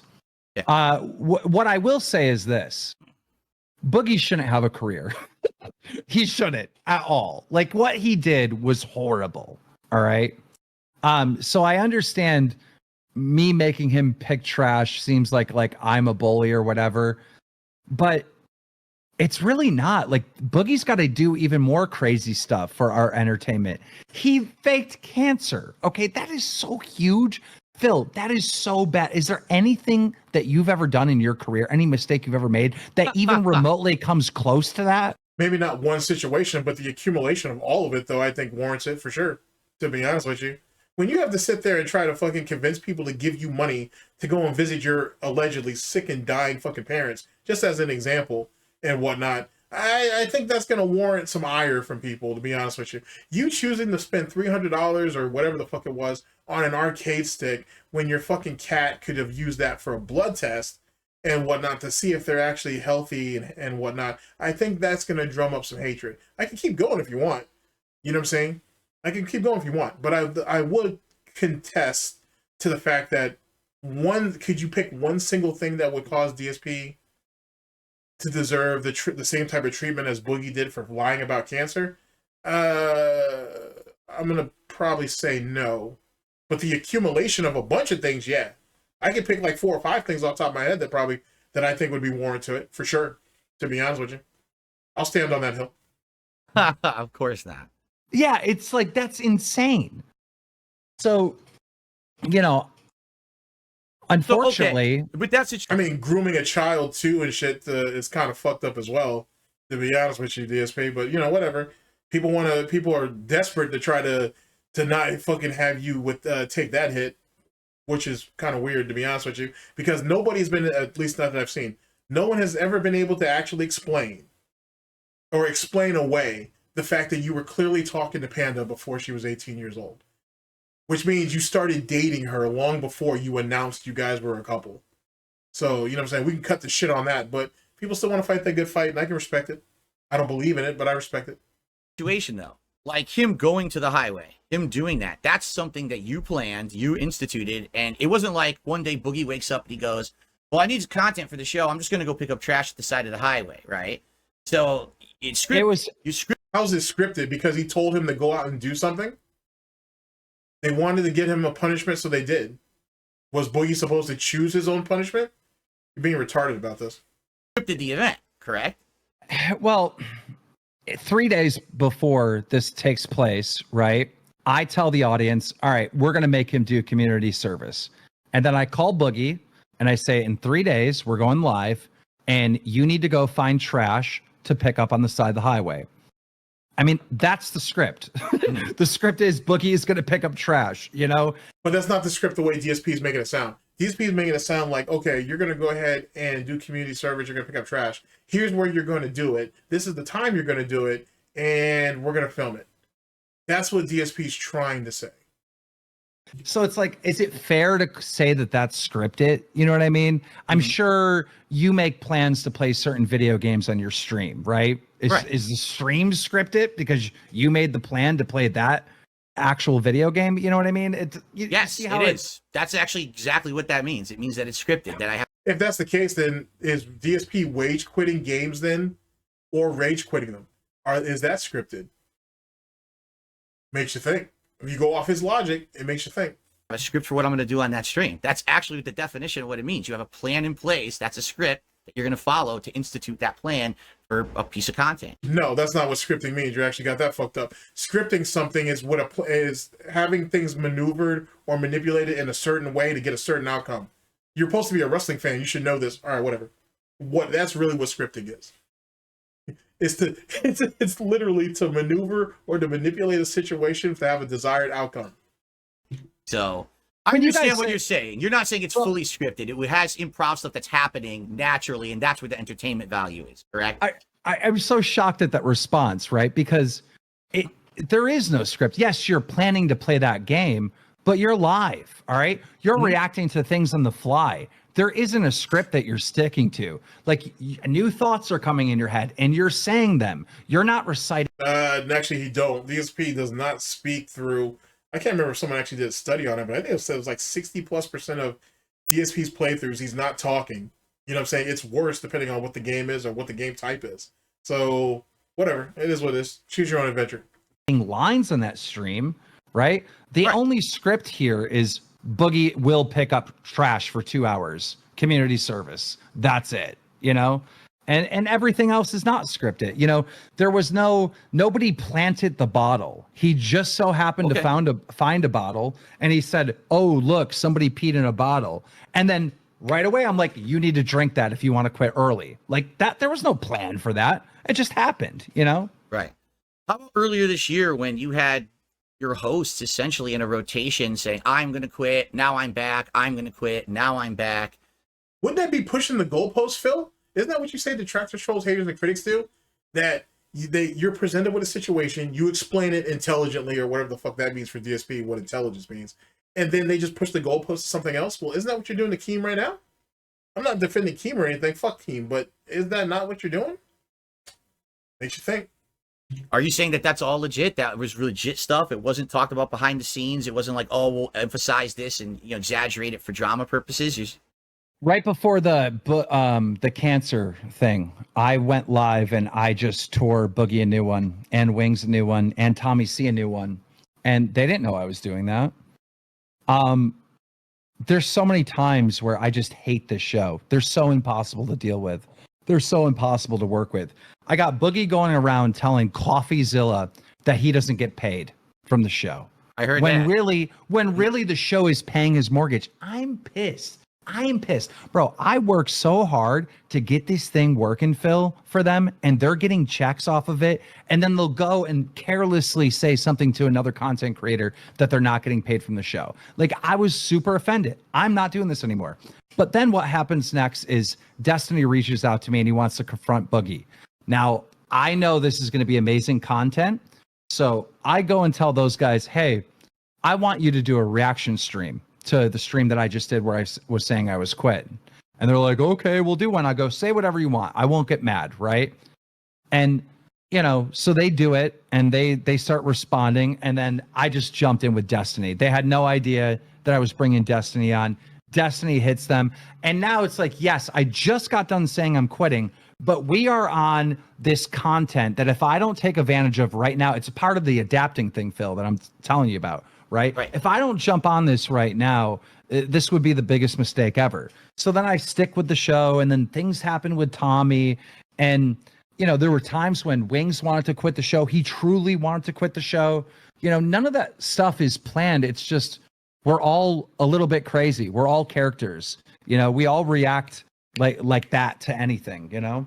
Okay, so you are making a public statement. All that stuff is real. That's not any scripted bullshit where you planned it ahead of time. It's just stuff that actually happens on your show. Because the conception is, from the outside, it looks like it's fake. It really Now, how did we go from the conception? I'm jumping on a little too much. What he's trying to do now is saying, oh, well, people think that it's fake. People think that it's staged. How did we go from it was your opinion that it was staged to now it's the perception of all people who watch it that it's staged? How did we get from point A to point B? does. It looks like it's a reality TV show that you scripted kind of in advance and let play out, but it totally looks like when Wings is quitting and now Tommy's quitting and this guy's quitting. Like, that's a shtick you do every once in a while because you need more content. But that doesn't even really make content, to be honest with you. It may be clickbait, but I don't know if that makes it content. And given how many times Review Tech USA has tried to quit as of the time of me recording this, I mean, I don't think that's necessarily a gimmick. On top of that, they've had a couple of, I think they were females, to be honest with you. I think they had a couple of women actually quit their shows, respectfully. So there's that too. And Keem actually put some pretty big money into those women at the time. At least a couple of grand at the very least. It doesn't seem legit as an outside viewer, just to let you know. If you were to listen to all our private conversations, it's the same thing in private that like never hits the air. It's like, there's constant like, hey, are we going live now? And then someone ignores and doesn't respond for like 10 hours. And it's like, bro, do you know how much money this show is making? Yo, you need to, and there's conflict behind the scenes the entire time. Just the other day. Okay, here's a good example. Just the other day. Actually, I believe it was last month. I want to say it was in January, but it could have been earlier this month in February, currently, 2025, to be honest. I can't remember when it was. But it came out on their stream that they made over $130,000 in just super chats alone. Something like that. It was something crazy. It's definitely over 100,000. So like, let's be honest, the show does make money, and that was just Locale Live. I can only imagine what Locale Queens makes. If it's true that Tina is slated to make 100,000 on her own, which means Becky's probably going to make 150, if not a little bit more than that, then I could see, and that's, if that's what they're slated to make, then I could see Locale Live pulling over 100,000 a year just in super chats. So, okay. Or donations, if you will. Kino Casino was trying to get Wings Redemption to play video games with you. I was going to ask you about this, so I'm glad we're getting to it now. Good. So PPP DMs Wings, hey, come play video games with me and Phil. Wings responds to PPP and says, no, I don't want it to mess with my money. Keem's holding a grudge against PPP or against Kino Casino. Now, why wouldn't Wings just talk to me and ask me if that's cool or have a conversation or better understand? Why is he speaking for me? Because it's an out, to be honest with you. Like, what I'm saying? It's an out. And that he don't want to go over there and get shitted on, or him because Wings is stupid. Jordy is stupid as fuck. I swear to you. Like, sit down and actually listen to that guy. He is stupid as shit. But he at least has enough self-realization to realize if he goes over there, PPP is going to get him to say some shit that he's not supposed to say, and he don't want to get caught up. Because for whatever reason, Wings of Redemption tries to present himself like he's some type of backwater fucking product of some corn-pone country pussy, some type of intellectual, and he's the furthest thing from it. He's the furthest thing from it. Because if he was so goddamn smart, he wouldn't be losing the battle that he had been losing for the last 7 or 8 years. Jesus Christ, it's pathetic what that guy's come down to. Anyway, the point is, he knows that he would end up getting manipulated, so he hid behind Keem and saying Keem had a grudge to get him out of it. And then if Keem pushes him on it, he'll just lie to Keem like Wings lies to everybody and whatnot, and he'll try to weasel his way out that way. He made an assumption, a bad assumption, and now it looks... No, it wasn't a bad assumption. He stated that shit as if it was fact, just like your dumbass does. You know what I'm saying? That wasn't an assumption. He stated that shit as fact. He knew what he was doing when he said that.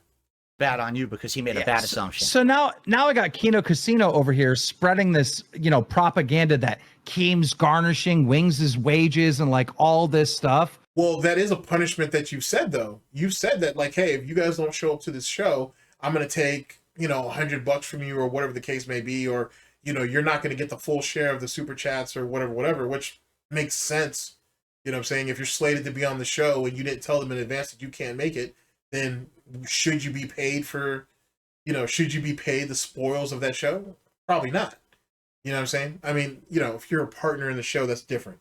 You know what I'm saying? But like, I don't know how much you should be docked, if you should be docked anything. That's, that's a choice that they got to make. But let's not act like getting shit garnished isn't an actual thing. Fucking A. I would say if anybody under the lolcow umbrella doesn't have money for equipment or whatever, that shit should be garnished out of their money. Okay, hey, you need a new PC, you need a new microphone, you need a new keyboard and mouse. If you really can't come up with $20 or $30 to get a Logitech off Amazon, then fair enough, I'll front you the money for it, and I'll just take it on the back end. Why not? When it's not true. And he made that assumption based on me telling Wings like maybe a week ago or 2 weeks ago, stop plugging Kino Casino, because they were also saying the show is fake, and the show is not fake. It's not scripted, right? And I've always liked their show. We've shouted them out, but it came to a point where they were saying so much negative stuff that we can't really plug them anymore. I'm not going to shout them out if they're saying negative stuff. So Wings took that and ran with it where there was a grudge. So, I had all these problems because of Wings, and, we get on the phone and I'm like, Wings, listen, this is a good opportunity for Lolcow Live, for yourself, for Phil, for Kino Casino. Do the collab. Okay, I'll do it. Was he there? No, he had to go take a fucking nap. So it's like, this shit doesn't it seems like somebody wrote that story that I just told you. Yeah, it does. Right. But it's true. That's what really happened, right? That's what it's like dealing with these guys. The thing is, knowing a little bit of Wings' history, I actually do believe you on this story, because he's had a track record of saying he was going to do something and then backing out at the last minute over and over and over. All right, so do you. So should I take anything that you say at face value? It's funny how we can apply these different tones to other people, but when it's applied to him, you guys are misconstruing, or you guys are misunderstanding the situation. I'll never get over that, because it's really wild how you could do that. So because of that, and keep doing it repeatedly, habitually, like, what I'm saying, like habitually, what I'm saying, stepping over the line like that. I believe you. I will give you the benefit of the doubt on that story. I do think it was on him. And yeah, I think that he did spin you in a bad light there. Thank God it got squashed before anything too bad happened. And now you have another war between two groups for no good reason. Why? It wouldn't have mattered anyway. It would have been just content. Both sides would have benefited out of it. At the end of the day, it's going to come to pass no matter what. The reality is, ladies and gentlemen, especially when you play the game as hard as these two groups play, sooner than later, there's going to be some type of conflict. You're either going to take that shit personally and be bitches, or you're going to sit there and you're going to make content out of it. You know what I'm saying? You're going to turn lemons into lemonade. And, let the chips fall where they may when the time comes. End of story.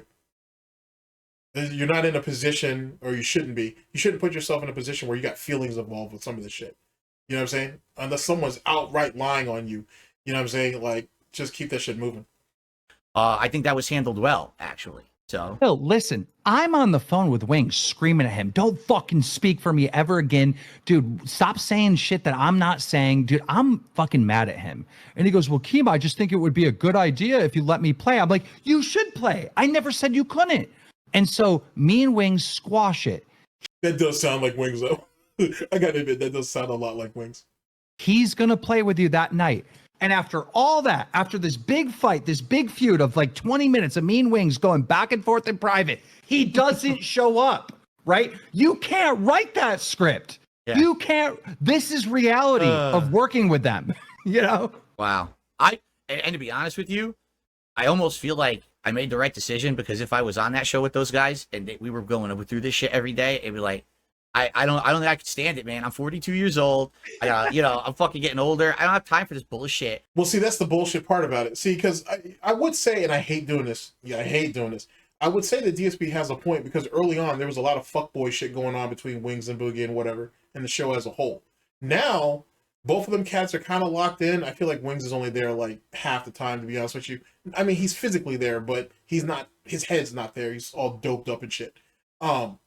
But I feel like now those guys are locked in and whatnot because the money's treated them so good and shit. So there definitely would have been growing pains like anything else. That's just what happens. You work through it. You know what I'm saying? That's the whole point of being in a partnership or a relationship or whatever. But if you've never actually had any of those things, right, DSP? If you've never actually had any of those things, then you don't know how to deal with those things. And that's why it's a problem for him. He can go ahead and keep hiding behind 42 years old and his little autistic schedule that no one gives a fuck about, and this, that, and the third. Truth be told, and I've said this before, him showing up 6 days a week or whatever the fuck it is doesn't do him any favors. It makes it worse. He could probably stream for 4 days a week and get the same amount of money. He might even get more. You know what I'm saying? Because he's not actually providing any demand. You know what I mean? He doesn't provide any demand of what he's doing. The market is already blown the fuck out, truth be told, right? There are far better options than Darksydephil, right? So he's not doing anything to better his market share with that. So why further exhaust yourself or water down the trash that you're already putting out anyway, doing it 6 days a week? But maybe that's just me, though. You know what I'm saying? I don't have a background in business or whatnot, or I didn't go to school for that, so it is what it is. It's like, it's time to work. No, we can't work because they're fucking around today. Like, no, fuck this, you know.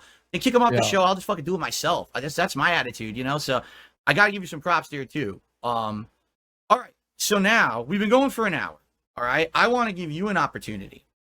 You have any questions you would like to ask me at all about anything? And I'm going to be honest with you. You know, there's certain things I'm not going to talk about, like fucking finances and shit. But if you have any stuff you want to ask me, I want to give you a forum here to do that as well. It was not supposed to be just me interrogating you. And, you know, and then probably, I told my viewers we probably end, I don't know how long you have, but we probably end it by like 1 p.m.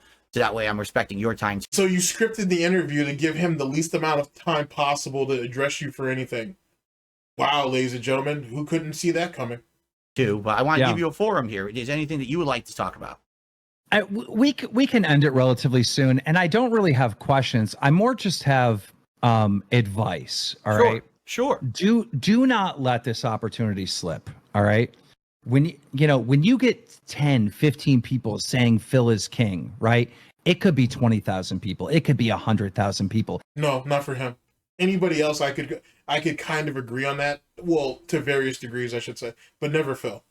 Phil will never see that type of. He never had it, first off, and whatnot, despite how delusional he is. But he'll never see that again, ever. I'll put that on everything. He'll never get that back. And, well, he never had it, so there's nothing to get back. But he'll never get there. The market is blown wide the fuck open. There are tens of thousands of people who pick up fucking Elgatos or or whatever it is that they record themselves with, and record themselves and put it online. He's not even a dime a dozen. He's just another penny in a fucking wishing well of millions. He literally his time is came and gone. That's why when you have an opportunity, you should take advantage of it. If not, there are 100+ people that are willing to, and even then I'm selling it short. That's what happened. He's never gonna get that back. Well, he'll never get that. It doesn't need to stop. In order to build on this, it's just collaborations after collaborations after collaborations, right? I think you hit the nail on the head having me on first, because we've had so much of a heated argument. People are going to tune in and see this. There's 2,600 people here right now. Like, that's an insane number, right? For me.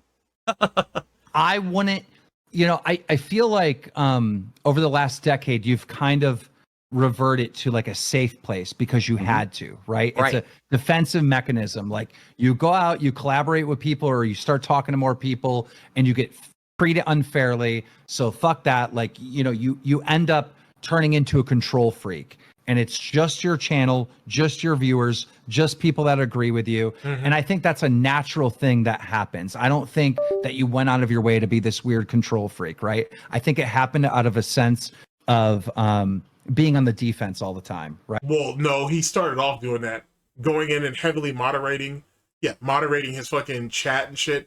When he started on YouTube the first time, who knows what happened on Blip TV? We damn sure saw what happened when he came back, when he had to suck off Hutch for a job at Machinima and so on and so forth. That'd have been his second time at Machinima, by the way. He's always been that way. And he's always been on the defensive because he always ran his mouth, try to fuck around and find out, and he wasn't man enough to stand on business when it came down to it. So, yeah, no, he didn't develop that. He's always been that. And that's the reason why he goes off on a spiel. He goes off on all these rants. He has all these blow-ups and all this bullshit. The guy barely has any control of himself. If it's not the pills, if it's not his drink, and whatever, and if it's not all the lying and everything else, and anything and everything else that he obsesses about, he has no other outlet. He has no control of his life. This dude was hiding. He admitted to hiding on the fucking internet for a decade. He's been hiding for over 10 years. He's not going to just one day wake up out of that and that's it and become a new man. Not to say he's much of a man already. I'm using that term loosely. He's going to be stuck where he's at because that's how he's always been. The circumstances may have changed to exacerbate that shit, but he's always been that way. He'll always be that way. End of story. Right. That's exactly what happened. And the times I did try, because you probably don't know this, there was a couple times I did try to do collabs with other streamers. My detractors would go to their fucking streams and harass the shit out of them and their fan bases. And those people had to cancel because they're like, I'm sorry, we can't have our businesses ruined because your detractors are fucking unhinged. That's not what happened. What happened was those detractors, or good Samaritans, if you will, went to them and said, here's this video package. You should probably watch this. They watched it and they were like, oh, yeah, we're good. And end the story. That's not harassment. And it's funny how DSP wants to put words in everybody's motherfucking mouth. But if you do that to him, or if you just show what he actually said, you're taking things out of consideration or taking it out of context, and you're trying to make me look like a bad person. No, you are a bad person. That's what it is. And nothing's ever going to change that. End of story. So I didn't have that opportunity to do those kind of crossovers, which would have benefited me. And if that was the case, let's go back to Machinima when he didn't have really so much hate on him. Why didn't he do collaborations then? I'll wait. Tell him to ask you, tell him to tell you the story about Machinima and the Street Fighter 4 commentator gig that they wanted to offer him. And what they were trying to do with Machinima only, not Machinima only, but Machinima sponsored Street Fighter 4 tournaments. Have him tell you about that. And why that didn't go down. See how that works. Pick your adventure. And so now that it's like the doors open a little bit and you can see the outer world, I go right through it. Yes, not everything's going to be a win. Not everything's going to be successful. But you have to just keep collaborating. You have to just keep changing it up, doing bigger things. You constantly need to think about, like, what does not just my hardcore fans want, but the people that are interested in me want. And some of those are haters. What do they want? Like, I keep bringing up I wonder if this right here was supposed to be the catalyst for DSP demanding his detractors, trolls, haters, and critics to buy in and pay for grill fill and pay for those segments that he was supposed to be humiliated from. Was this a Keem idea that was planted in his head 6 months ago and he tried to fucking do it? Boy, he should have capitalized on that when that shit was hot. You can't sit there and do that shit 6 months later and think the interest is going to be there. The world changes. Just because you don't feel doesn't mean that the world doesn't change. And people's perceptions change. Oh, well. You having a conversation with side scrollers, I think that's huge. I think everybody tunes in. I think the Kino guys promote it. They review it. I'm going to be interested in it. I think Locale Live tunes in and reviews it to see how that conversation goes. You just got to keep doing risky stuff and not necessarily be in that safe bubble anymore. Now you just got to go. I appreciate that advice. I agree with you, but I do want to say this to my viewers as well. Many people have been along for this crazy ride with me since the beginning. The only reason I'm still here today, and even we're having this conversation, the reason that I had an audience to be notable to be on Kino Casino is because I have a hardcore fan base that stuck with me through thick and thin. And I want them to know that I'm not going to abandon you. Just because I'm doing new content like this doesn't mean you're not going to get to see me play the hot new games. You're not going to get to see me do my normal. You mean the shit that you can't even pull 10,000 views on? Okay. Where's the relevancy in that? All right, champ. Go ahead. Choose your own flavor. Social streams where I talk with you guys. It's still going to happen because a lot of people are afraid. Well, Phil's changing. Well, people are afraid of change. You're afraid of change. Hence the reason why he never wanted to do it. It's funny that he's going to try to throw that on his audience like it's their fault that he couldn't grow as a person. That's amazing. Right? And I get that. They go, oh, Phil's just going to do this collab shit now. No, it's going to be a part of everything that I do. So I completely agree with your advice.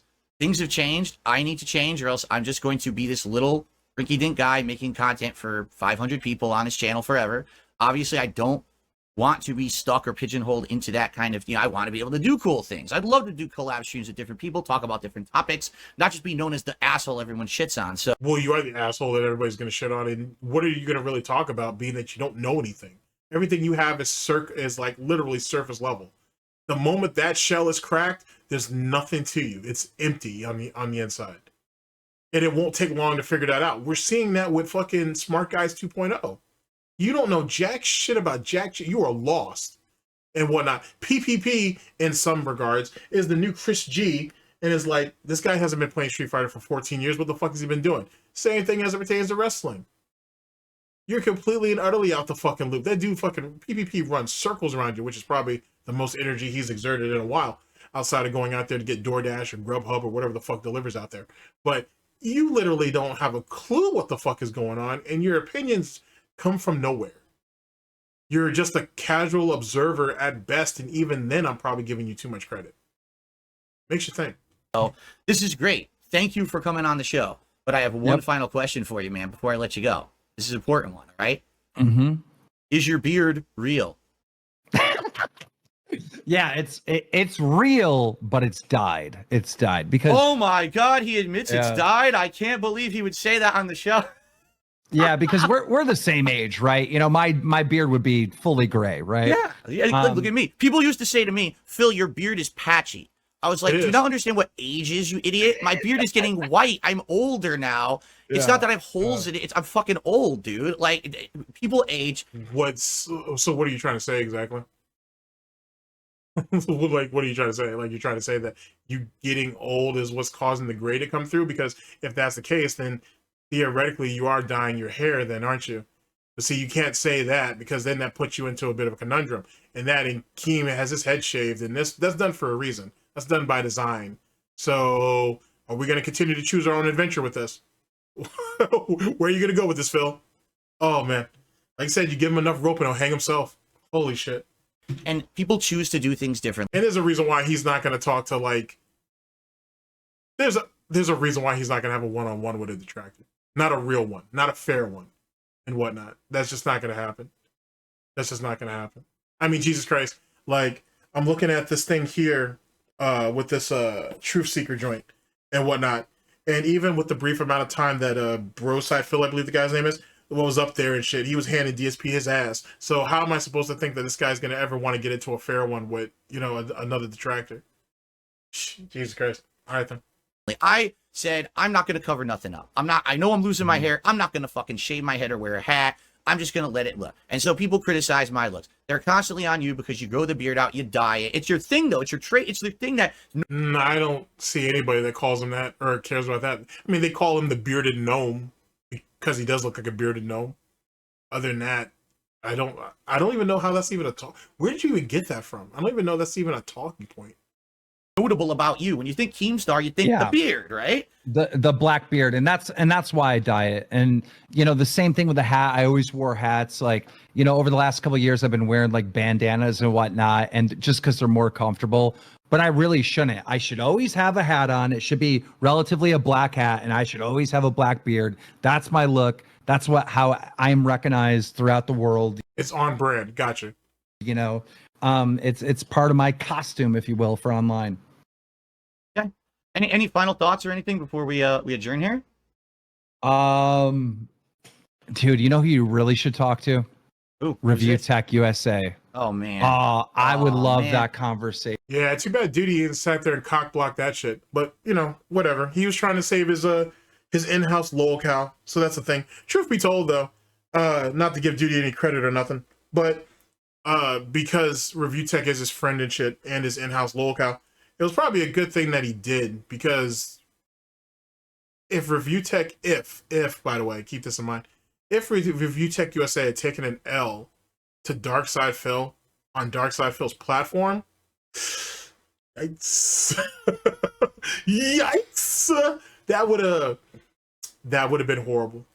If you think what's going on with that fucking, what do they call it, lolcow tech talk or whatever the fuck it's called, if you think that shit's bad, just imagine how people would have looked at Review Tech USA if he took an L to DSP on DSP's own platform, on his fucking daily therapy session bottom bitch podcast. Ain't no coming back from that. There damn sure ain't no coming back from that shit. You know what I'm saying? I mean, you're already a disgrace to your fucking kids anyway, right? So you might as well go ahead and just, you know what I'm saying? You might as well go ahead and end it at that point, bro. You know what I'm saying? You might want to go ahead and wrap that shit up. Not like you have anything else to fucking give to your family, right, Rich? Right, Rich? Right. Come on. But I mean, I'm holding his would final love it. chip. I would love it. I don't want to have to take this away. I have a final chip with this guy. I mean, he might be completely felted if we do that. I might actually like lose his final chip. I don't know if I want to do that to him. You know what it is with me? Like, I just did a fucking 4-hour show on the guy, right? I ragged on him. I destroyed him. And it's like, to me, I've been there. I've been the subject of that kind of shit so much that it's like. So you thought you were justified to do it to somebody else? Oh, wow. That's being the bigger man, right? Well, using the term man loosely, but that's being the bigger person, right? Gotcha. Okay. I know that hurt him. After 10 years of abuse he gave me, I finally gave it back to him. And it's like, I kind of said my piece. And yes, I'll reference him in my content and joke a little bit, but I don't know how it's going to benefit him. I mean, he probably would think it would benefit him, but also, I mean, let's be honest here, Keem. So then why are you talking like the bitch then? Well, it doesn't matter because he's the one who pulled out anyway like a bitch. So it is what it is. You're both bitches as far as I'm concerned. Has you seen him recently? Like, he's barely coherent when he's even on a stream. As I don't even know how I could do a stream with this guy because he's popping edibles and shit. And this is not me making fun of him. He's doing it publicly. This is not, oh, I'm trying to talk shit about the guy. I don't even know how I could have a conversation with him without him like trailing off and his eyes closing. Well, what sense does that make? Because if it's like, oh, I'm not talking shit about him because he's doing it publicly, so then everything that you do publicly is not talking shit because it's out in the open, right? So make that make sense. Makes you think. And then, you know, so maybe, all right, a good suggestion. I will take your suggestions to heart. And I want to thank you for coming on the show, being the first guest on the Level 1 podcast. I'm not shitting. That's crazy, man. Giving prayer hands to fucking Keemstar. Damn. I mean, but then again, like I said, fucking Review Tech USA had to go to fucking Keemstar with his head in his hat to fucking get paid too. That's wild, bro. Jesus Christ, man. The life and times of a loyal cow. I didn't have anything working like this until today. Like, I never would have been able to have a guest on the show. I never used Discord like this before or anything. So this is all the first time. So then you never had plans to collab with people if you clearly didn't have the means to do it. Am I somehow reaching when I say that, or does that not sound like a thing? How do you plan to do something if you really don't have any knowledge of how to do it? It's like saying, hey, I want to build a house, but I don't know shit about how to make a house, how to lay down a foundation, how to construct walls, insulation, this, that, and the third. Choose your own adventure. Thing for me, and I think it went well. Everyone in the chat seems to have loved it. They said everything went well, and you know, they liked the questions I asked, and we had the conversations they wanted. So I guess it worked out. And let me put it this way: I wish you well with the Lolcow Live. I do. Just understand that it's a morality thing for me. For me, like a show about it's lolcows. Let's make him do this. And it's degrading shit. That's something that I could not be involved in. But that's me. And your content, and your guys who are in there, if you're okay with it, then so be it. Content exists for a reason, and variety exists for a reason, right? And that's okay to have options. Well, so then if that's the case, then why do you have such a problem with fucking restreamers then? If variety is a good thing, if having options is a good thing, and you clearly don't want those people anyway, he won't tell Keem that because he's a dishonest piece of shit. But if you didn't want none of those people there, then why do you have a problem with the restreamers? Makes you think.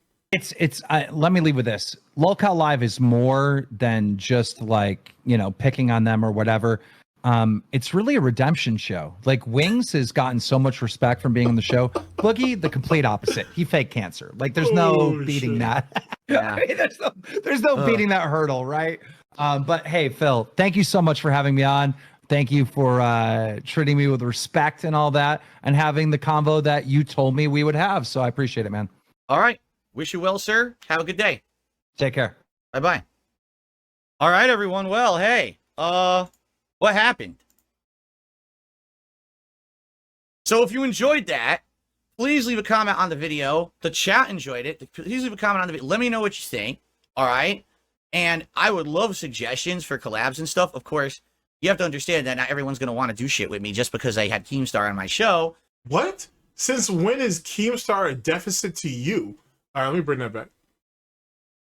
Since we choosing our own flavors around here. What the how would you say that?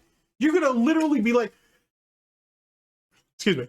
You sat there and had prayer hands because this guy came up on your show, gave you the opportunity, this, that, and the third. Then as soon as Keem bounces, you turn back into your bitch form, right? Damn near final form and shit. You want to sit there and turn into fucking Ultra Instinct bitch and be like, oh, well, you know, give me suggestions of who you guys want me to interview next. But keep in mind, people might not want to talk to me now that Keemstar's been on my show. Huh? Just you just have to backsmack everybody, right? You just have to have the final jab at everybody, right? And he wonders why he can't get interviews. Imagine that. And all that, and having the convo that you told me we would have. So I appreciate it, man. All right. Wish you well, sir. Have a good day. Take care. Bye-bye. All right, everyone. Well, hey, what happened? So if you enjoyed that, please leave a comment on the video. The chat enjoyed it. Please leave a comment on the video. Let me know what you think. All right. And I would love suggestions for collabs and stuff. Of course, you have to understand that not everyone's going to want to do shit with me just because I had Keemstar on my show. But I definitely like to hear what you guys thought. All right. Now, if you enjoyed that. Like Keemstar was the deficit. That's amazing. That's amazing. I'm going to do a follow-up video right now and a follow-up stream where I'm going to talk with my audience. We're going to decompress. I'm going to do shout-outs because, as you saw, there were no contributions or nothing. We're going to do all that right now. So that way, you know, it's fair for the audience. I'm not going to shut them out. But thanks for everyone here being respectful. The chat actually was quite under control. I hope everyone out there who watched this on demand enjoyed it. And again, suggestions for the future. I am open to them. I would love to hear them. But thank you for watching this very special edition of the Level 1 podcast featuring Keemstar. Peace out. Jesus Christ. Jesus Christ. Well, excuse me.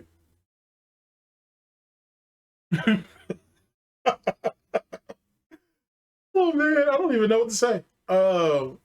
What a shit show. I'm glad I did this video though. But what a shit show. Holy shit. That was messed up on all sides. I gotta be honest with you. That shit was fucking terrible. Anywho, that was terrible. Terrible. DSP was on his hands and knees with his fucking gullet open the entire time. Never seen someone be so enthusiastic about having another man piss in his mouth. And then the other one faking like he's not pissing in his mouth while saying, yeah, Phil, you actually have potential. You can actually do something with your life. Yeah, imagine that. That's two liars just being liars. Anywho, all right, ladies and gentlemen, final thoughts and whatnot. I'll let you guys go. Yikes. Yeah, we were at this for a minute. Okay.